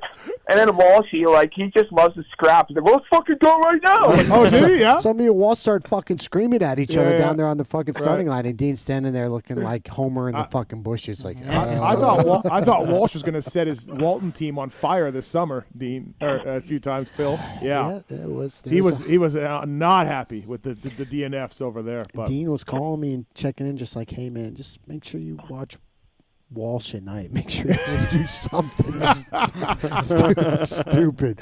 You know, do wellness. I will say this, talking about hanging it up though, Dean. Your first race with Honda, I'm like, oh boy, like that's not good. Like Dean, oh no, like but dude, you got a lot better. Yeah, just that first one was a little rough, and then we got a lot better, man. Yeah. Oh well, it was like, so we did the first round with Honda and freaking rained the day before. Track was all gnarly. Arms were just pumped, and then had a few moments, and that's where I'm lucky. Where I do have some of I got a little bit amount of brains left still, and I was like, all right, we're gonna make it through this. And then I stalled it in a turn, and I'm like, P18 first Honda race. But good thing was I was like not really stressed on it because I was having good weeks up to that, and like whatever. So then I showed up to the next race, and I was like, all right, let's just get through 20 minutes at a decent pace, like not super fast, not like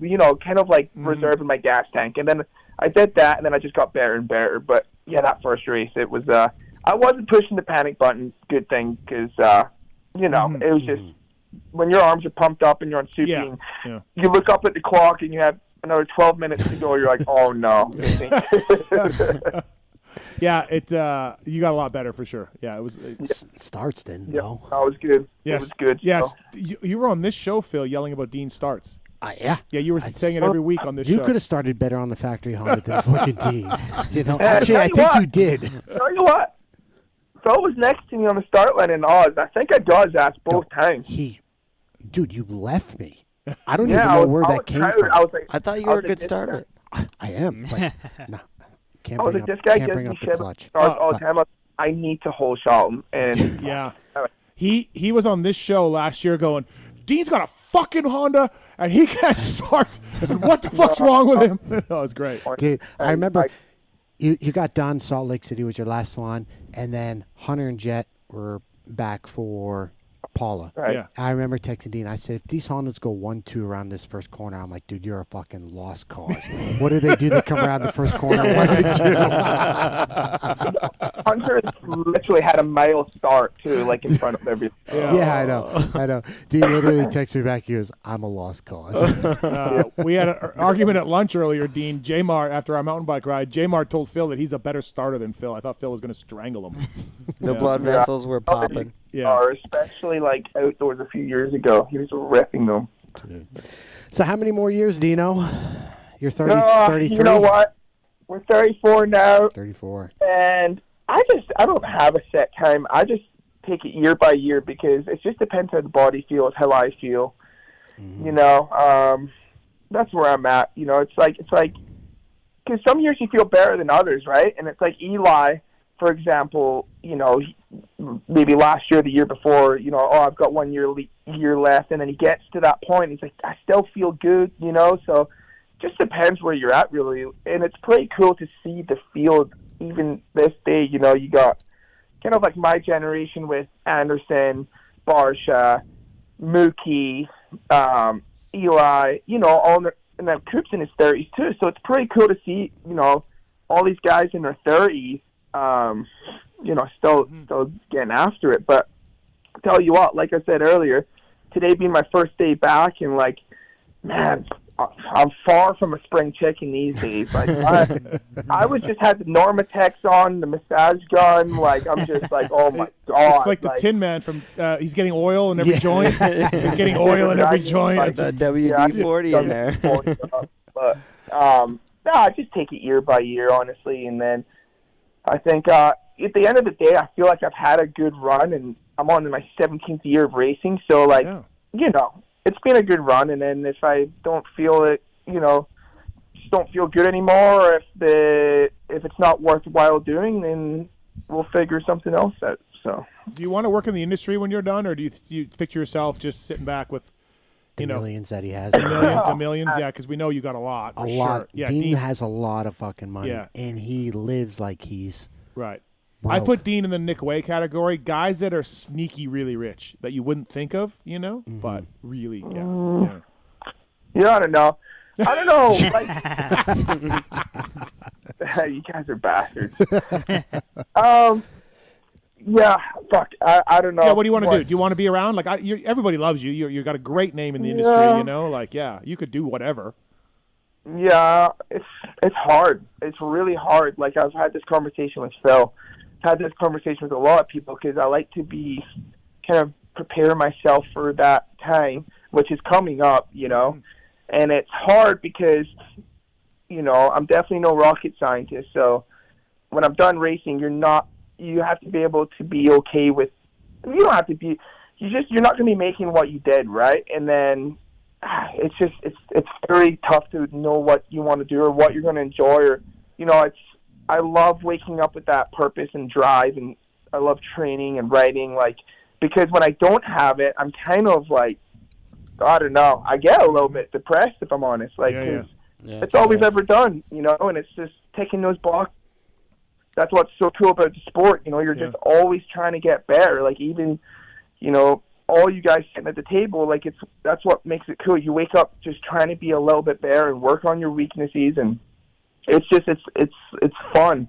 But yeah, I didn't have J-Mart here running the Star VIP program, but I think, Jeremy, like you said, it gets you out of the house. It's not, you're not getting rich off it, but it gets you like just doing something. No, I mean, I raced for 13 years on and off with injuries, and you know, you go from seeing people that you used to compete against, and you kind of wouldn't talk to them or whatever. But yeah, doing the Star VIP program has been nice because I get to see people that I saw for the last 13 years. Yeah. And when you're done, they don't call. Right. You know, nobody's texting you and saying, hey, whatever, you know. And I show up now. I was antisocial. Now I'm working on the social skills. Some of the riders are like, dude, you talk? I'm like, yeah. Should we go get a beer? You know, J-Mart talked to me. Yeah. No, I had a media guy tell me that, J-Mart, like last year. I don't know who it was. It wasn't Lewis, but someone was like, dude, I never interviewed J Mart like one time. Like he never looked like he wanted to talk, and he just came up here and was talking my face off in the press box. You know, like the guy was blown away by how cool you were. Yeah. he just thought you never talked. Yeah. So Dean, like things like that. Yeah. Yeah, there's definitely like options I feel like I could do, but then when you have a local guy as well, and it's like, do you want to go to races every weekend? And I don't know, it's tough because you want to spend family as well, and sometimes I feel bad because I sometimes get so focused on my training and my riding where I not spending as much time as I'd like to with my son, and Sarah's obviously the MVP with him, and you want to do the right thing and put your time into the family as well. So I don't know. We'll figure it out.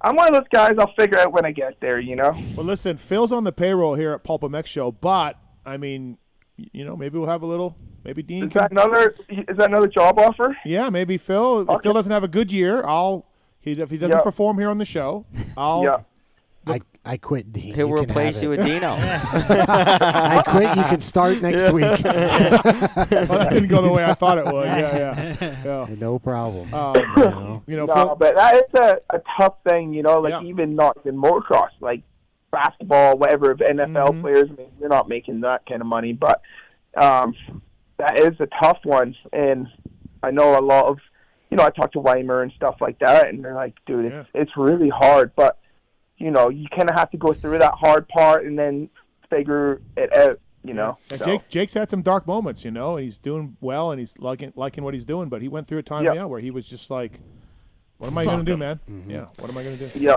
Dean, give for a fan, what was your best year for salary, making money? Out of all the years you did it, give a number. When I sang with KTM, left PC, first 450 ride. I got good salary from KTM, then I got the same salary for gear, and then I got, good money, helmet, goggles, boots, and then some other bits and bobs. So it was really good, but worst thing was I raced like 4 races each year. Too many times. Yeah. So that was the most money for sure, but also like that. Was it 1.5? 1.5? Is that my ballpark? I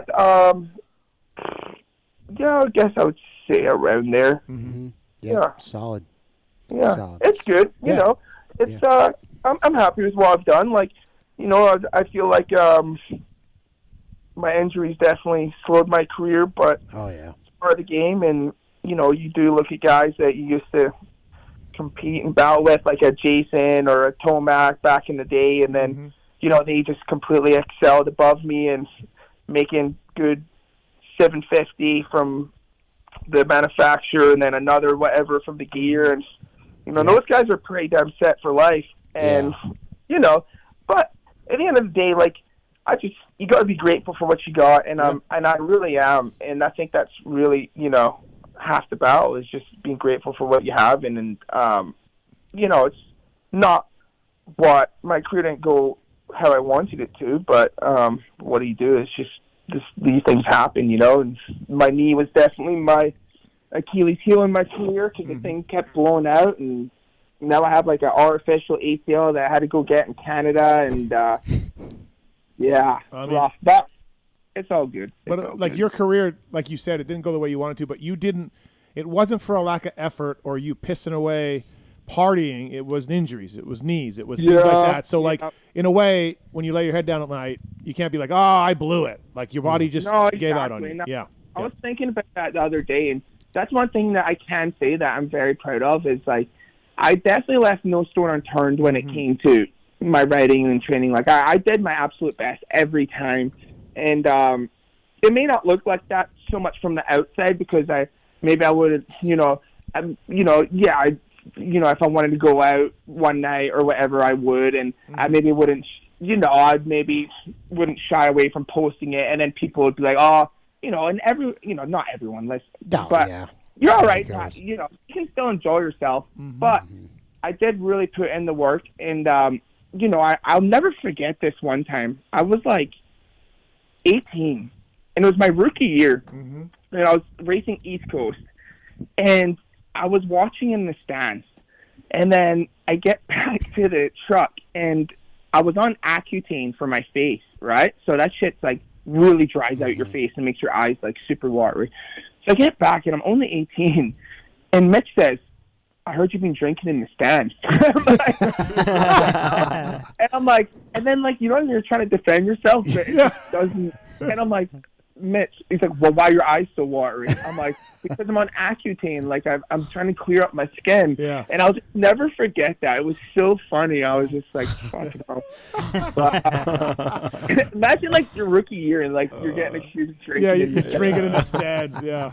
Yeah, but no, I mean, I really am proud of, like, I fought back from a lot of injuries, and then, I didn't have the rights those couple of years, and I fought, I fought really hard to get back on my feet. And so, yeah, when I do finish, like, that is one thing that I can say I'm proud of, is I really did put in the effort as best as I could, Oh, yeah, you battled back from no factory rides a couple of times to land some great spots and do really well, which is not easy to do. I mean, I'm closer to Ferry, but he did that too a couple times, and I'm like, geez, Timmy, like when he lost his ride at Suzuki and he blew his ACL out in '98, like no one was ever thinking about Tim Ferry. And he had a great year in '99, mostly due to my wrenching, and then he got a factory chaparral and he went on, and then he lost his Yamaha ride, mostly due to my wrenching.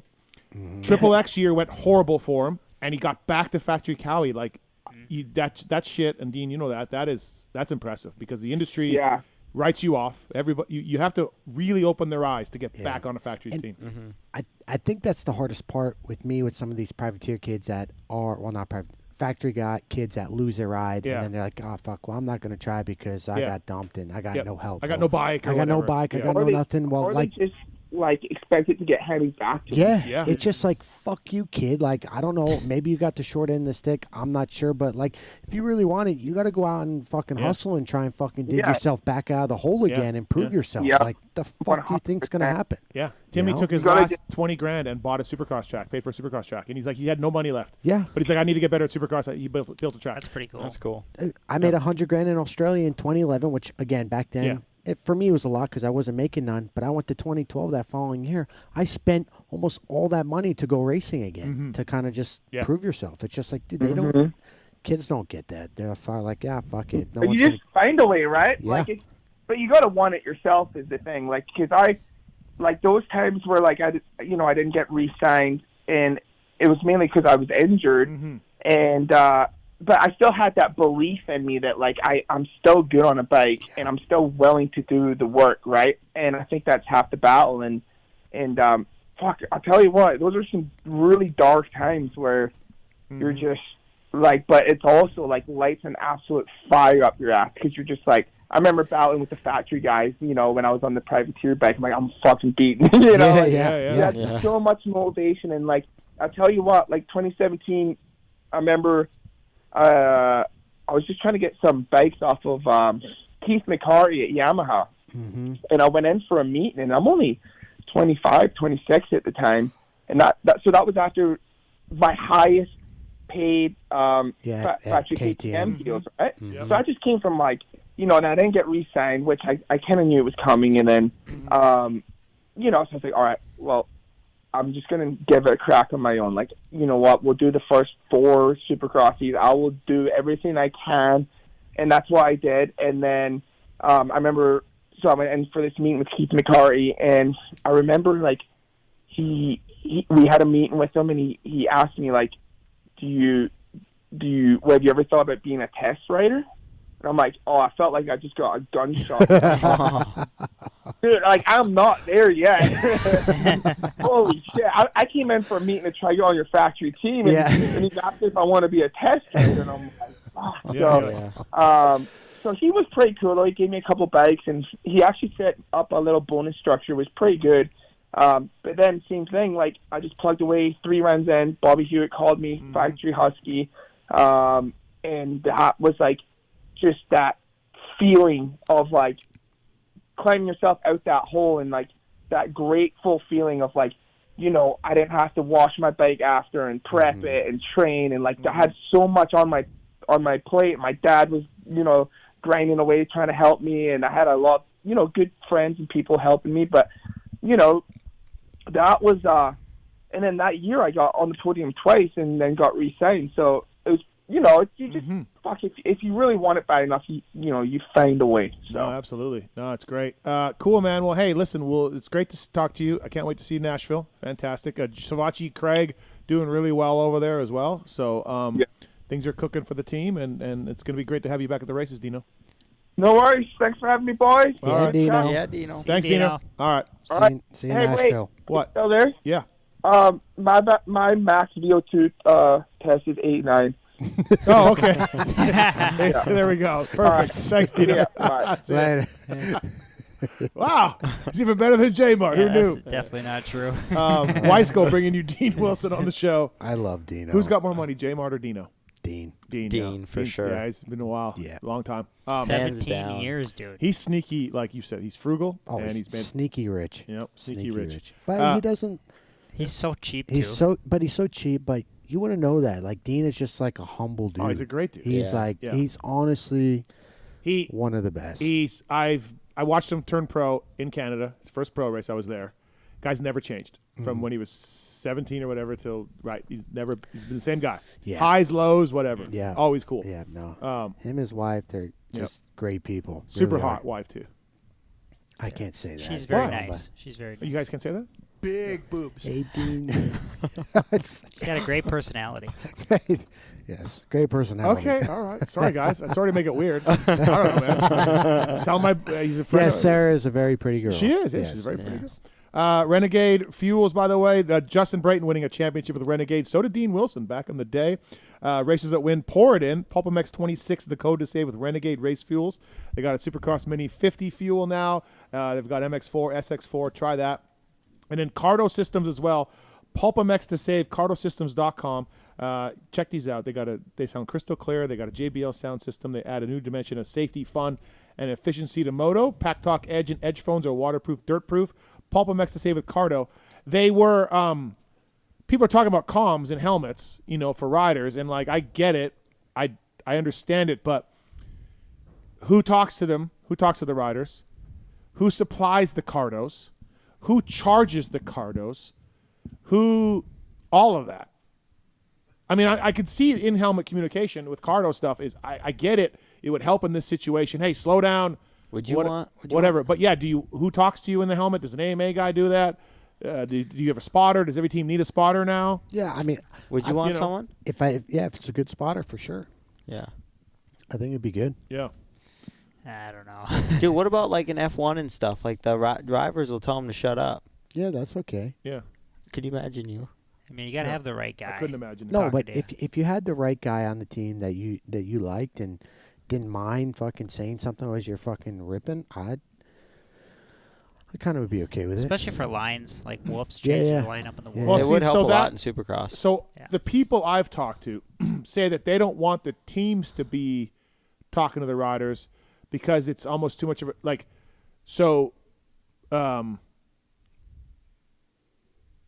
Grant Harlan doesn't have the money to pay a spotter to help him with lines or riders down.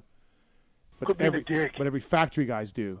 So is that not an unfair advantage for factory riders to have a spotter / there's 40 guys in the night show? Why should only a certain amount of guys have spotters? So that's the thing they've brought up. What about the privateers? It might widen the gap, right? Maybe if Grant Harlan doesn't have someone telling him where rider down or what line to take or whatever, that's not a great thing. Other side of it is the teams are like, we don't want an AMA guy telling us cutting in and doing that. The rider doesn't want that. I'm like, okay, well, I don't know. So yeah, I wouldn't want an these AMA are all guy. things that these are all things that I'm hearing when I talk to people about in-helmet communication. Because the CARDO system. You guys ever tried CARDO? It's great. Sounds like they're fucking right there, man. Can you imagine if J-Bone chimes in? Phil, jump the jumps. Jump the jumps, Triple N. Jump the red cross flag. Phil just ends it right there. Yeah, no AMA guy for me, especially after this whole Red Cross deal. We're out. Racetech Rant of the Night, racetech.com. Tell me you listen to PulpMX to save with those guys. Motorworks, suspension work, all of it, racetech.com. Southern California staple for motocross aftermarket parts. And if you need some parts, get your suspension working right. Racetech Rant of the Night. All right. Troll, you got one? Racetech Rant? I think you told me you got one, right? Sure. Yeah. What do we got? We got young kids. Oh. These young kids are all horned up, Oh. as Phil says, testosterone-ridden, full of caffeine. First round of the year. I mean, this has happened over and over again over the years. East Coast, 250 class. Crash. First turn pile-up. Yeah. They just send it in there, brain off, no repercussions for themselves and the rest of the field. And, I mean, it's happened many, many times. And it seems like it's more the East Coast than the West Coast. But they don't think, these young kids. The Davies one was a little weird for sure. For sure. Yeah, but I mean, it's not just like he took himself down as well as half of the other field. Like, what good is that? Yep. You know, your brakes work just fine. Yeah. Grab those things. Think. Okay. Phil? My Racetech Rant, or you want me to go off that? Because no. Either one. Star, with that whole deal, and I get it, it's first corner, anything can happen. But, like, dude, you go down, you line up, Star's got 8 guys. And they drop the gate every time you go down. Like, dude, just has some fucking awareness of what's going on down there. I didn't find it. That just was not necessary this weekend. It wasn't. Okay, what's your rant? Do you have one? No. I mean, my rant is the AMA stuff. I can't even. I'll come unglued with it. So okay, all right. J-Mart, you got one? Racetech rant, something that... Yeah, I guess my rant is, I had a VIP ask me about the sound testing. Okay. And he said, why do they do it? Like, what is it? Is it 112? No, it's 117. 117. I thought they lowered it this year again. Oh, it's lower than that. Okay, yeah. I can Google maybe 114 or something. Yeah, I think it's 114. But and then they give you a grace period of something. Okay, and they asked me about it, and they're like, "Hey, what's it for?" And I said, honestly, it's to keep the bikes quiet." And I said, I think it's more of just to set a standard. Like 109 right now. Okay. Oh wow. No, that's what Google said. That's Oh, they didn't do that Europe. 109. Yeah, yes, that's Europe. They were supposed to do 109. Yeah, right. Next year was 109. They're saying. But a lot of production bikes come 109, and they pushed it, and then AMA said, "No, wait, no, we're not going to do this anymore." Yep. So my rant is, and we talked about it a little bit today after the mountain bike ride. Yeah. I don't understand why. Like, I get you want to enforce it, but in motorsports, we're pretty quiet in respect to, like, F1. Drag racing, NASCAR, everything, right? We like hearing the noise. If I get you want to enforce it, but why do they take the fast lap away? Just because they need to have a penalty for not getting the bikes on the limit. Like, there seems to be some sort of penalty. So. But doesn't it affect the motorcycle? Would you rather have points? Or $1 fine, maybe? Yeah. Yeah, I don't know. I was lucky enough I never had my fast lap taken away, because if that was the case, I really would have been fucked. Yeah, you know how you make the night show? I mean, what year did they start sound testing, Steve? They did in my day. So because I mean, I remember it was a thing at the local level. I think 4-strokes. Just the general noise of the dirt bikes was getting loud. Yeah. Those early 4-strokes, like you look back. But the pro circuit days of 06, 07, like, dude, those things were just fucking rattle cans, right? Yeah, they were so much louder. I mean, that's a large part of why we race with earplugs, because the bikes were so loud for a while. Yeah. No, I agree. I know. To me, like, I don't quite know why they're trying to go lower and lower. I get they want to save. Production bikes need to be quieter for riding areas, but isn't that coming from KTM? They're trying to enforce that. Yeah, I mean, KTM definitely brought it up because a lot of places in Europe are closing because of that. But I'm fine with it. Make the production bikes 105. I don't care. Like, whatever. But racing should be at the top level of sport. Yeah. Is it fair, I guess, in a sense? Like, I only know about this just from being a fan. Yeah. You know? Yeah. And they get their laps taken away now. Some of the people have. Yeah. You know? Yeah. And my rant is, hey, like, I guess why? Yeah. Like, for 40 people. For 40 people in an arena when you know it's motorsport. Yep. That's just that's my thing. Like I'm with you. Said, I'm with you. What does it matter if it's 115 dB or 109 dB? You ain't having a conversation. You're not having a conversation. It's too fucking loud in there anyway. I mean, they need to enforce the red cross flag. Then you need to work on that. Absolutely. That's the Racetech rant of the night. Mine. I'll just. I don't have one really right now, but the AMA thing would definitely cover it a little bit. the Beta Racing, Beta Motorcycles, I don't know, man segment. I don't know, man. I don't know, man. I don't know, man. I don't know, man. I mean, I don't know, man. I don't know. The I don't know, man segment brought to you by the folks at Beta. The segment is powered by Beta Motorcycles. The wait is almost over, Phil. The new 250 RXF 4-stroke is coming. It brings Beta's legendary rideability to the 250F class with our dedicated engine and chassis. Don't miss out. BetaUSA.com. Both Mitchell Oldenburg and Benny Bloss were in Dallas this weekend, so they're doing outdoors. I don't think Freckles looking forward to that at all, but they're doing outdoors. Dude, outdoors is the best. Yeah, and also Iago Gertz as well in Europe. Oh. Elzinga. BetaUSA.com for more information. I don't know, man segment. So it could be the AMA flag as well for that. So I covered that pretty good. My next one is Dudney's mechanic, star guy. I don't know, man. Like, I was a mechanic for a long time, so I understand the job. And maybe he's a nice. Do you know? A little bit. Just is he a nice kid? I don't know. Yeah, nice guy. Okay, nice guy. Great. This is no slam on his character. I don't know if he's a professional wrestler, if he's going to war. It's the warrior paint, dude. He's got his face painted black. Rambo. What are we doing? Like, so football guys do it for Sun. They started doing it for Sun, right? And then it got into more elaborate designs. But they're actually on the field, ramming heads and, doing all of that. So I kind of get that. This guy's going righty-tighty, lefty-loosey. And he's painted up like Ultimate Warrior. He takes his job seriously. I mean, dude, Dundee, he's up and coming, 16. It's Dudney, first of all. Okay, Dundee. It's not Crocodile Dundee. Dude, it's not Dundee. It's Dundee. Hey, but dude. We still raced Fernandez. Yeah. Dude, Crocodile Dundee's from Australia. Yeah. That's right. I butchered Dylan's He's last Aussie, name. right? No, I'm not. No hate comes on this kid. I'm sure he's good. He's at Star. He's sure he's a nice kid. That's cool, man. I don't know why you got face paint on. He's a killer. Dude, he's just a mechanic. And maybe it's just to have people talk. We're talking about it right now. I mean, if I'm Brad, I'm like, hey, man, can you cut with the face paint? Dude, it's passion. He's passionate. Dude, you can have passion without putting black shit on your face and acting like you're going to war. Like, you can have passion. Believe me, I've seen it. I didn't have the passion like some of the other guys. But, like Berluti and these dudes, they were worked up. So, yeah, I'm just saying, I don't know. I'm confused why a mechanic is painting his face like a football player or a professional wrestler and all of that. I'm just confused. And if I was on Star, I couldn't look at him and take him seriously. Like, if he looks at me and goes, hey, man, you want a turkey sandwich? I'd be like, is it all day long? Or I just assume. like I don't night? know. It's all day. As soon as like, it's I mean, all day. I It's all showed day. up there. Yeah, I saw him all day. He's locked in. So he just, yeah, man, like you're just, I don't know. I don't know. That's what the segment is called. I don't know. I don't know what that guy's doing. You can't go down to the mechanics area unless you have a button-up shirt on. Okay. Right. But you can put warrior face paint on to go down there like you're going to war. Right. It's like kind of weird it, look, dude, but it, whatever. I just don't get it. Like, I get it for football players or people who are taking part in the competition somewhat. I mean, it's not something I would do, but I kind of understand it. He's locked in. I don't know what to say other than that. He's just ready for battle. Are you saying the guys that don't paint their faces are not locked in?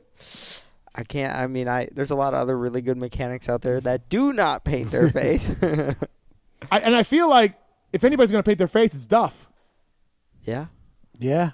He's going to put Deegs on his cheeks and shit and all of that. Like, so I don't know, man. That's my I don't know, man. I don't know what this kid's doing. Again, maybe super nice. Not saying I'm not because you know how this is going to go. People are going to go, Matthes was shitting on you on the show. Matthes thinks you're a piece of shit. No. I just don't know why you're putting face paint on. That's all. So that's my I don't know, man. Okay. What's yours, Jim Art? My I don't know is Lewis Phillips. Okay. Okay. Where's he from? What's the story? Who is he? Yeah, what's going on here? You've talked to him, though. Barely. Okay. Yeah. I don't think I've ever met him in person. Jeremy goes earlier. He goes, hey, what's up with this Lewis Phillips guy? I'm like, what do you mean?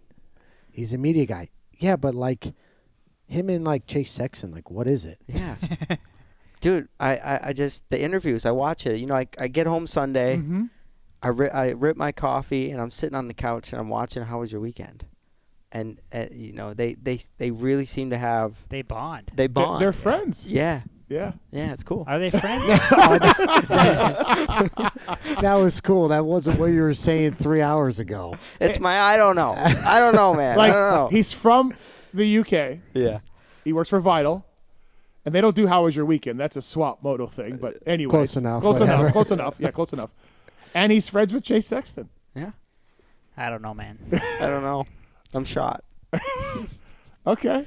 Was he in the European media Yeah, he circles covered the before? GPs. Yeah, he covered the GPs. But yeah. now he's full Vital US. Full, yeah, for a couple of years now. A few years, yeah. I just think it's funny. They have no idea he's from MX Vice. Nothing. No background. Just clueless. Both of them. I mean, I've He's heard a really nice guy. No, yeah. Yeah, yeah. Just you don't know though. Well, and through being up, you know, I take some of the VIPs potentially up into the press box. Yeah. Show them what you guys got going on. Yeah, we don't. And got you much. guys got some banter going We on do. up there. Yeah, Yeah, you yeah. guys get up there. You guys kind of talk some shit, don't We you? well, we have a lot of jokes. There's a lot of jokes at everybody's expense. Oh, yeah. Poor Lewis. I'm worried Well, about last him. week you called him the Elephant Man on the show. I did. I apologize to him. Okay. But he's gonna come see me in Daytona. He might not now. He might feel too offended. Okay, what's your I don't know, man, Phil? I don't really have one. Yes, you do. Yes, you do. Tell us the story. I don't know how I'm 195 fucking pounds. I don't. You weighed yourself and you accused the person of the scale of having a broken scale. I walked in. I had pizza at my sister's. We were cooking pizza. I went to the pisser. I took a piss. I'm like, oh, there's a scale there. I'm going to step on it. Don't know why. I just saw it. Stepped on it. 195. I'm like, I get off. I walk out. I said, hey, Regina. I said, your fucking scale's broken. She goes, no, it's not. It's spot on. She goes, how'd you step on it? I said, I don't know. I just stepped on it. Yeah. Walk over there. I step on it. 195 won. And I'm like, fuck. She steps on it. She's like, nope, it's right. Yeah. So I was like starting to have a midlife crisis. So I get home. I wake up the next morning. I walk downstairs before I take a leak. I haven't had coffee yet. I asked my dad. He's sitting there watching Fox News, getting the latest and greatest on Trump. And I said, where's your scale? He goes, I don't know. It's in the closet or something. He's got this old one. Fucking, it's got like the... Oh, the old one. The old, no digital, no nothing. Right. I fucking put this thing down. I step on it lightly, make sure it works. I step on it. 192. And I'm like, how? So you're 172-ish when you were racing. 172, 175. What were you last year in Canada? I was maybe still a little bigger, 183-ish. Yeah, but we don't know what happened. Dude, 10 pounds. Yeah. But like I was telling Al, I do no more than 50 minutes on Zwift, but I still hammer. My caloric intake is not high. Like I don't eat much, but just 195. How many beers you having? Not much. He's a fat fucker. Are you 1 to 2 a night? No. I'll go 5 days without having a beer. You're a wine guy, though. I haven't had wine that much. No. I don't know. I don't know how I got I don't know, there. man. It makes Sounds no good. sense. It's not like I'm fat. Like I don't feel fat. J Mart noticed something right away. No, I noticed you right away. I was like, damn. Well, I was on the show last time I was here, and my dad texted me. He was watching it. He goes, you look like a fat fuck. Damn. I'm like, dude. How many months has it been since Australia? 2? 2.5. Man. 3 months. When were you were really lean your Canada year? In 19. Your first year at Canada. I was But you were lean lean at 19 and club 20 and too. 21, 22, 23, 24, 20 fucking 5. Yeah. Dude, it gets tough once we you're get- over gets- 35. I mean, Control training help him? No, he won't accept help from me. No. But I mean, you kind of fluctuate. I've fluctuated over the years too. I mean, everyone I does. just need to, Dude, it's a thing, though. Once you over 35, fuck, it gets tough. I don't know, man. It really gets tough. Fuck. Just like, it hurts a little bit. I start riding a little bit. I'll get it. It'll, Yeah, you'll be fine. It'll burn off. All right, that's the Beta USA. I don't know, man. Oh, you got it. One troll? I don't know, man. No, I kind of used it up. Okay, all right. I don't know, man. Brought to you by BetaUSA.com. Please check them out. Firepower Parts as well, firepowerparts.com. Please look at those guys for loading ramps and everything like that, and featherweight lithium batteries, firepowerparts.com. Okay, lots of more to get into here on the show. I talked about 250 class, 450 class a little bit. Let's do this. This will lead us into our next one. Kevin's on the line. What's up, Kevin? Hey, what's going on, fellas? What up? So I wanted to talk about Kawi Gate. Yeah. Like, why are we treating Kawi like it's a fat chick that gives good head, man? Like, if you think about it, how many riders have been on that bike and have been like, shit? Well, yeah, but we just brought up Jason Anderson, who made a ton of podiums and won heat races and Triple Crown mains on that bike. That is true, but with the same guys that are there now, same guys that helped Anderson. But he is riding better on the Suzuki, though. He is not. No, he is not. You don't think so? No. He podiumed the first round last year. Yeah. Yeah. He had 3 podiums through 6 rounds last year, or 2 podiums Yeah, he's through pretty 5. hot out of the gate. Yeah. Yeah. I just think of like, okay, Prado. Yeah. Eli won a lot on it, but he had those weirdo rides. I don't know, man. Is Chase just this guy then? That's what we're supposed to believe? I don't know. We're 7 races in, so we're early to do a 3-year deal with Chase, and it's getting. This weekend was better than Seattle and Glendale, I think, but still, his starts are absolute garbage. So J-Mart, even though you're not as good a starter as Phil, you could help him. Somebody can help him with his starts. Vince Freeze got out of the gate. But Freeze is smart enough. He don't line up way on the inside. Like, well, he can get a start anywhere, but yeah. Well, Chase had a good jump too. He just got sideways in the rut. And his start in Seattle was horrific. Yeah. I mean, I'm not saying it's a bad bike for anyone like me or anyone else in the world. It's a very awesome bike. It's just one of those things that for the top 1% elite, they're feeling something on this thing. They got to be. Yeah. I mean, Savatgy just said something about not trusting equipment, and wasn't he on a Kawi a couple years ago?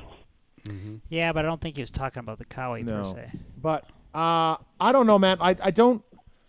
It's too early to judge with Chase because he could rip off wins. I still feel that way. I don't think he's going to win this championship. I think that thing's gone. He's over a race down. But oh, no doubt. I mean, but I don't. The series without Chase in it, it's still good. But could you guys imagine if Chase was in this fight too? The Prado thing.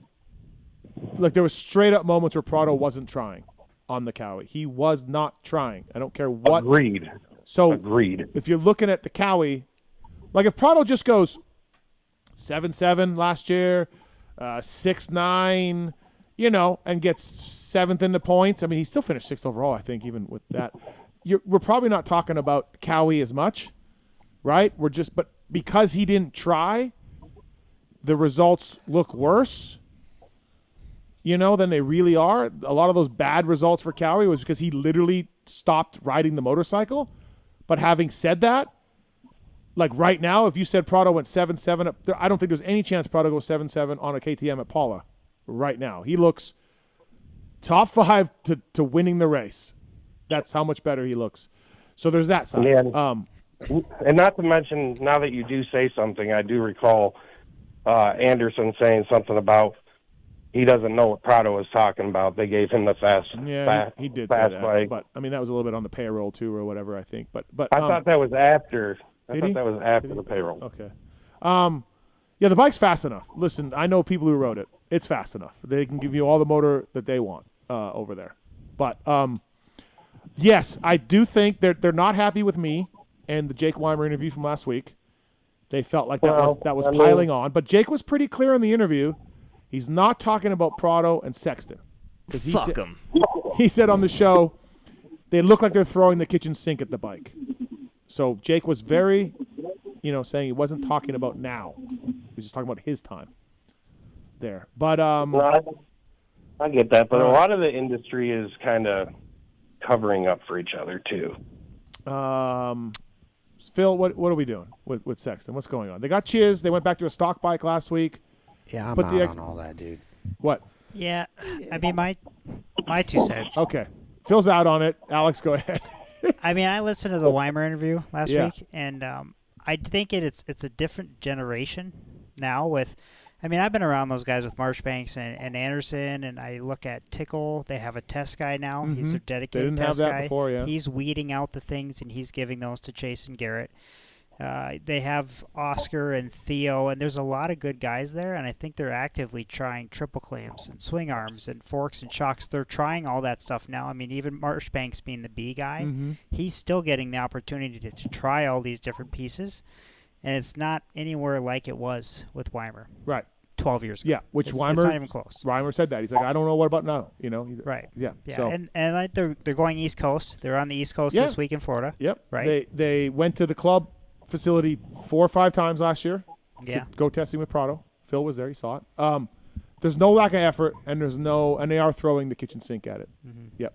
I believe that. But yeah, I think if Chase was a better starter, but it ain't might be working. different. But look, and I like Chase, but when he got clear and got behind J Coop, couldn't catch him, and was only doing 49s. Other guys were doing had nothing 48s. for him. So he Yep. wasn't, faster than everybody else. He was kind of doing the same. He is. I mean, he did get a win on it this year. Yeah. But he was not skipping. He was not That's skipping the the weird whoops shit in about Dallas. it is he was able to get that win. No, he was And jumping it's the like, whoops. Yeah. He gets a win and then digresses. So if the fact that he won the race, I mean, don't you put it more on Chase and being a little bit of a head case? I mean, we have to at this point, I guess. But man, I've talked Kevin off the Yamaha. But Tower there is a thing though too where if you got to have a bike, you ride 17 different Supercross tracks too, and Yeah. and trying to get that bike to be in the window to be to win. That's Mhm. that 1%, and to get that bike in a window to be that 1% for 17 rounds is tough. Yeah. Thanks, Kevin. Thanks for the call. Yep. Yep. Appreciate it. Yeah, we went from Prado corner to Sexton corner. Make it stop, man. Yeah. Yeah, you can't talk about Prado. It was like you said, he was not riding to his best capabilities. Yep. Phil, anything to add? I'm just overall the whole testing talk and this and that. Like, I don't know. Do you think he wins another race this year, Supercross? Yeah. Yeah. Okay. For sure. J Mart, you guys? Mhm. Chase? Yeah. Yeah, Chase. I Okay. think he's totally capable. Right. Yeah. So all is not lost. I mean, he's already won. Yeah, I know, but I mean You know, another so, one. Yeah. I mean, but that's something. Yeah. Yeah, I don't know. I just think, Chase jumping whoops doesn't even make sense. All right, by the way, Jeremy Martin working the Star VIP program. Go to feldexperiences.com. Is that what it is? Feld Experiences or Yamaha or Star Racing has a website. Okay, all right. And book your tickets for Daytona. Yeah, go see J Mart. Get Hang in out with there. J Mart. Yeah. Hang out with Coop. Let's go meet Cooper Webb. Does everybody get to go in Coop's motorhome and hang out? And Yeah, they get in okay. there. They all get right. to see the kids. Yeah. What are you looking at? The VIPs go in Coop's motorhome? I was gonna No, say that's man. new to me. No, dude. No. What the fuck? Are you No, kidding, I'm man? kidding. I'm running with it, dude. Yeah. Hey, lighten up a little. Hey. Yeah. Dude, that's false advertising. Lighten up a little. Yeah. Hey, fuck off. Yeah, God, dude. I'm texting Coop. Star Racing, the Yamaha website. Yeah. And sign up for the VIP program to help that out for Jeremy Martin. And MTX braking as well, code PulpMX when saving. These are brake pads for your mountain or road bike. They're all much better than stock stuff. Red compound, green, gold compound as well. And please check these out. Change them out. They'll make your bike keep your brakes dead quiet. I need to get some of these in my Mavens. I need to blade those things or something. MTXbraking.com. Added Cherubies USA as well. Check out the latest styles and colors from Added Cherubies USA. Great guys helping ClubMX. I thought ClubMX had one of the cooler military bikes with their Cherubies plastic and gray bikes. I thought that looked pretty good. The WUSA wheels look sweet. I liked Kawi's probably the best. I like Hondas. Hondas were good. too. Honda's had a cool apparel kit too. Honda bike, Honda setup, just everything Yeah. about it looked fucking awesome. PulpMX 20 code to save at ETHIKA.com as well. ETHIKA.com, great underwear, women's, kids' clothes, all of it. ETHIKA.com. PulpMX 20 code saves you with those guys. Love that. Alex, for you, Millville is your full-time job basically now. Your degenerate little brother doesn't help you that much at it, but you're grinding away at it. But how's it going? How's everything with Millville? How's that? Obviously your mom and dad are doing great things too, but you're running that thing a little bit. Yeah, it's a learning curve. We're in year 4 Yeah. of trying to fill the promoter role, learning it, and I feel like I've learned a little bit each year as we go, taking on a little bit more of the business, and very happy to have little bro coming back in because it's the last year or so. My mom had some health stuff happen, and my he's going to be 70 in April. So him and Roger, the parents are not grinding getting younger, away. dude. Not getting younger, and you kind of question their mental capacity at times. Yeah. And, it's just, as a promoter, there's a lot of things that, as a dirt bike racer, it's like we show up to the track, we fly in, our bikes come in a semi, and all you're worried about is the track, like yourself, the bike, and the track. And as a promoter, it's like, dude, the last couple of years, like the track is almost the last thing in my mind because I'm worried about security and staffing and the hours and, catering, porta potties, location, like trash. It's picking so up big, trash, right? the vending side of it. I've really grown like the reserve campsites. Started off at like 25 and we're up to 200 reserve campsites now, and the vending side of it grown that. So there's a lot of stuff that I've learned. Yeah. It's fun. Yeah. It's enjoyable, but there's also just there's a lot that goes into behind the scenes. Are you there every day? Not every day, no. but yeah, Monday through Friday, it's more or less like we're down there at 9:30, down to the office at Millville. And 10 o'clock for Jervis, yeah, he rolls in. He rolled in at what, 11 o'clock? Yeah, Tuesday. Sometimes I roll in a little late. He rolled in at 11 stuff and to he do. bounced at 1. Yeah. Yeah. Well, right now it's chill time for me. So like I got to work my way up the totem pole. So I'm the degenerate in the family. So I'm weed whacking, trying to fence, doing the grunt work. And then Alex is in the office. He's the brains of the operation, the general manager. Okay. So now I'm like getting into the office. We got an email, and I was working the sponsors. But the email, I just heard it earlier. It doesn't Yeah, work. but I didn't have it right. Okay. I was like, Alex, what's my Hey, man, email I can't tag? log into my Yeah. Gmail. I say it's not at Gmail. It's at springcreekmx.com, Jeremy. Yeah, so I was embedded into figuring that out. my email, Right. the Jmart one from racing. So I'm just trying to learn that new role. So it wasn't even the JM one. It was, but he put, instead of at springcreekmx.com, he At put Gmail. at springcreekmx at gmail.com. No, he didn't. He had 2 ats in there. I did. I'm like, holy shit, dude. We're just trying to keep it together, boys. dude. We're just This trying is to the keep second. it This is together. things you're learning. This is part 2 Yeah. of fuck. J. Mark's So life. Alex is trying to get me involved in the office so I can use my brain a little. 2-time Wow. motocross champion. VO2, I mean, 80 VO2. 81. Yeah. Yeah, we're starting like scratch here. Like in the fall, we're like, all right, Jeremy, do you know what CC of an email is? Carbon Yeah, copy. yeah. BCC, like no idea what that is. Showing them Google Drive and the folders and how we Hey, store you need to lock information. it up over there, dude. This is going to be on Pulp. Jesus, dude. I mean, that's very minor, Jeremy. We'll be okay. But Yeah. So it's good though. Yeah. There's some things that. How many events on the calendar this year? What's we got? We have 12 or 13. 11 local races, which we call Spring Creek's FXR, Spring Creek Super Series. We got the Pro National and 2 hair scrambles. Okay. Yeah. Yep. Couple demo days in there. River Valley. Oh, Yeah. demos for what?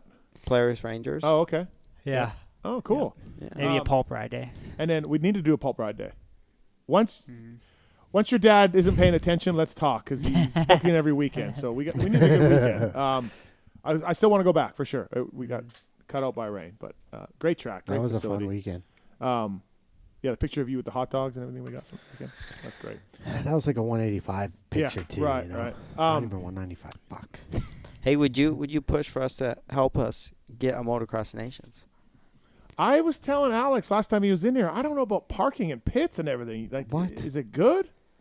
Yeah, I mean, we've never tapped into a field. We have like another 30-acre field. Dude, you guys have been to it is fucking huge, Dude, man. Iron Man held one. Budds Creek held one. I know. Thunder Valley held one. I know. But aren't they more parking than you and all that? No? No, not Okay. at all. No, we have 500 acres. Thunder Valley? Dude, if you think about your I'm not talking shit on Millville. It's my favorite track. You know me. I'm pumping Millville. I just don't think Tim Ritchie doesn't like me because I talk about Millville so much. I don't think you've ever really taken a trip around the whole property to see, like, oh, okay. Like, the vending at a Motocross of Nations is massive. Where's all the vending going to go? Oh, I got a good answer for that one. So in the back section, like, you know, where the finish line hill is there and that kind of straightaway with the doubles. Mm-hmm. So we had Schaefer stay last year after the National, and we actually opened up probably another, 3 to 5 acres. That we kind of we rerouted the creek bed and we knocked down some trees, and that's going to be kind of our new vending area for all new vendors that are coming in. We're pushing because we're trying to eliminate the congestion inside the facility it gets fence. You know, it's gotten tight because I have added more vendors in there, and so the plan is to kind of start utilizing that back there. I mean, look, if you guys can figure, I'll champion it. It's a great track. It's the best track on the circuit. Yeah. No, I think for Jeremy and I, it's definitely a kind of a goal to, at some point in time, you know. But honestly, though, I'm excited to be off on the sidelines for this year's national and see how you have to, with the porta potties and running everything from a logistics perspective. And Phil's going to work it? Yeah, Phil's going to be a part of it too. You're coming. You're working it, right? You're part of the team. What are you going to do? Whatever. Do you want to run the beer tents? Yeah. Phil's gonna have the the calm and everything, and we'll be walking around. We need more beer on aisle 3. Put that shit over here. I'm in. Yeah, Jmar, you obviously epic race last year. You won your last moto and dropped the mic. So I'm excited to be there with Alex and the family and try to basically try to run it as a family and host you guys. And then, that'll give me a good idea as to see. I can only imagine Motocross of Nations is just another level. Oh, yeah. As long as you don't have to succumb to their track layouts. You have to. I know, but it's just fucking beyond what they did to Iron Man and stuff. Yeah. It just sucks. Yeah. Sucks. They ruined it. Yeah, you gotta change your start 100%. Got to go further straight. You got to make it straight. Go further. Make it a little. Make it a full. Yeah. What a 180? Yeah, 180. Yeah. Yeah. Is that what they want, a 180? Yeah. Or ish. I don't think it has to be a 180, but they do like that because that'd be tough. They got the pit lane there. They got the pit lane. Where bikes come and enter by the starts. It's all. Dude, how many destinations we've been to where there hasn't been a 180? Germany, Tuschenthal. Yeah, no, it doesn't have to be, but they like that. Renee, France. But there's no way your start as it sits would make the cut. There's no way. But you got to change to something. I do hate their first corner. Yeah. All right, Phil. So listen, Phil, I came up with some stuff for you because the Martin brothers are running Millville now. Okay. I came up with some track issues that pop up at a local track, either national or local, and you need to tell me who's going to handle these things better, okay? All right, let's hit it. All right. So, dozer work. Who's running the dozer? Jarmo. Alex. Okay. Alex will do the dozer work? Okay. Yeah. Who's marketing the race? Who's better at that? Alex. Dude, he's legit. Okay. Yeah. Okay. Sign-up girls have an issue going on. Computers crashing. They're not able to reconcile. Alex. Okay. Jennifer. Well, no, you have it's just to pick, between you two. Yeah, you have to pick between It them. is Jennifer, yeah, but you have to pick. Yeah, it's dude, this is Alex across the board, buddy. buddy. Well right now for you, buddy. Okay, so you've got the nations are flying in and they want to meet with one of the Martin brothers to discuss track changes and rerouting the track and things like that, clearance and things like that. Who are they talking to? Who does a better job at that? Al.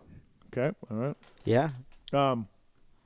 Okay, there's a zombie apocalypse going on, and there's zombies roaming the campground. Who's better at taking down zombies? We'll give J-Mart to that one. Dude, that's me. Okay, J-Mart. I'm going to pick up a gun and we'll shoot him. Yeah. Okay, J-Mart. Hit him with your we'll weed whacker. We'll give Jermo a win here. On that same front, campground fights. You got a brawl going on in the campground, lot whatever over there.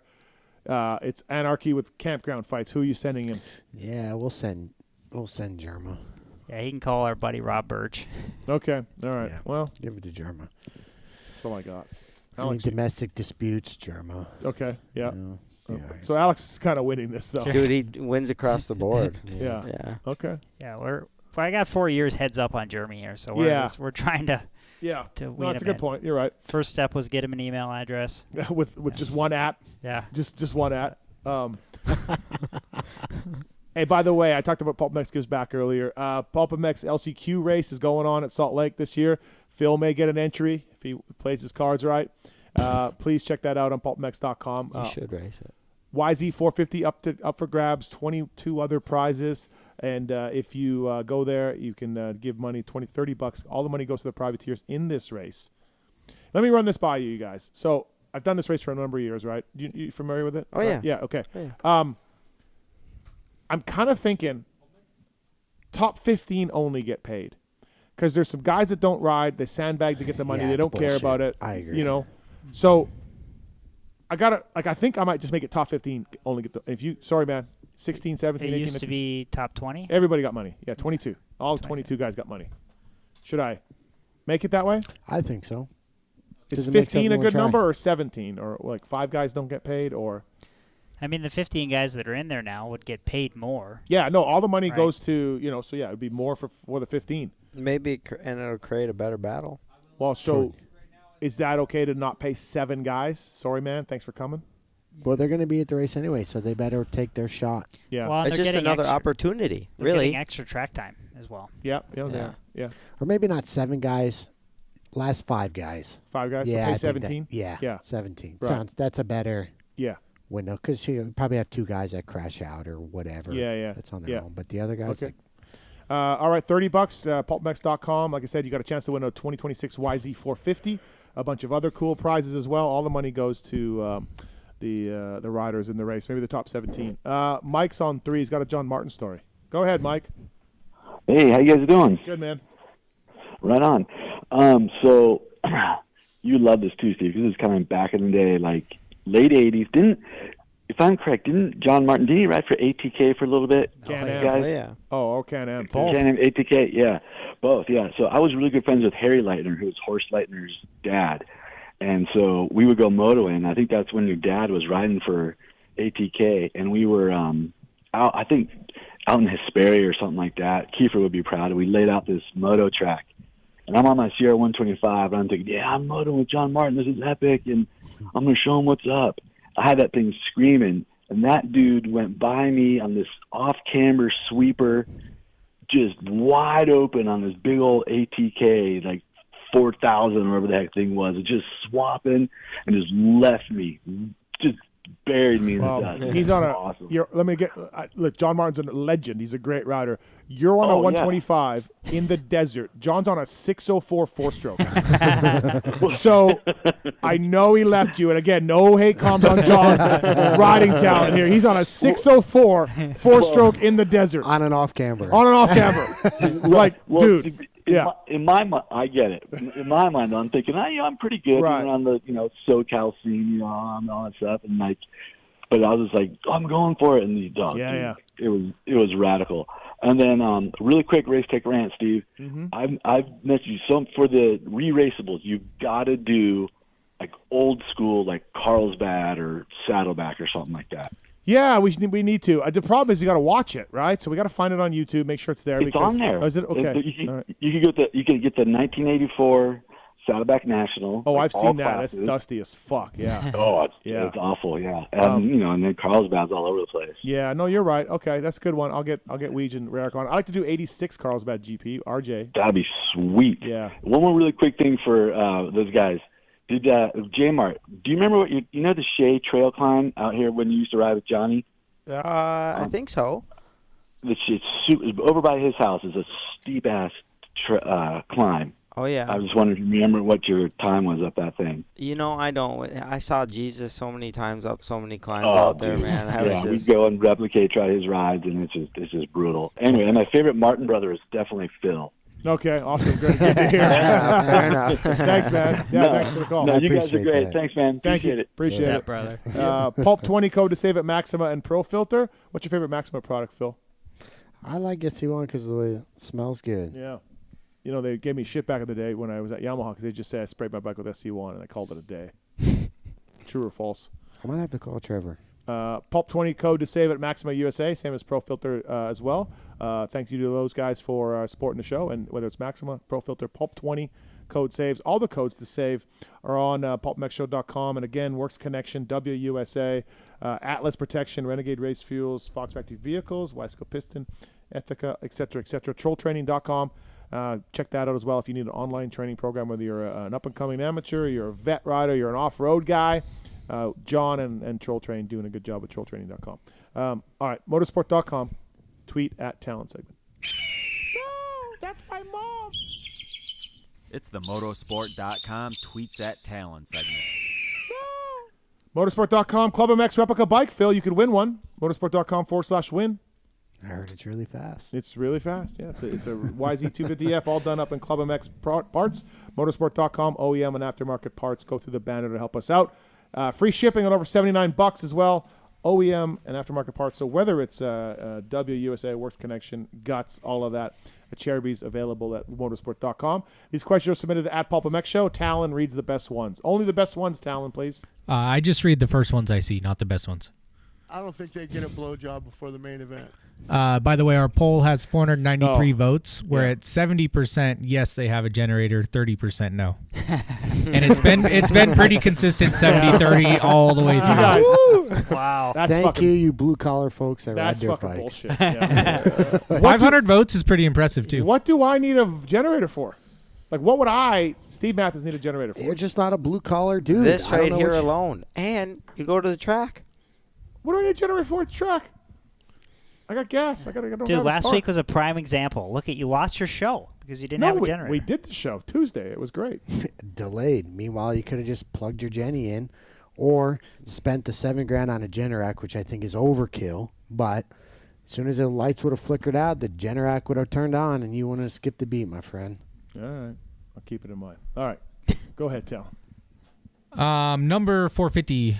He says he keeps seeing Twitter moto news posted on various accounts that are from Pulp quotes. Shouldn't these posts include tag credits to the source, like when you offer photo credits to photographers? Seems to be a lot of people creating content using others' info. Yeah, of course. It's fucking lame, but what are you going to do? You can't police it. But, yeah, there's no professionalism in our industry that way. Yeah.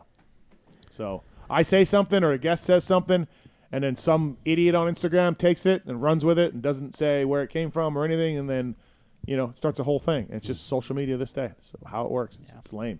But in real sports, they do credit the media outlet that got the scoop or got the interview or whatever. Yeah. But not in this sport. Nope.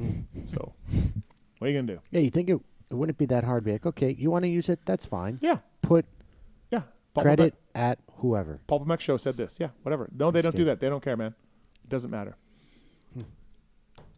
That happens a lot. Yeah. Yeah. Well, yeah, dude. You don't see it? No. Scrolling through? Yeah, you don't see much.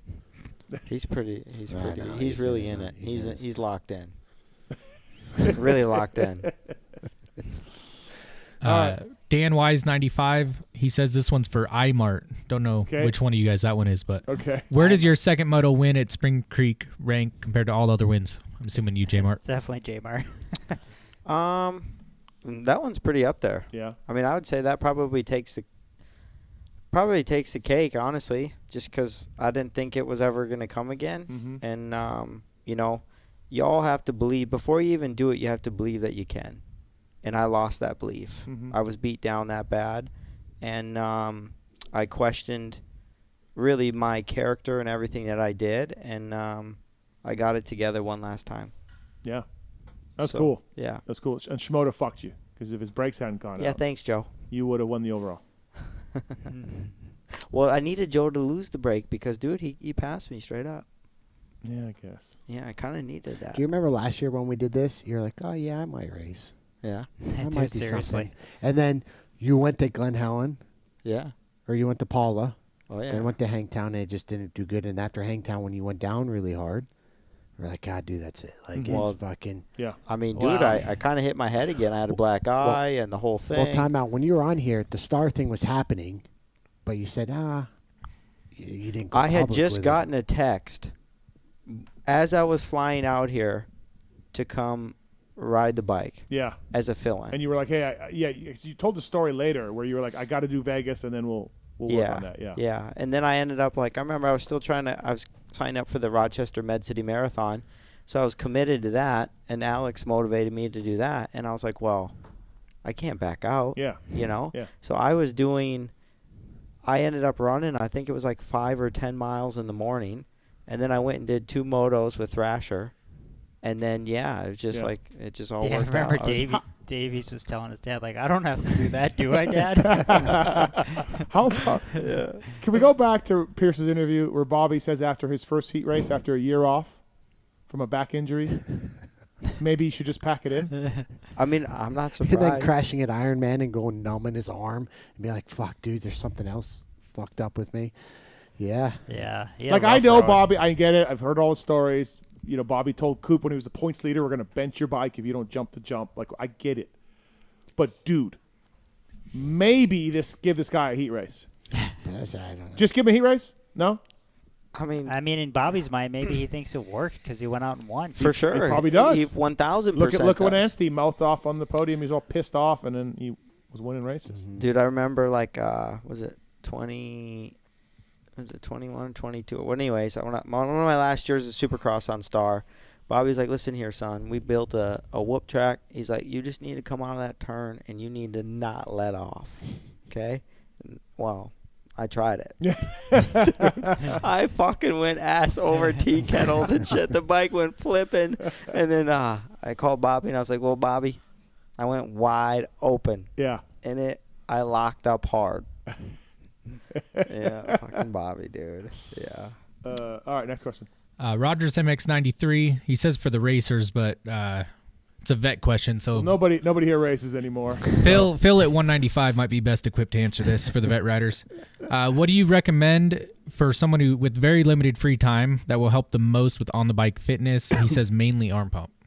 That would be a troll question. Trolltraining.com. I mean, arm pump to me is a comfortability thing. Riding, you know, like I got arm. I never get arm pump riding a dirt bike, ever. But I got arm pump today riding your mountain bike. Yeah, really? Yeah. Oh, locked up solid today. You know? did? Oh, fuck yeah. God, dude. Big Al, number one exercise. You can only do one. Probably cardio. Honestly, cardio is probably gonna help more than in the gym. Preferred method, just whatever you got. For most moto guys, probably a bicycle, or upper body wise, ski or rower. Hey, I know we said J Mart's VO2 is amazing, but right now, Troll, can you outrun Jer? No. I mean, just because you've been doing it more and more steady. You know, you would think that, but like he still beat me at Twin Cities. Like I had 3 years of marathon training. And oh, he showed okay. up and All right. still Okay. beat me. So never mind then. Yeah. I mean, even then, like my time in Mesa, which was just like 2 weeks ago, I still was 6 seconds off of what his Twin Cities time was on a way easier course with cooler temps. So. Okay. So still a freak. Yeah. The real kicker is he's going to do the Med City one again, but you want to go. I want to do a 550 mile. So that puts me at a 232 marathon. That's stupid. Oh, what's Jesus Christ! What's the record or what? What Oh, world I mean, class but guys? hey, No, maybe what do world to class be guys to do? be to qualify for the Olympics or whatever, you need like a 215. Okay. Should I go for Olympics? Yeah. 218. Dude, I Is it got 218. 218, and he wants to do 232. Yeah. I gotta go to. I gotta close the book on chapter 1 of being an athlete. Yeah. Go to chapter 2 and put on. Get my brain together. We here. got to get the email thing. Yeah, first we straight. gotta Steve. You need to put me to work here, bud. Well, listen. No, you got plenty of work. At Can we Spring fire Creek, Phil? bro. Can you fire Phil? He's and up put for me a in? review at the end of the year. I've thrown myself Again. into this VIP gig, dude. My social skills are getting better. Yeah. Give me a chance. You need more Spring Creek things on your plate. Not show up at 9 and leave at 11. Yeah. Alex told me Jeremy was here at 10, left at 1. From Jimmy G, he wants to know which one of you guys is going to break 240 first. Jimmy D. Jimmy G. Jimmy G. Well, I got Boston coming up in April, which is probably not likely because it's a hilly course. And then the next time Jeremy and I'll probably be mobbing a marathon is Med City. And it's probably going to be Jerma, I'd say, but we'll be close. Thirsty, who has the most Strava followers in the room? I think you do, Al. You have to. Probably. Yeah, you're pretty active on there. What do you got? Give it a gander. 3,500? Or something like that. I don't know. Yeah, I think you have a lot. Steve might be competitive in there. I don't know. How do I find it. Strava Steve. Oh no, 23. 2,300? Yeah. Oh, that's good. Yeah. Bored off my arse for the Martin Bros. What is the nicest and worst thing Filthy Phil has said or done to you? Or for you? You've done a lot of fucked up shit to me. But I think, you know, it's all coming out now. You know what takes the cake? I think Lake Elsinore, we had that rented place. You still owe me $100, by the way. No. And then we got in a wrestling match in the kitchen, and I think my elbow broke open. It's bleeding. How long did you guys go without talking? Couple years. Couple years. Years. 2 years. Yeah. Dude, unbelievable. I wish I had that time back, but listen, I had to stand my ground. And I think the nicest thing Phil's ever done to me was probably in the at the end when I was at club. Yeah. You know, when I was really questioning, you know, Yeah. some things, and I think it was a good guy, good Yeah. friend. He'd take a bullet for you. He would. People don't understand that. Phil's actually he's crusty exterior, soft interior. Yes. Alex? Yeah. Dude, that's a tough one because I've known Phil so long. But I'd say the nicest thing is probably the fact of him just kind of being there as a friend over probably over a decade now, you know, through the highs and the lows. You guys made it through 11-10. Yeah, a lot of war stories. I remember when you did your Ristic Club in 2013, I brought him to the hospital, and they did an x-ray. And he had dislocated a bunch of bones in his wrist. And the thing is in a fucking U. Yeah, you know what I mean? And the hospital was just like, oh, the x-ray's just like, oh, no, it's okay. There's nothing broken. And I looked at the fucking doctor. I said, it's in a fucking U. What do you mean it's not fucking broken? And he goes, oh, no, I don't think. I said, no. I said, you got to do something else. You got to do a CT scan, do something. Check it. I said, I'm not fucking bringing him back to the club. And he's like, you know? They're going to fucking send him home. Dude, so much So pain. did they do an MRI or what Yeah, did they they did do? a CT scan. Yeah. And It then was they're like, fucked. oh, yeah, you fucking dislocated a bunch of bones in your wrist. We need to transfer you to Charlotte. Yeah. You know? And I'm like, thank fucking God. You know? Dude, didn't they do that to G too? Someone they did that to G. Went there and G's was dislocated. And they're they like, said it's it fine, went- you're fine. No, it was dislocated, but they just did a normal surgery on it. But I told them before you go in, because whenever you do something with the wrist, it's always hard because there's so many bones in there, and when it's that low, you don't know. Yeah. And I told them, hey, have them do a CT scan just to see if everything's in line. They never did a CT scan. They just looked at his broken piece of his radius or his ulna, and they went in there and they just fucking screwed it. And they put him in a cast, and then they go fucking, turns out that, dude, he had a couple bones fucking shifted Moved, in there. yeah. It's like, what? What's the worst thing he's done to you? Put me on Alex the is spot. a liberal. Yeah, probably spreading that fucking message for the last 10 years. It's a true message, Honestly, Steve, I can't think of anything that's he hasn't really done me too dirty in the Okay. most respect. I mean, he even kind of coined the nickname Troll Training. Yeah, You know, yeah. Troll Train. You and I Phil. did the train. Yeah, I mean, he called you troll. I mean, he was kind of since he won his Canadian title, he's kind of been a d-bag in God, terms he of don't like call us anymore. he doesn't return phone calls. Yeah, he's too cool Like he's for been us. a you know real- why? You know Because why? He's in love. Oh, no. He's in love. Yeah. No, it's because they call He's me at replacing- fucking 6:30 in the morning. No, that's bullshit, Bob. No, dude, bullshit. They call me at Yeah. 7. Are you kidding me? Or fucking noon. Nah, yo, you're off. No, dude, this guy's terrible at returning phone calls. Who talks on the phone anymore? I don't talk on the phone. Dude, much. he's- we have long chats. Dude, He never leaves his phone. I know that, but I don't talk on the phone much to people. Like, Really? No. I'm a caller. Are you really? Oh, big time. Old school. You know that who's a way. caller too? Fucking Kiefer. Kiefer wants to get deep into calls. Dude. Yeah. Yeah. That's right. If you text me, good luck. Yeah. Yeah. I was trying to find. Oh, here's the photo. Chase Sexton's probably the worst at getting this back. photo. Oh yeah. Look at terrible. that photo.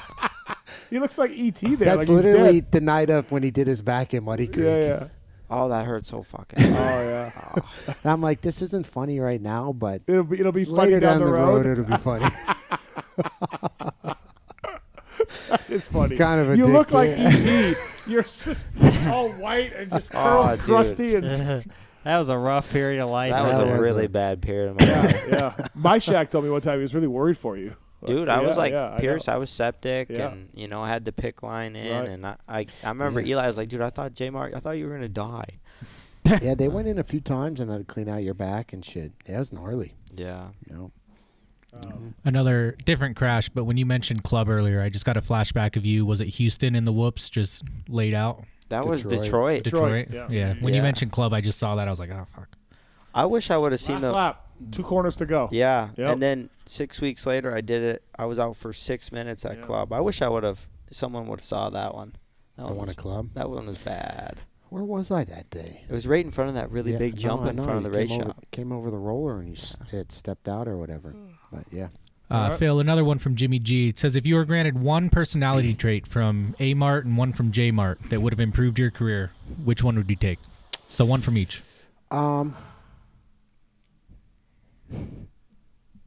Alex's form. I think Alex had really good form. Big time. And Germa's fitness. Neither one of those are personality, but we'll take it. Germa's stubbornness and his chip on his shoulder. Alex, I don't know if your personality. You could use some positivity, some of A Mart's the positivity. Yeah, but he walked that fine line of delusion sometimes. Hey, what was that thing? But you got to be a little bit delusional. Yeah. To win too. Yeah, you're delusional as well. Yeah. But remember that thing we got, that painting that said Phil's happiness, not delusional. happiness, liking what you do. I put it in the cabin because Phil was so fucking negative. I got a picture that said happiness. That was an old 2012. He comes walking out. We're at Home Depot or Lowe's or I something. think I got it at Walmart. No, it was like Home Depot, Lowe's. He comes walking out, and this is back when he really struggled socially. But he comes out and he goes with just a happiness sign. And I'm like, dude, what the fuck are you doing? And he goes, you need some of this in the cabin. Well, it's too dark to see it. Yeah. He didn't have his fucking lights on. Dude, your guys' happiness was watching TV at the end of the day with a pint of Ben & Jerry's. And a Angry Orchard. And an Angry Orchard. Yeah. He's not delusional, though. You said Phil is very almost to the point of hurting his career. He's had some delusions throughout his career. Zero. I'm a realist. I feel like you are. To the point where it hurts you. Yeah. Yeah. I agree. Dude. All right. Be Her 95. J Mart, what's harder to do? Run a marathon or run UPS for Christmas? I would say probably a marathon. But Christmas is gnarly, and I didn't even get into the grind. I was a part-timer. Are we going back? Dude, I don't know. I mean, dude, you made it through the whole marathon prep period, but you didn't make it through the UPS job. Yeah, I didn't fully make it. I did the part-time thing, and I did it for a little bit, and then I was just like, yeah. Yeah. Well, like you said to somebody, you work all day and you get $50 or nothing. Yeah. $70. And then you see your paycheck, and you get your taxes taken out. You're like, whoa. Yeah. Dan Wise. You got a photo of it. That's great. Dude, look at him, though. Look at him there compared to now. Yeah. Hair's all done. Yeah. What's the date on that? 24 April 6, 2014. That's legendary, dude. Dude, your swimming video is on here. Oh, the swimming video. Oh, no. I saw that. Oh, dear. Dude, not a great swimmer. I think that went on Instagram. I remember that. Yeah. Yeah, Phil put that on Instagram. I might throw that back up just for a banger. I'm going to report that video to Instagram. Are you like that, or are you better swimming? I'm not a good swimmer. Okay, so it's a because I Martin thought family about thing? doing like maybe you do an Ironman or something. Yeah. Just to say I did it. Right. But I'd have to really learn how to swim. What do you think Al's doing in that video? I don't know. I don't really know. It's just surviving, dude. We did improve our swimming at one point. Dude, oh my God, jumping the Geo back at club days. Oh, we got some fucking bangers. Okay, all right, next question. Sorry. Phil and Steve, any thoughts on Fox Hills having the MXGP round? Good luck. I think they need a lot of work. Holy fuck. Say a couple prayers, buds. They need some work. They need some work. God. Are you going back to Hawkstone? Are you going to Hawkstone? Okay. It's got Michaelessi going, though. They do? Yeah. He's still around. I haven't heard that name in a while. He's racing arena cross. He had a pretty gnarly get off a while back. Yeah, he broke his leg or something. Yeah. Femur. Yeah, I guess he's going. I don't know. I haven't heard from him. Okay. I'd like to. I want to go to Hawkstone and do that one. Right. And I feel like I should. I mean, we won. Defending champ. Yeah. So you'll defend that title? Yeah, because I want to race Hawkstone. That looks cool. That track. What are the chances you do a Canadian National this year, percent-wise? The only one I really could do was, I told you, Deschambault. Yeah. You know, I don't know. Okay. Hi. I should go race, yeah. You should. Yeah. You'd like it. You'd like Deschambault. It's a cool track. Ginger Kiss wants to know something you look back on and think, why the hell did we do this? And then something you wish you started doing sooner in regards to training. I don't know. That's a good question. I wish I didn't sign with the first couple teams that I signed with. Okay. I'll be honest with you. It really fucked me. But Motosport Kawi. that really put me in my back foot. Like, that sucked. Really, really bad. And then the second team, Solitaire or whatever, it's just like you're just trying to do something to stay afloat, but it just hurt you more than it helped you. I don't know. Not that I didn't have a work ethic, but I don't know. It's kind of hard. There's so many things I fucked up with that I wish I could have redone, but yeah, whatever. All right, J Mart, anything? Yeah, I mean, I definitely have some regrets. I don't know if we can really kind of. Well, it was more like training regrets. Like, oh, okay, yeah, right, Tallon? Yeah, like, was there anything that you? I went too hard in 15, and I was cooked in 16. But I was so obsessed with just trying to get better every day, and I feel like when you're the best or whatever, anyways, you're on the cusp of, overtraining anyways. Yep. When you're pushing the limit, right? So, I don't know, man. I don't really have any regrets. I tried to get every ounce out of me, Yep. Alex, anything?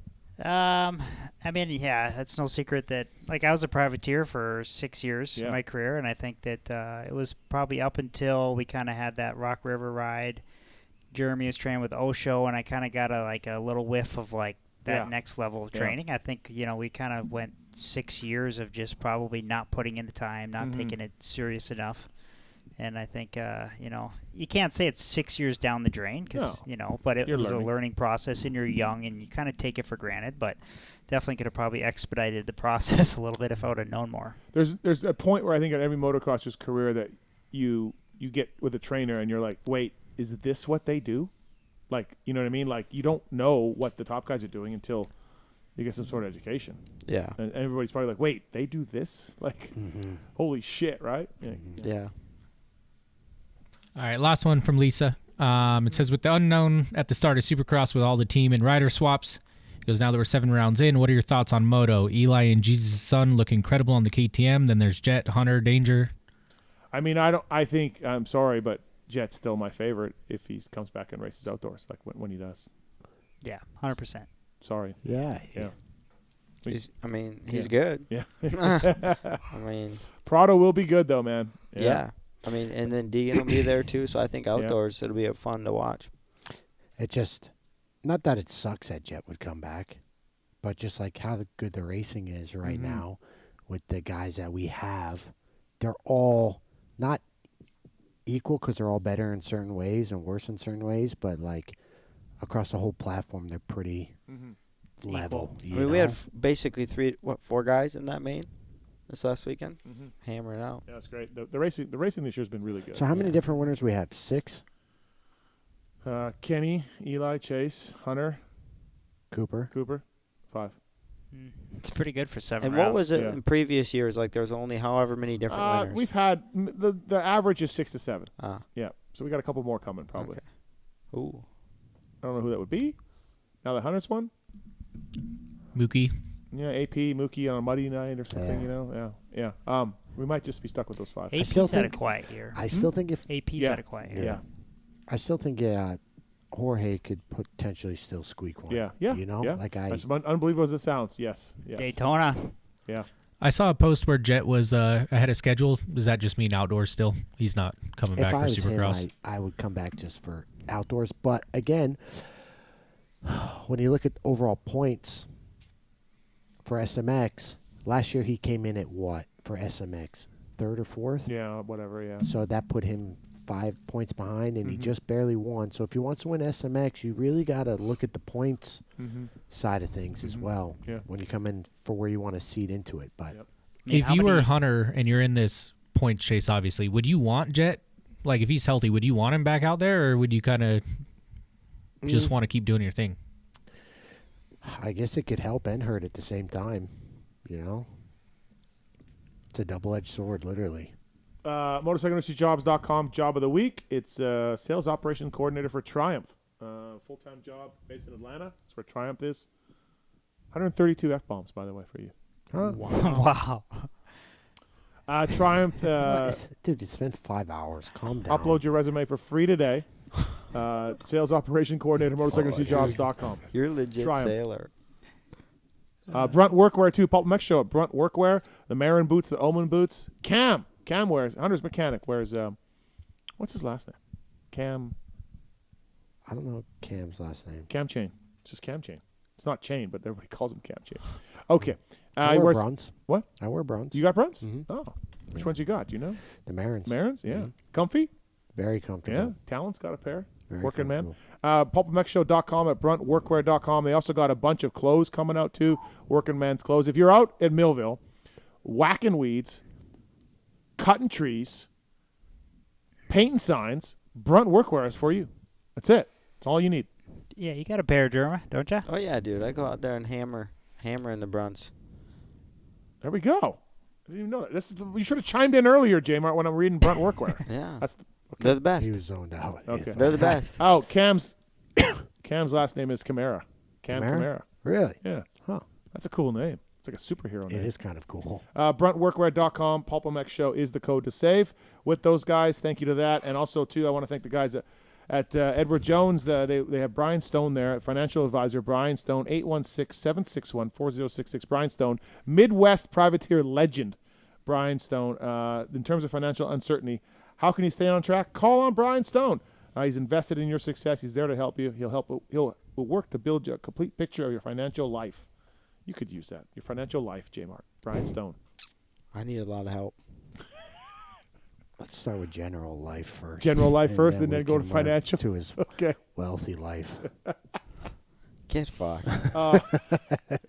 All right. This has been a great show. So, Hunter Lord have Lawrence. mercy, I'm about to bust. Hunter Lawrence, Pierce Brown, Dean Wilson, JT. Best interview tonight. Fuck, they were all pretty They good. were all good. Hunter was good. I agree. Dino was good. Pierce was good, too. Yeah. We talked to Joey for a while. Oh, Joey. I forgot about yeah. Joey. Yeah. Shit, did Joey Savatgy, a celebrity phone call? I'm going to go with PB. Okay. I like the fact that he told us about the Bobby story and then his money and His stuff. money and stuff, like I can appreciate that, and I think the average fan can appreciate that too. So yeah, That was a lot of insight there. Yeah, it was. He was. It So was I'm going to pretty go cool. with him. Next, we'll break down Phil's finances.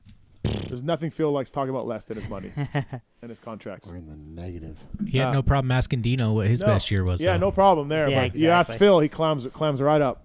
Yeah, it was about $1 million less than Dino's. Tallon, best interview tonight? Hunter. It's been a while since we had him. Marks? Yes. Okay. Phil's F-bombs, 132. Good job. 133 now. No, 133? Yeah, good okay. job, Phil. What is it, one every 45 seconds? 44 seconds? It's like It doesn't seem like that many. 0.45. Yeah, because we're normal dudes and we're Fs just per minute. bantering. So, how many is that per minute? Do the math right now. 0.45. What? A little less than half a minute. Okay, every 30 seconds. 0.44 FPM. Yep. It's probably more like 5 minutes with 0 and then 10 within 1. Yeah, but whatever. Still do the math. It was hard to keep up on a few of those rants, but we got it done. Trolltraining.com. Please check that out. Alex Martin doing a great job with that. And it's an online training program that Jason Anderson's used, Garrett Marchbanks has used, many pros, off-road guys, like I said, amateurs, trolltraining.com for that. I'm glad that's going really well, too. You guys have been crushing it, right? Yeah, having a good time. No, it's fun. Jeremiah, Phil, and I, you learn a lot over the years. Yeah. And it's cool to have a platform to kind of pass that knowledge down. Dude, name your guys you had in your the main events this year. Oh, Or okay. just this past weekend. We had, we were pretty good East Coast. We had Henry Miller out there, Bryce Shelley, Wright and Carroll. John Short. Yep, John Short, our guy, OG from Texas. Good group of guys. Yeah. It's been fun. All main event guys. Yeah. Pretty good. And Marchbanks just went with Tickle because he's working with him at Kawi and stuff as far as a trainer.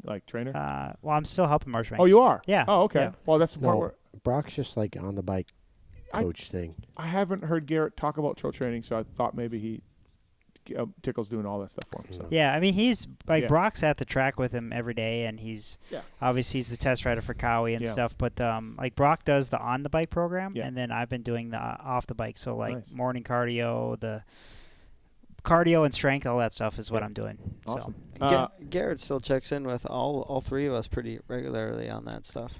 Yeah, I would say almost every week Garrett's probably hearing from Phil, Jeremy, and I. Right. Yeah. Exactly. He's just like these fucking guys. He called me today. Oh, he did? Voicemail. I know you ain't doing fucking anything. Answer your phone. Did he know you were even here? Probably not. He doesn't know anything about what I do. Yeah. It's all. Garrett is really self-centered. He really He's is. an athlete. Well, it's a little bit different. It is really all about what's Garrett got going on. Like, it is literally all about Garrett. And Garrett only wants to talk about Garrett, and that's it, which is totally fine. Well, he's a kid. He's a young kid. Yeah. He'll figure it out. It's just, again, he's got no idea what the fuck I'm doing, you know? Right. Well, it's good times. Yeah.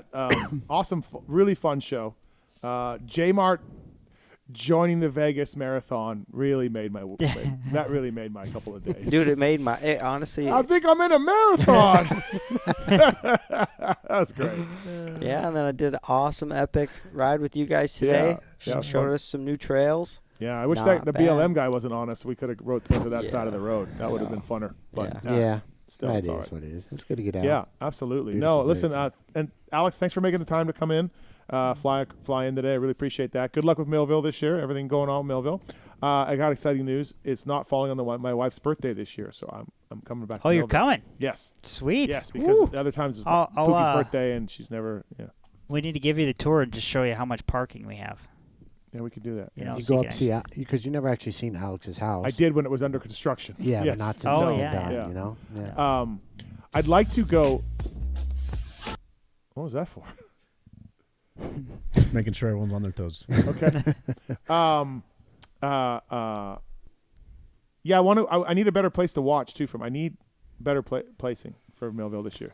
No, I got you covered. I'm not happy with where there's not any great place to stand. Where you been watching? I stand in the old announcers tower in the middle part. Okay. You know, which is okay. Yeah. But there's no TV access and all that. So I'd like to get in one of the nice rooms over here. Oh. Yeah, we can figure something out. Right. Yeah. Okay. Just to have a little better view. Yeah. And I'll need Lewis with me too. Okay. So that guy that you don't know. Yeah, I don't know. No. I don't know. J-Mart, thanks for coming in. Yeah, I hope you appreciate had fun. it. Yeah. Thanks again. It's really good to get you three guys together in studio for sure. It's hilarious. So Philip, thank you. Yes, thanks. We got to work on your next appearance in studio. Let me know. Okay. I'm available. Part of the deal. You got to make some time up here. You Oh, gotta shout out to the guy that bought us dinner in Dallas. Oh. Yeah, Mike. Mike? Mike. Thanks, Mike. Mike No, paid for like over $1,000. Easy. Yeah. Easily. Wow. Yeah. All of us. Oh, you didn't hear about this Seriously? story. Yeah. We had a table of 10, and We go, well, I'm there with Thomas anyway, but all these guys come because they know Thomas is going to pay for dinner. not true. I was going to see my friend Thomas. But Weege. No. But Weege. Weege for sure. Yeah. It's like this ongoing thing. But so Thomas organizes this. We have 10 people, Milk came, JT, everybody. We're sitting there, and all of a sudden, like, Thomas asks for the bill, and the girl goes, oh, hold on, I got to Steak go. place, real nice. Yeah, too. really nice place. She's like, hold on, we got to calculate up the bill. And I heard that, and I'm like, calculate what the fuck? Oh, I Then- didn't hear that part. Okay. Yeah. Then she comes back with a receipt. It's just like, it just has $30 on it. Mm-hmm. But the guy had told her, like, hey, I want to pay for everything up until what they have right now. And that receipt came, and then came a piece of paper with F-U Phil in the middle finger. And the guy drawn on it. And this guy, Mike, who's an electrician from Phoenix, great guy, bought us everyone dinner. Yeah. Did you meet him? Yeah. Met him, had beers with him. I met him yeah. in the pits too. Nice Yeah. guy. Wow. The next night. Wow. And, How the, cool is and the that? $30 that Thomas paid was just what he had cut off. Like he just said, out. He's leaving. He's like, I'm leaving. Yeah. I'll take everything they got right now. Yeah. And then paid. Yep. And then Thomas, there's another $30. So. Yeah, Yeah. super. That's really cool. Shout out to Mike. Amazing. Yeah. Thanks, Mike. Thomas goes, now I know why you guys want to come. Feels good to get your dinner paid for. Poor Thomas. Well, we did talk about buying pulp too, so we kind of worked on that a little True. bit. Yeah, that is true. That was close to getting happening. So appreciate that. All right, everybody. Well, listen, Jeremy Martin, Alex Martin, Phil Nicoletti. Thanks, boys. Really fun time. Thank you. Thanks for Steve. coming in. Tallon, good job over there. Thank you, sir. Marks, Tell me. we'll see you next week, buddy. We'll see about that. Good job, Marks. Thank you to Swiss Core and Kellen for all their hard work behind the scenes as well. Thanks to Pookie, of course. And, great times today on the show. Thank you to Hunter Lawrence, Pierce Brown, Dean Wilson, Joey Savatgy also calling in again. And appreciate that. We'll see you guys next week. We got Skip Norfolk, Tony Berluti in studio, some OG legends. So should be great time. Sounds gay. Thanks again, boys, and see everybody next week. I respect a man who gives another man a lot of meat. There's something I want to get off my chest, and it's about that summer when you went away to community college. I got an offer to do Playgirl magazine, and I did it. I did a full spread for Playgirl magazine. I mean spread, man. I pulled my butt apart and stuff, and I was totally nude, and it was weird. I mean, you probably didn't hear about it because I went under the name of Mike Honcho. But I just wanted you to know that, if you could hear me, if it got into your brain somehow, that I spread my butt cheeks as Mike Honcho.